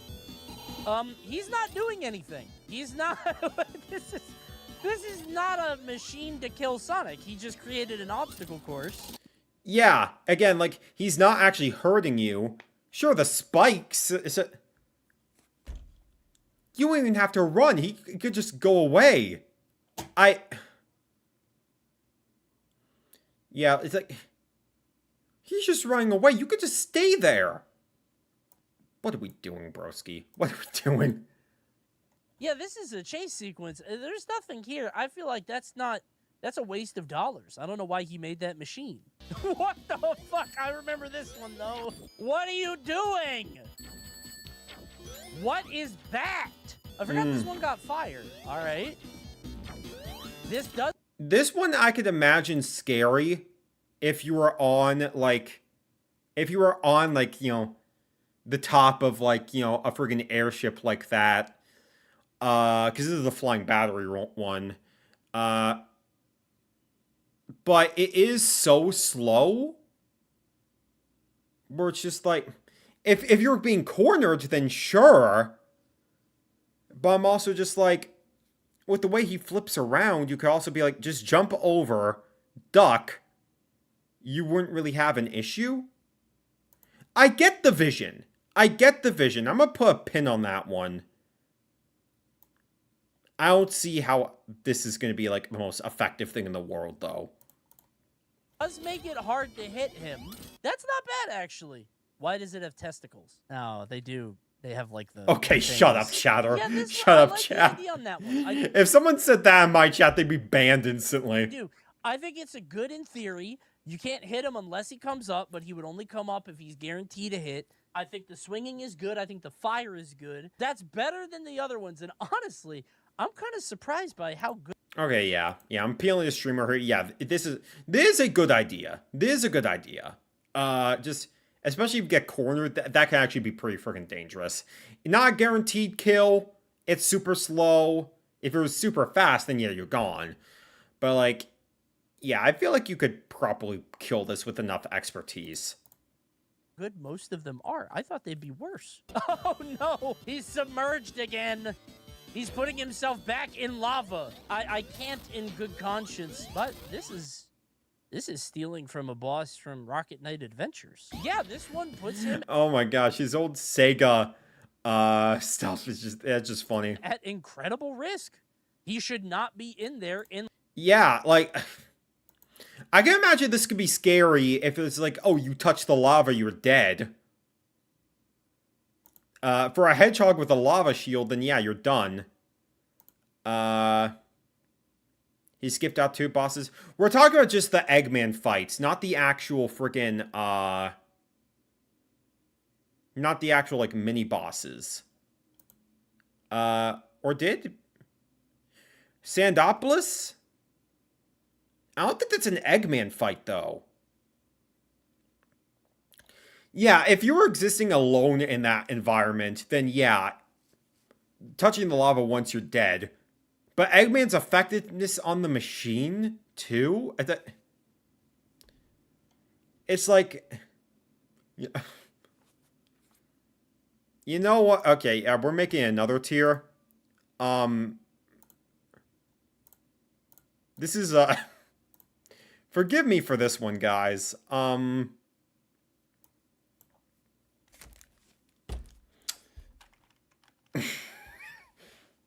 Give me a moment. This is like...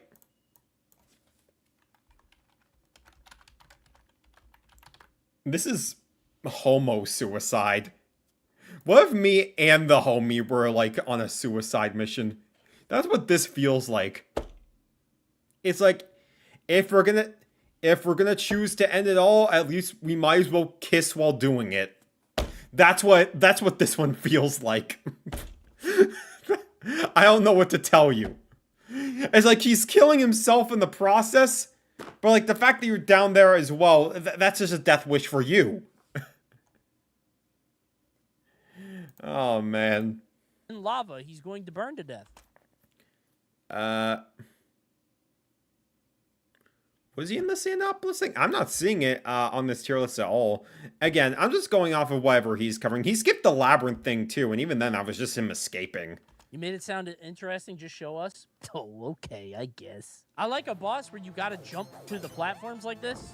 I love this shit. This game is awesome. Okay, this is... I should play Rocket Knight Adventures. I've heard that is a really good game. It's brand new to me. I have not seen this. Okay. I don't think Sky Sanctuary had an Eggman fight, so fair enough. I would not know how to beat that. He's impenetrable. What a perfect defense. Oh, I hate that shit. That looks very annoying. This looks very annoying, man. It doesn't look hard. It just looks tedious. Why do we need that? Like, It's like, I get the vision.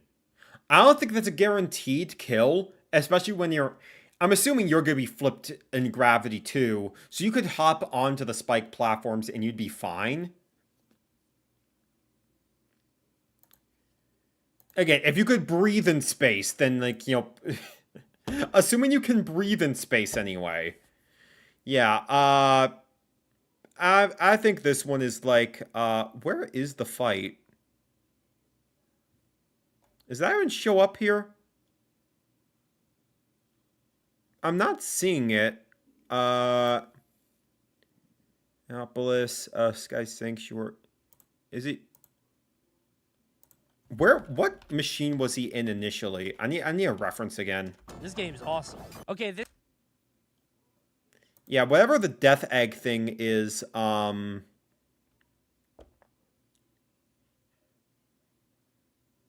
it's like... Jimmy Neutron breathes in space, real. Yeah, I'm just gonna... Yeah, I'm not seeing this one at all on here. Let me see, Sonic 3, Death Egg fight. Why am I having a hard time finding this one?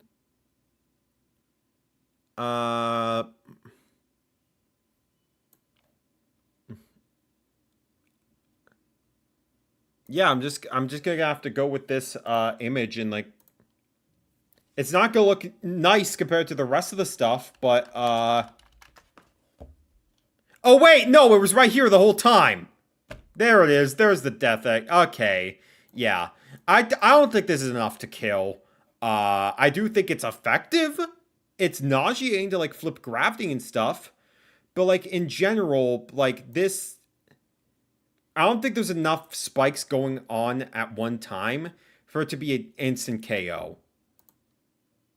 So, yeah. This is brand new to me. I have not seen this. Yeah. Oh, I hate that shit. That looks very annoying. This looks... If the spikes coming out of the death ball could be also be pretty annoying, but they're slow enough and they're tiny enough that I think you could dodge them. Very annoying, man. It doesn't look hard. It just looks tedious. Why do we need that? Like, I get the things on the ground. I don't know why we need this guy. I guess he disperses them. You don't need that there. Yeah, that's uniquely... it's not even on here. What do I even call that? This is what are you doing? I don't know why you made that. I don't know why you made the little... Again, I think it could be nauseating for a human being. There is enough going on. But yeah, there's enough flaws in it to make it not an insta-kill. Koopas, this was purely a brain teaser for Sonic the Hedgehog. Giant mech, I've never seen this. I've never seen this. Is this not as, like, I guess it's not as big as the Earth. It's just perspective. It's like a satellite, right? A large mech, probably a lot of money. Why did you give him fingers to hit? Ouch. Even just a single one of those laser beams would be enough to be like, yeah, you're gone. You are gone. Where the frick is the death egg? Yeah, right here. Right here, yeah. If the Sonic 1's final boss could kill, if Sonic 2's final boss could kill, what makes you think you're going to survive the actual death egg? I don't even need to explain myself here. That giant laser to just go, blah. Yeah, this seems like ass. Why is your $1 trillion robot vulnerable with the fingers? Why, after one, is he still grasping? I'd be like, ouch! This one seems ill-advised. I think we put a pin in that. I mean, sure, but again, the average human is not going to be fast enough to dodge that easily. Giant $50 billion robot in space feels like it should be a little bit more competent. Oh, thank you, Star Force, for the 15 gifties! Yeah, this is the part where I pause and ask you to donate 15 to me specifically, so that I can afford making a living just sitting here doing nothing other than just eating chips while watching these silly videos. Quest Sonic CD bosses. Okay, I'll oblige. Let's check out Sonic CD. Oh, no, he's doing Sonic CD. Actually, take it back. Never mind. Do not donate a single penny to me. Oh, no.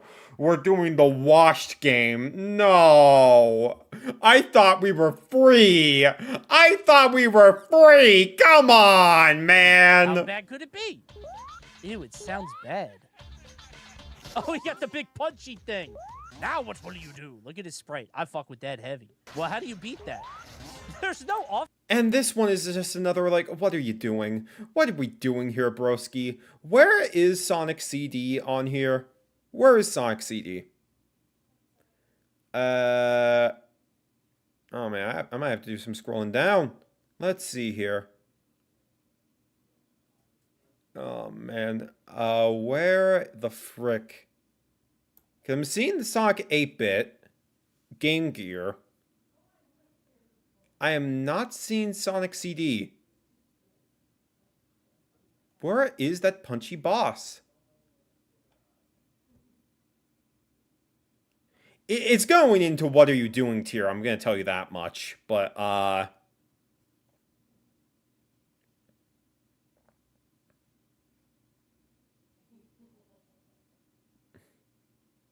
Eggman was not cooking with these machines in CD. I mean, from what I could tell, there's not much to grasp about. Because I'm seeing freaking Sonic 3. I'm seeing Sonic and Knuckles. I'm seeing Sonic Mania. I know he's going to tackle that. Once we end the Mania stuff, we got the 8-bit games here. Master System.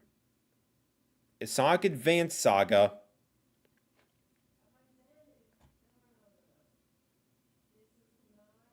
Yeah, I'm not seeing Sonic CD. I'm not seeing any Sonic CD stuff in here. Like, at all. And you know what? Since Mr. Schoenfilm said, you know what, it's okay, it doesn't count because it's Sonic CD, if that's the logic, then I can easily go ahead and skip past this section. So, you know what? The Sonic CD fanbase takes another L, as expected. Let's jump right into Mania, shall we? Where is...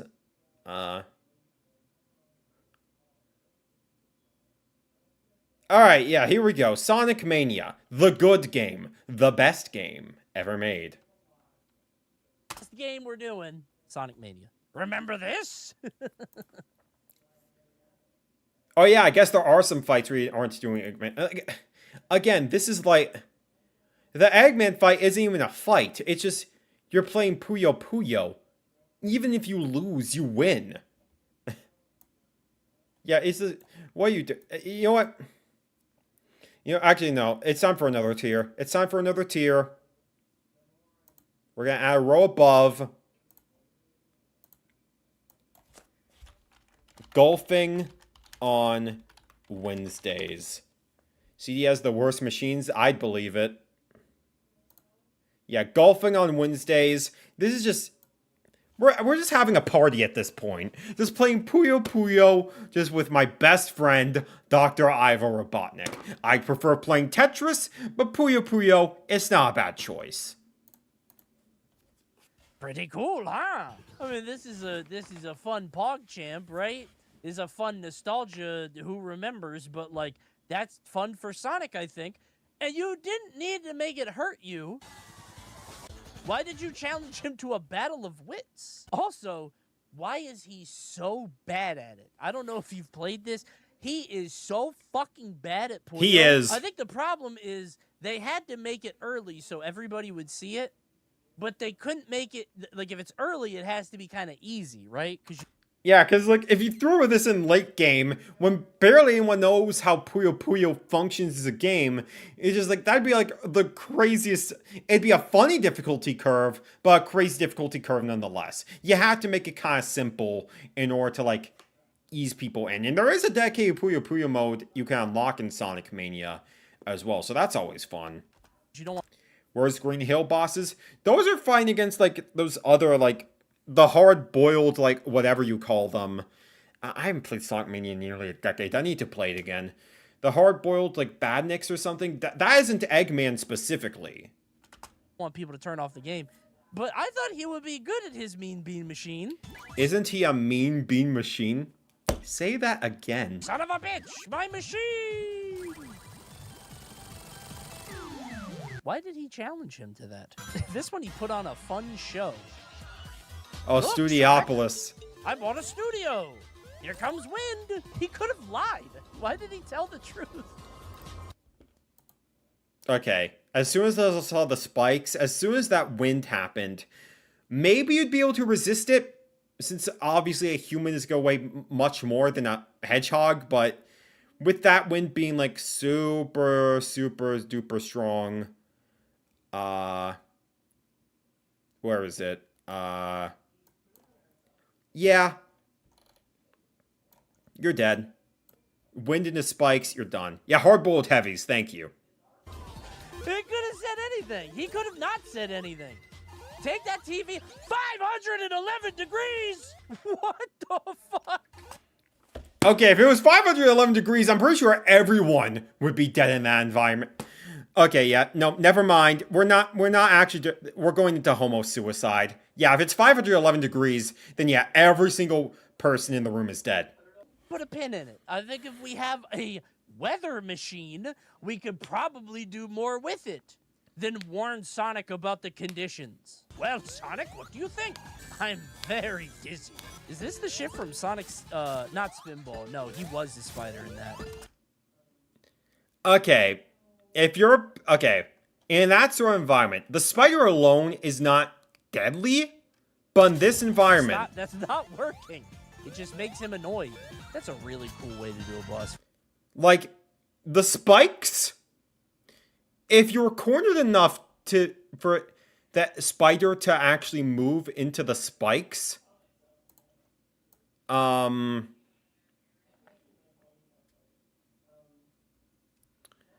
is it, then, yeah, I think this is enough to kill a man. I think this is enough. Where the frick is it, this one? Why isn't the spider showing up here? Oh no, I found the Sonic CD fights! No! Oh no, I found the Sonic CD fights on this tier list. We have to go back. We have to go back. No, I found it. No, no, no, no. Yeah, what are we doing? What are we doing? Oh, he got the big punchy thing. Now what will you do? Look at his sprite. I fuck with that heavy. Well, how do you beat that? There's no offense here. He just hopes you get tired? What the fuck? Is that 1 hit, 2 hits, 3 hits? What is that? What the fuck are you doing, man? That feels like a test. Like, he's doing that one to see if Sonic would jump into it, and then the next one he's got, like, a plan for. He's like, I remember how you handled the big bumper machine. Oh, where is he? He better not be a spider up there. Okay, he just made that... What are we doing? What are we doing here? You're right. This Sonic CD stuff is not effective. It's just like, yeah, you're in a pinball machine. Woohoo! I can take all the time in the world to get out. Why did he make that fun for Sonic? That didn't. Yeah, exactly. At all. I'd have a good time with that. Fun for Sonic. He made him a fun game to play. There's no reason for that. Coney, remember that video game theory that Sonic is Robotnik's pet? No. Is the idea that he's giving him little, like, mental stimulation toys or whatever? What is it? The smartest MatPat theory of all time. It's just a maze? What the fuck? Well, now, okay, he doesn't have to do anything. You don't have to do anything. Just wait. Don't do anything right now. Oh, wait, there are bubbles. Don't use the bubbles. Don't he want... Okay, well, considering that you're stuck underwater, you don't even have to do anything. Eggman doesn't even have to do anything. It's just death by drowning. It's just death by drowning. It's the bubbles. He actually had it. He had it in the bubble. If he just sat there... And the bubbles, they're not gonna give you oxygen long enough to survive. There, he would be fine. That's a what are you doing? Why did he make a machine? It doesn't even do anything. It just flies around. Oh, it shoots lasers. Sonic might be a pet. If I put my gerbil in the bathtub, I would definitely make some bubbles to make sure he could breathe. This definitely seems like pet owner behavior, right? What could this possibly be? I haven't seen this. It's like the sandpaper treadmill, actually. This is like my thing. My guess is he goes up and a big ball comes this way.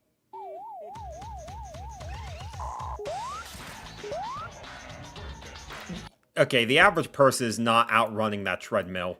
The average person is not outrunning that. You're done. You're done. You're done. Okay. Oh, he's sanding his machine down. Also, that's not the same Eggman. He looks different when he's in the ship. Oh, he's so anxious. Oh, my machine. I hope it doesn't break. I'm so close to getting that hedgehog. Okay, that is a waste of taxpayer funds. There is no reason for him to make that. That was foolish. For Sonic, yes. In general, no. That's actually enough to kill any human. I don't know why he tried to drop things on his head like that. That he didn't even do... The machine didn't really have a purpose at all. It was just a treadmill. The Sonic CD pet theory makes sense. The other games I would be like, that's silly. No way. This actually feels like... He doesn't feel like he's trying to hurt Sonic. Clearly, you can't jump on his head. He's going to drop things down, and then he's going to spin over and drop the needles down, and then you can jump on the exhaust when it doesn't have any fire. Oh. Oh, we're going up. Okay, it's just platforming. Again, exercise.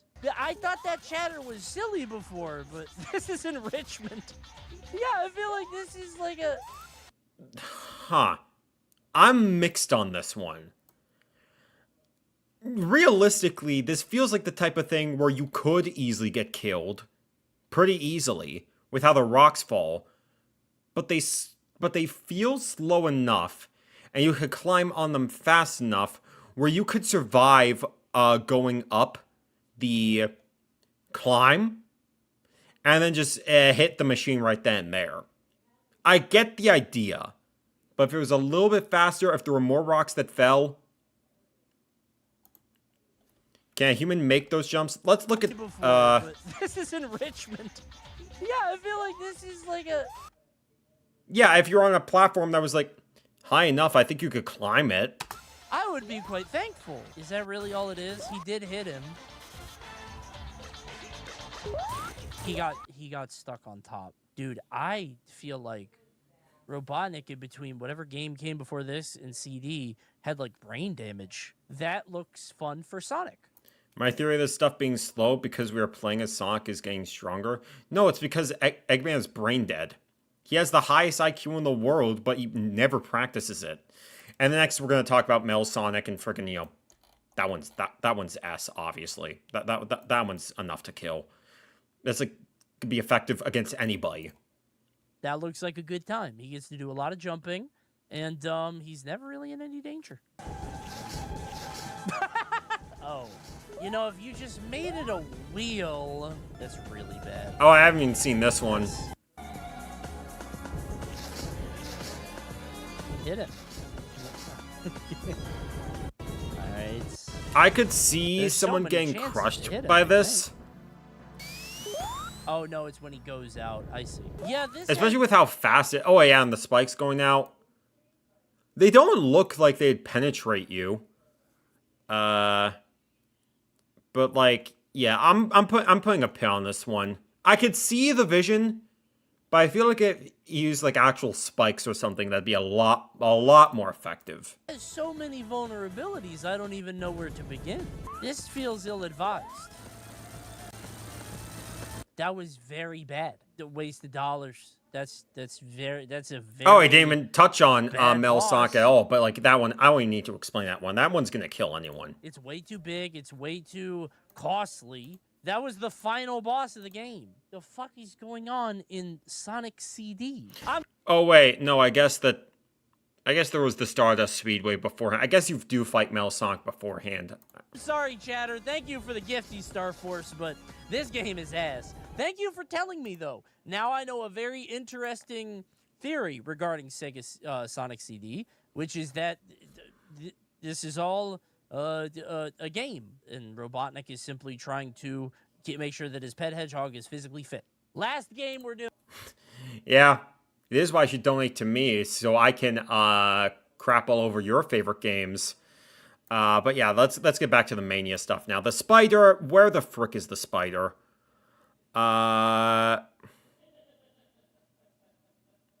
Yeah, I don't know why the spider is just not showing up here at all.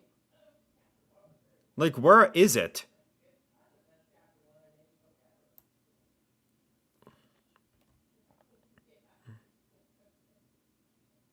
Heavies, Mel Sonic. Yeah, I'm not seeing any of it at all. Oh wait, no, I see it. No, it's just on the right side for some reason.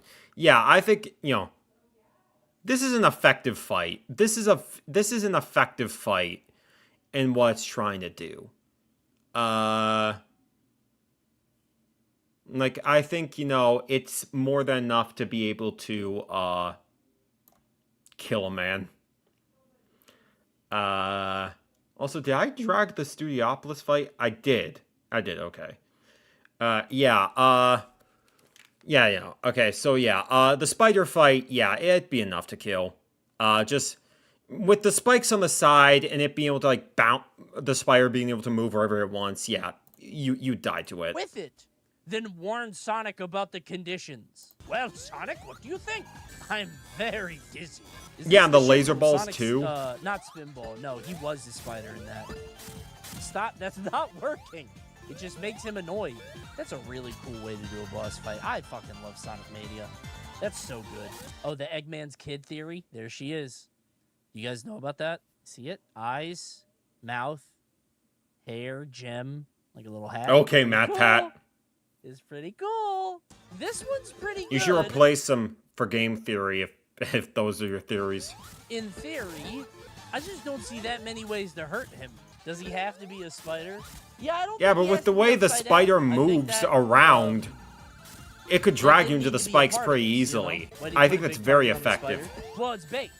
You need to hit into the spikes, and that requires a lot of force. Yeah, exactly. I kind of fuck with that one. I do. I kind of he puts you in a confined space. I think he shoots you with a laser. It's not bad. It's not bad. I would put that in flawed design, but I like the idea in theory. I just don't think he needed it to be a spider themed and be upside down. That would make me very dizzy, and I would make irrational choices. This shit. By the way, I found out, I looked online when I was looking up all the bosses. This is like the Laundrobot or something. A Laundromech. You spin him around. It doesn't do anything, though. He spins, and then you put him down. Well, I guess he could drown. If you spun him for 3 seconds longer. Oh, dude, what were you thinking? Okay. Yeah, I feel like if the density of the water is not strong enough to be like, oh, you could drown it easily. But it is also like a dangerous spot because it is such a confined space. I'm gonna put that in where do we go with this one? Where is... We have all the other games I don't care about flying up all this stuff, so it's very hard to find the right thing. All right, yeah, I'm going to put this in flawed design, but a good idea in theory. I like how confined the space is. Spinning in the water is good, but, like, if you could swim up to the top, I mean, it's not a far jump, I think you can be fine. The bouncing might hurt you quite a bit, but, yeah, I don't think this would be enough to kill anyone. Assuming they can swim anyway. Just kept him in there. He was this close. You know, I don't remember this one. I saw this picture, the little gotcha. Metallic Madness. This one's precious. Now he got the little balloon guys again. I kind of like this. But I don't think it's very good. It looks fun. It's very dangerous, I think. I will say that. This one... This is just Owl from Owl's Toy Barn doing his thing.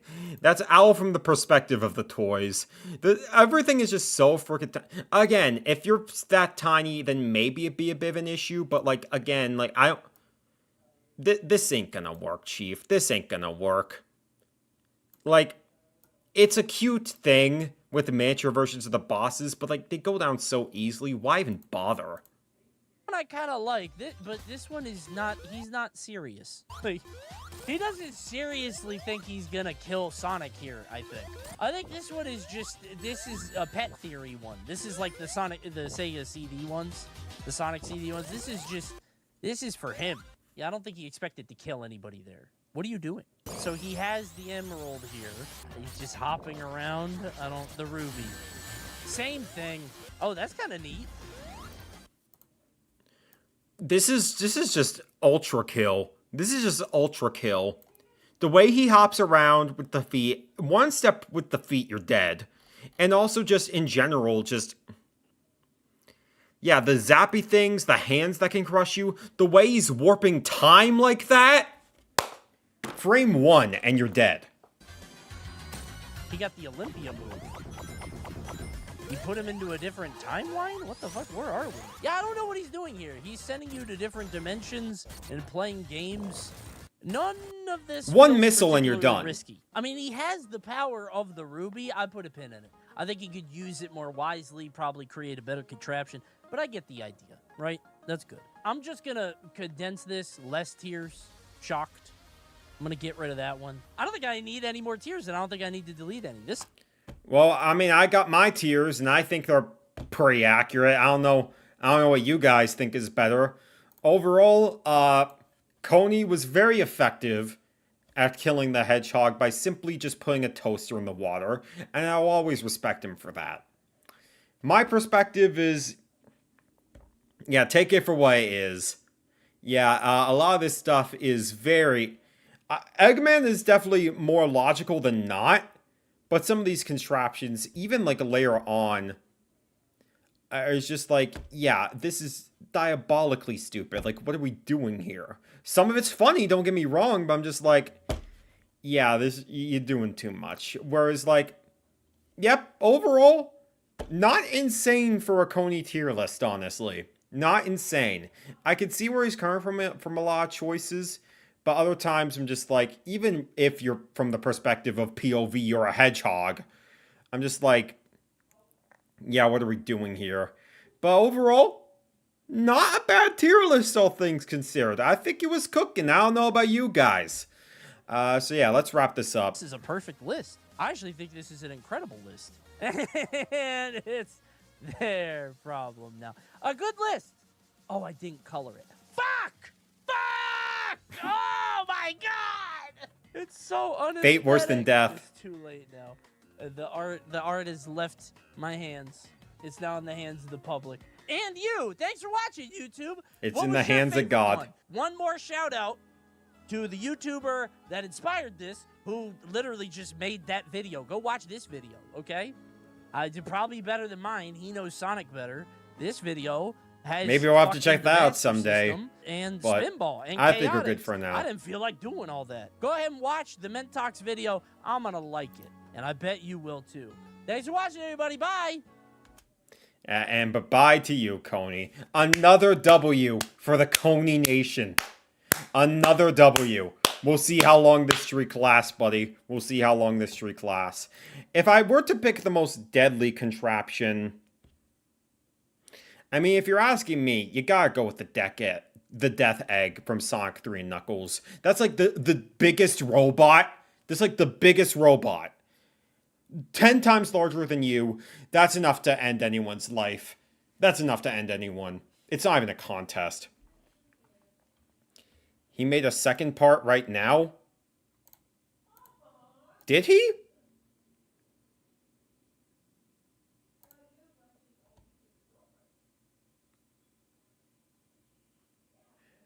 Are we talking like, for 3D Sonic games? Because if he did that, then we'll watch it at some point. But for now, I'm just like... Oh, not CONEY? Oh, okay. He did a second... Okay, well, maybe we'll check it out at some point. But yeah, let's take a quick look at the comments and then we'll wrap up. Curse you, Hedgehog. You've dodged my balloons. Now I need to rely on this gun in my time of crisis. It's as simple as that. All of Eggman's inventions are without flaw? No, Shy Guy is without flaw. Get it right, liberal. For some reason, it's just really fun to hear the Eggman boss fight music play over again for each new fight. A little bit. An objectively correct CONEY tier list. This one was not that crazy, honestly. We officially know how Eggman affords all this stuff. He's got multiple casino chains, oil refineries, manufacturers of hoverboards, and Texi and Sonic Riders. And the work cost is cut in half because of all the automated machines. He's got like a millionaire because of a bagel slicer before Sonic 1. Yeah, Eggman's a genius. He just doesn't execute properly a lot of the time. Arguably a top 10 CONEY tier list. Real.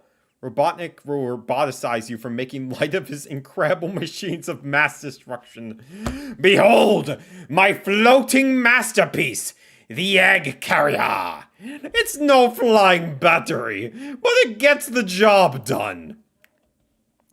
Mel CONEY doesn't have a tail. Unwinnable mashup. Real. Eggman with that whack-ah hammer on his Eggmobile and core. I demand order in the Eggman Empire. CONEY, you're getting robot-sized right now. Corey! Minor spelling mistake. You lose. I like how much CONEY is intertwined his brand with the Robotnik. I sometimes do the Long John Bowles. I don't know what that means, but sure. Classic Eggman is so dumb. I love it. It's same. The idea of Sonic as Eggman's pet and the boss fights are just enrichment is funny to me. A little bit, yeah. Why you challenge him to a battle of wits? Why did the guy with like 3,000 canonical IQ points challenge someone to a battle that would predominantly require IQ to win? True. Just wait till it gets forklift certified, honestly. The difference between classic Eggman and modern Eggman boss machines is so funny because most of the modern ones are just Death Machine war robots, and classic Eggman is just ball and chain gaming. Yeah. Honestly, yeah. Pretty effective tier list. So overall, I can only expect the best in terms of ranking Robotnik's contractions from someone that hates Sonic. And Coney does hate Sonic, at least the ones where Sonic talks. So, you know, that gives him less time to do his funny quips. So, Coney, you have done us an effective service today. 3 goated videos. Thankfully 4 with the snack breaks. 4 goated videos, ladies and gentlemen. Didn't we have fun here today? You keep up with these insane tier lists, and I will be there to praise them or bash them any day of the week. And with that, I think we are done for the day. It's time for all of you to get out of here. Don't expect me to be this nice next time. I'll find something to make me angry. But yeah, this was a fun stream. This was a really fun stream. I had a lot of fun with this one today. Is it nice to watch videos without having to argue with other people other than the chat? Yeah, this was a fun time. So yeah. Next time, I think we're going to get back into... Either we're going to do more Ocarina of Time, or I'm thinking about starting Splatoon Raiders. Since I did order that game, it should be coming here on Thursday. Maybe I'll do a first impression stream of that. Who knows? We'll get back to Wii Sports Resort and like Tomodachi Life stuff eventually, but I want to focus more on Ocarina of Time right now and like Splatoon Raiders right around the corner. Yeah, so with that being said, whether you see wholesome 100 me again or the angry lad me again is yet to be seen. But either way, thank you all for coming out, everybody. I will, I'm going to get to, finishing the video that I did with my buddy Aquatwist about physical media. That should be the next time you hear from me on this channel. It should be up in the next, I'm hoping the next day or two, but we'll see. Either way, I'm gonna skedaddle. It's been almost 5 hours now. Thanks for watching. God bless and have a good one. Bye-bye. And now, folks, it's time to say goodnight. We sincerely appreciate your patronage and hope we've succeeded in bringing you an enjoyable evening of entertainment. Please drive home carefully and come back again soon. Good night.